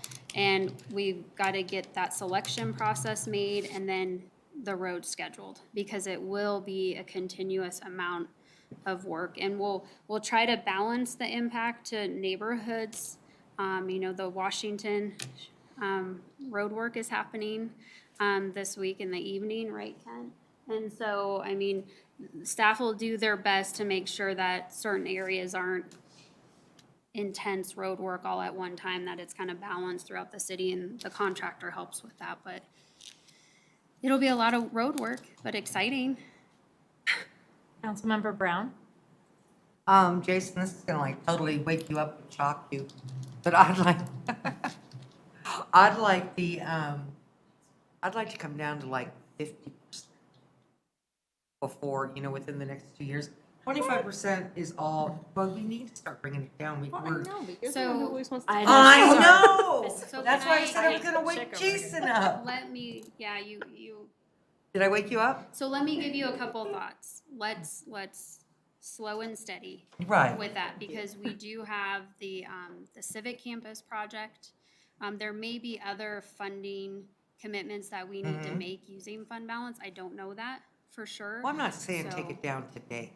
I'm saying I would just like to see it start to come down. I mean, our previous city councils have done a wonderful job of bringing bringing the reserve up from where it was many, many, many moons ago. And I just think that our residents are very upset about some, our roads are this or that, and we need to start spending some of that money that we're saving on what our residents are asking for, So I am in favor of spending the whole $3 million and hitting the road work really hard and heavy.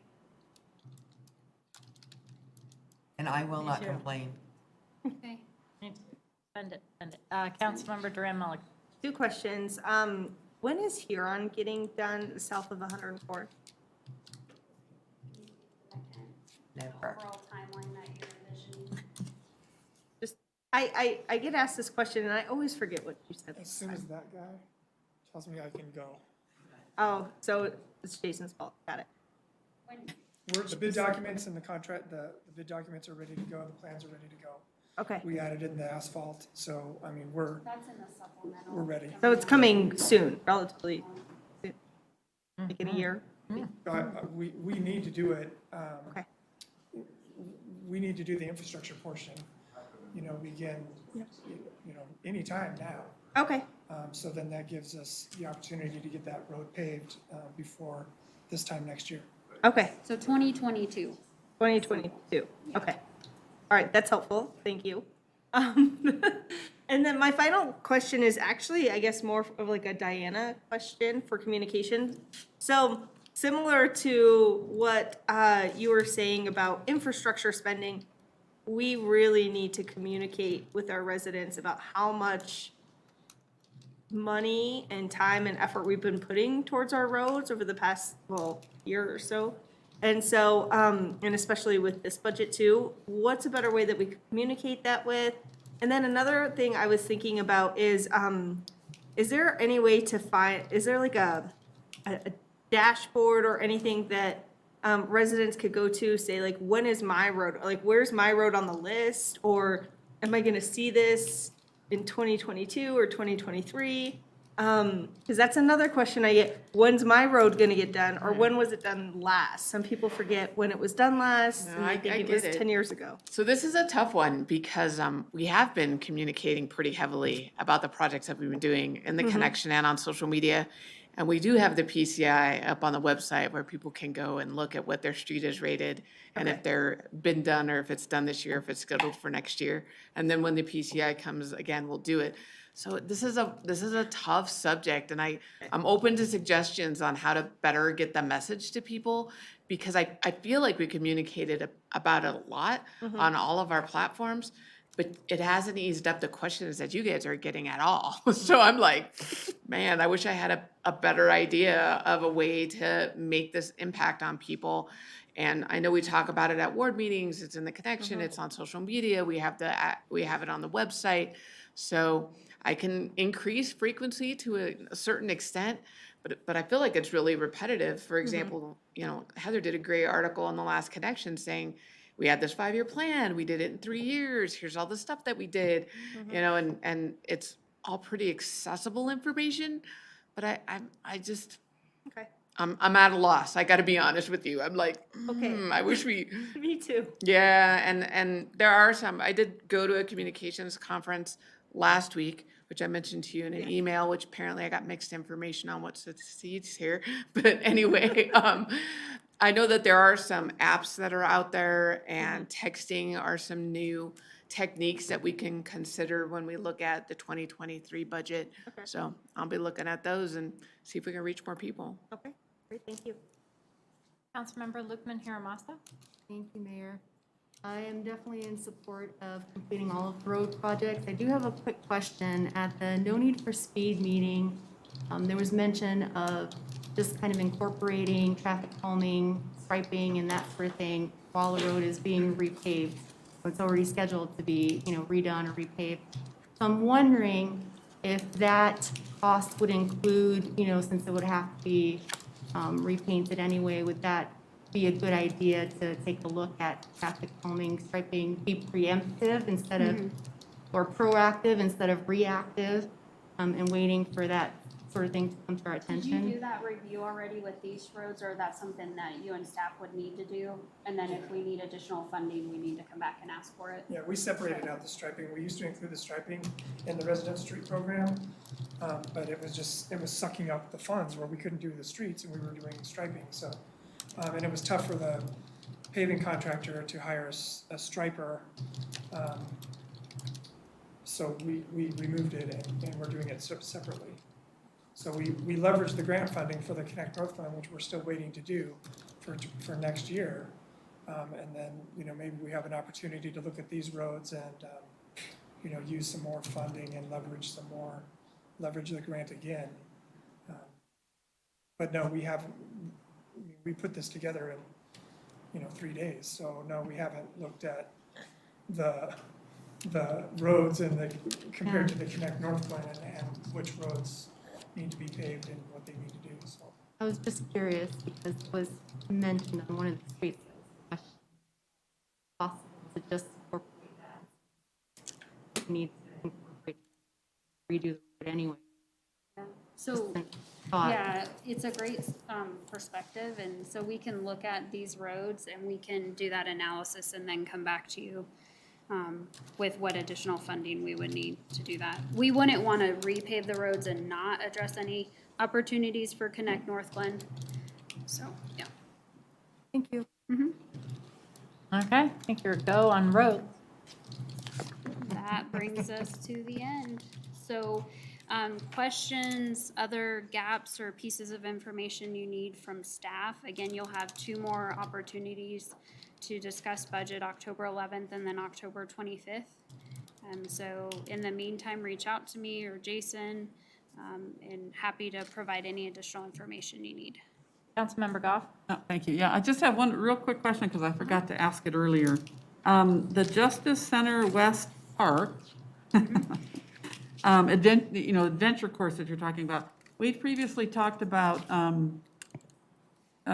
like an estimated budget for that park. I think it was $5 million. But I was just, it may be a yes or no answer, you can even do, Heather, it's just, is this was this adventure course kind of included in that original estimate, or is this gonna be something that'll be like a new thing to add in? So what we're anticipating, there will be a shift in the design, but there's some fitness equipment that was slated for a portion of the Justice Center West Park. We think the adventure course equipment may make sense as a swap in that case. So there will be some additional design costs then, as well as, but equipment costs should be in the same range.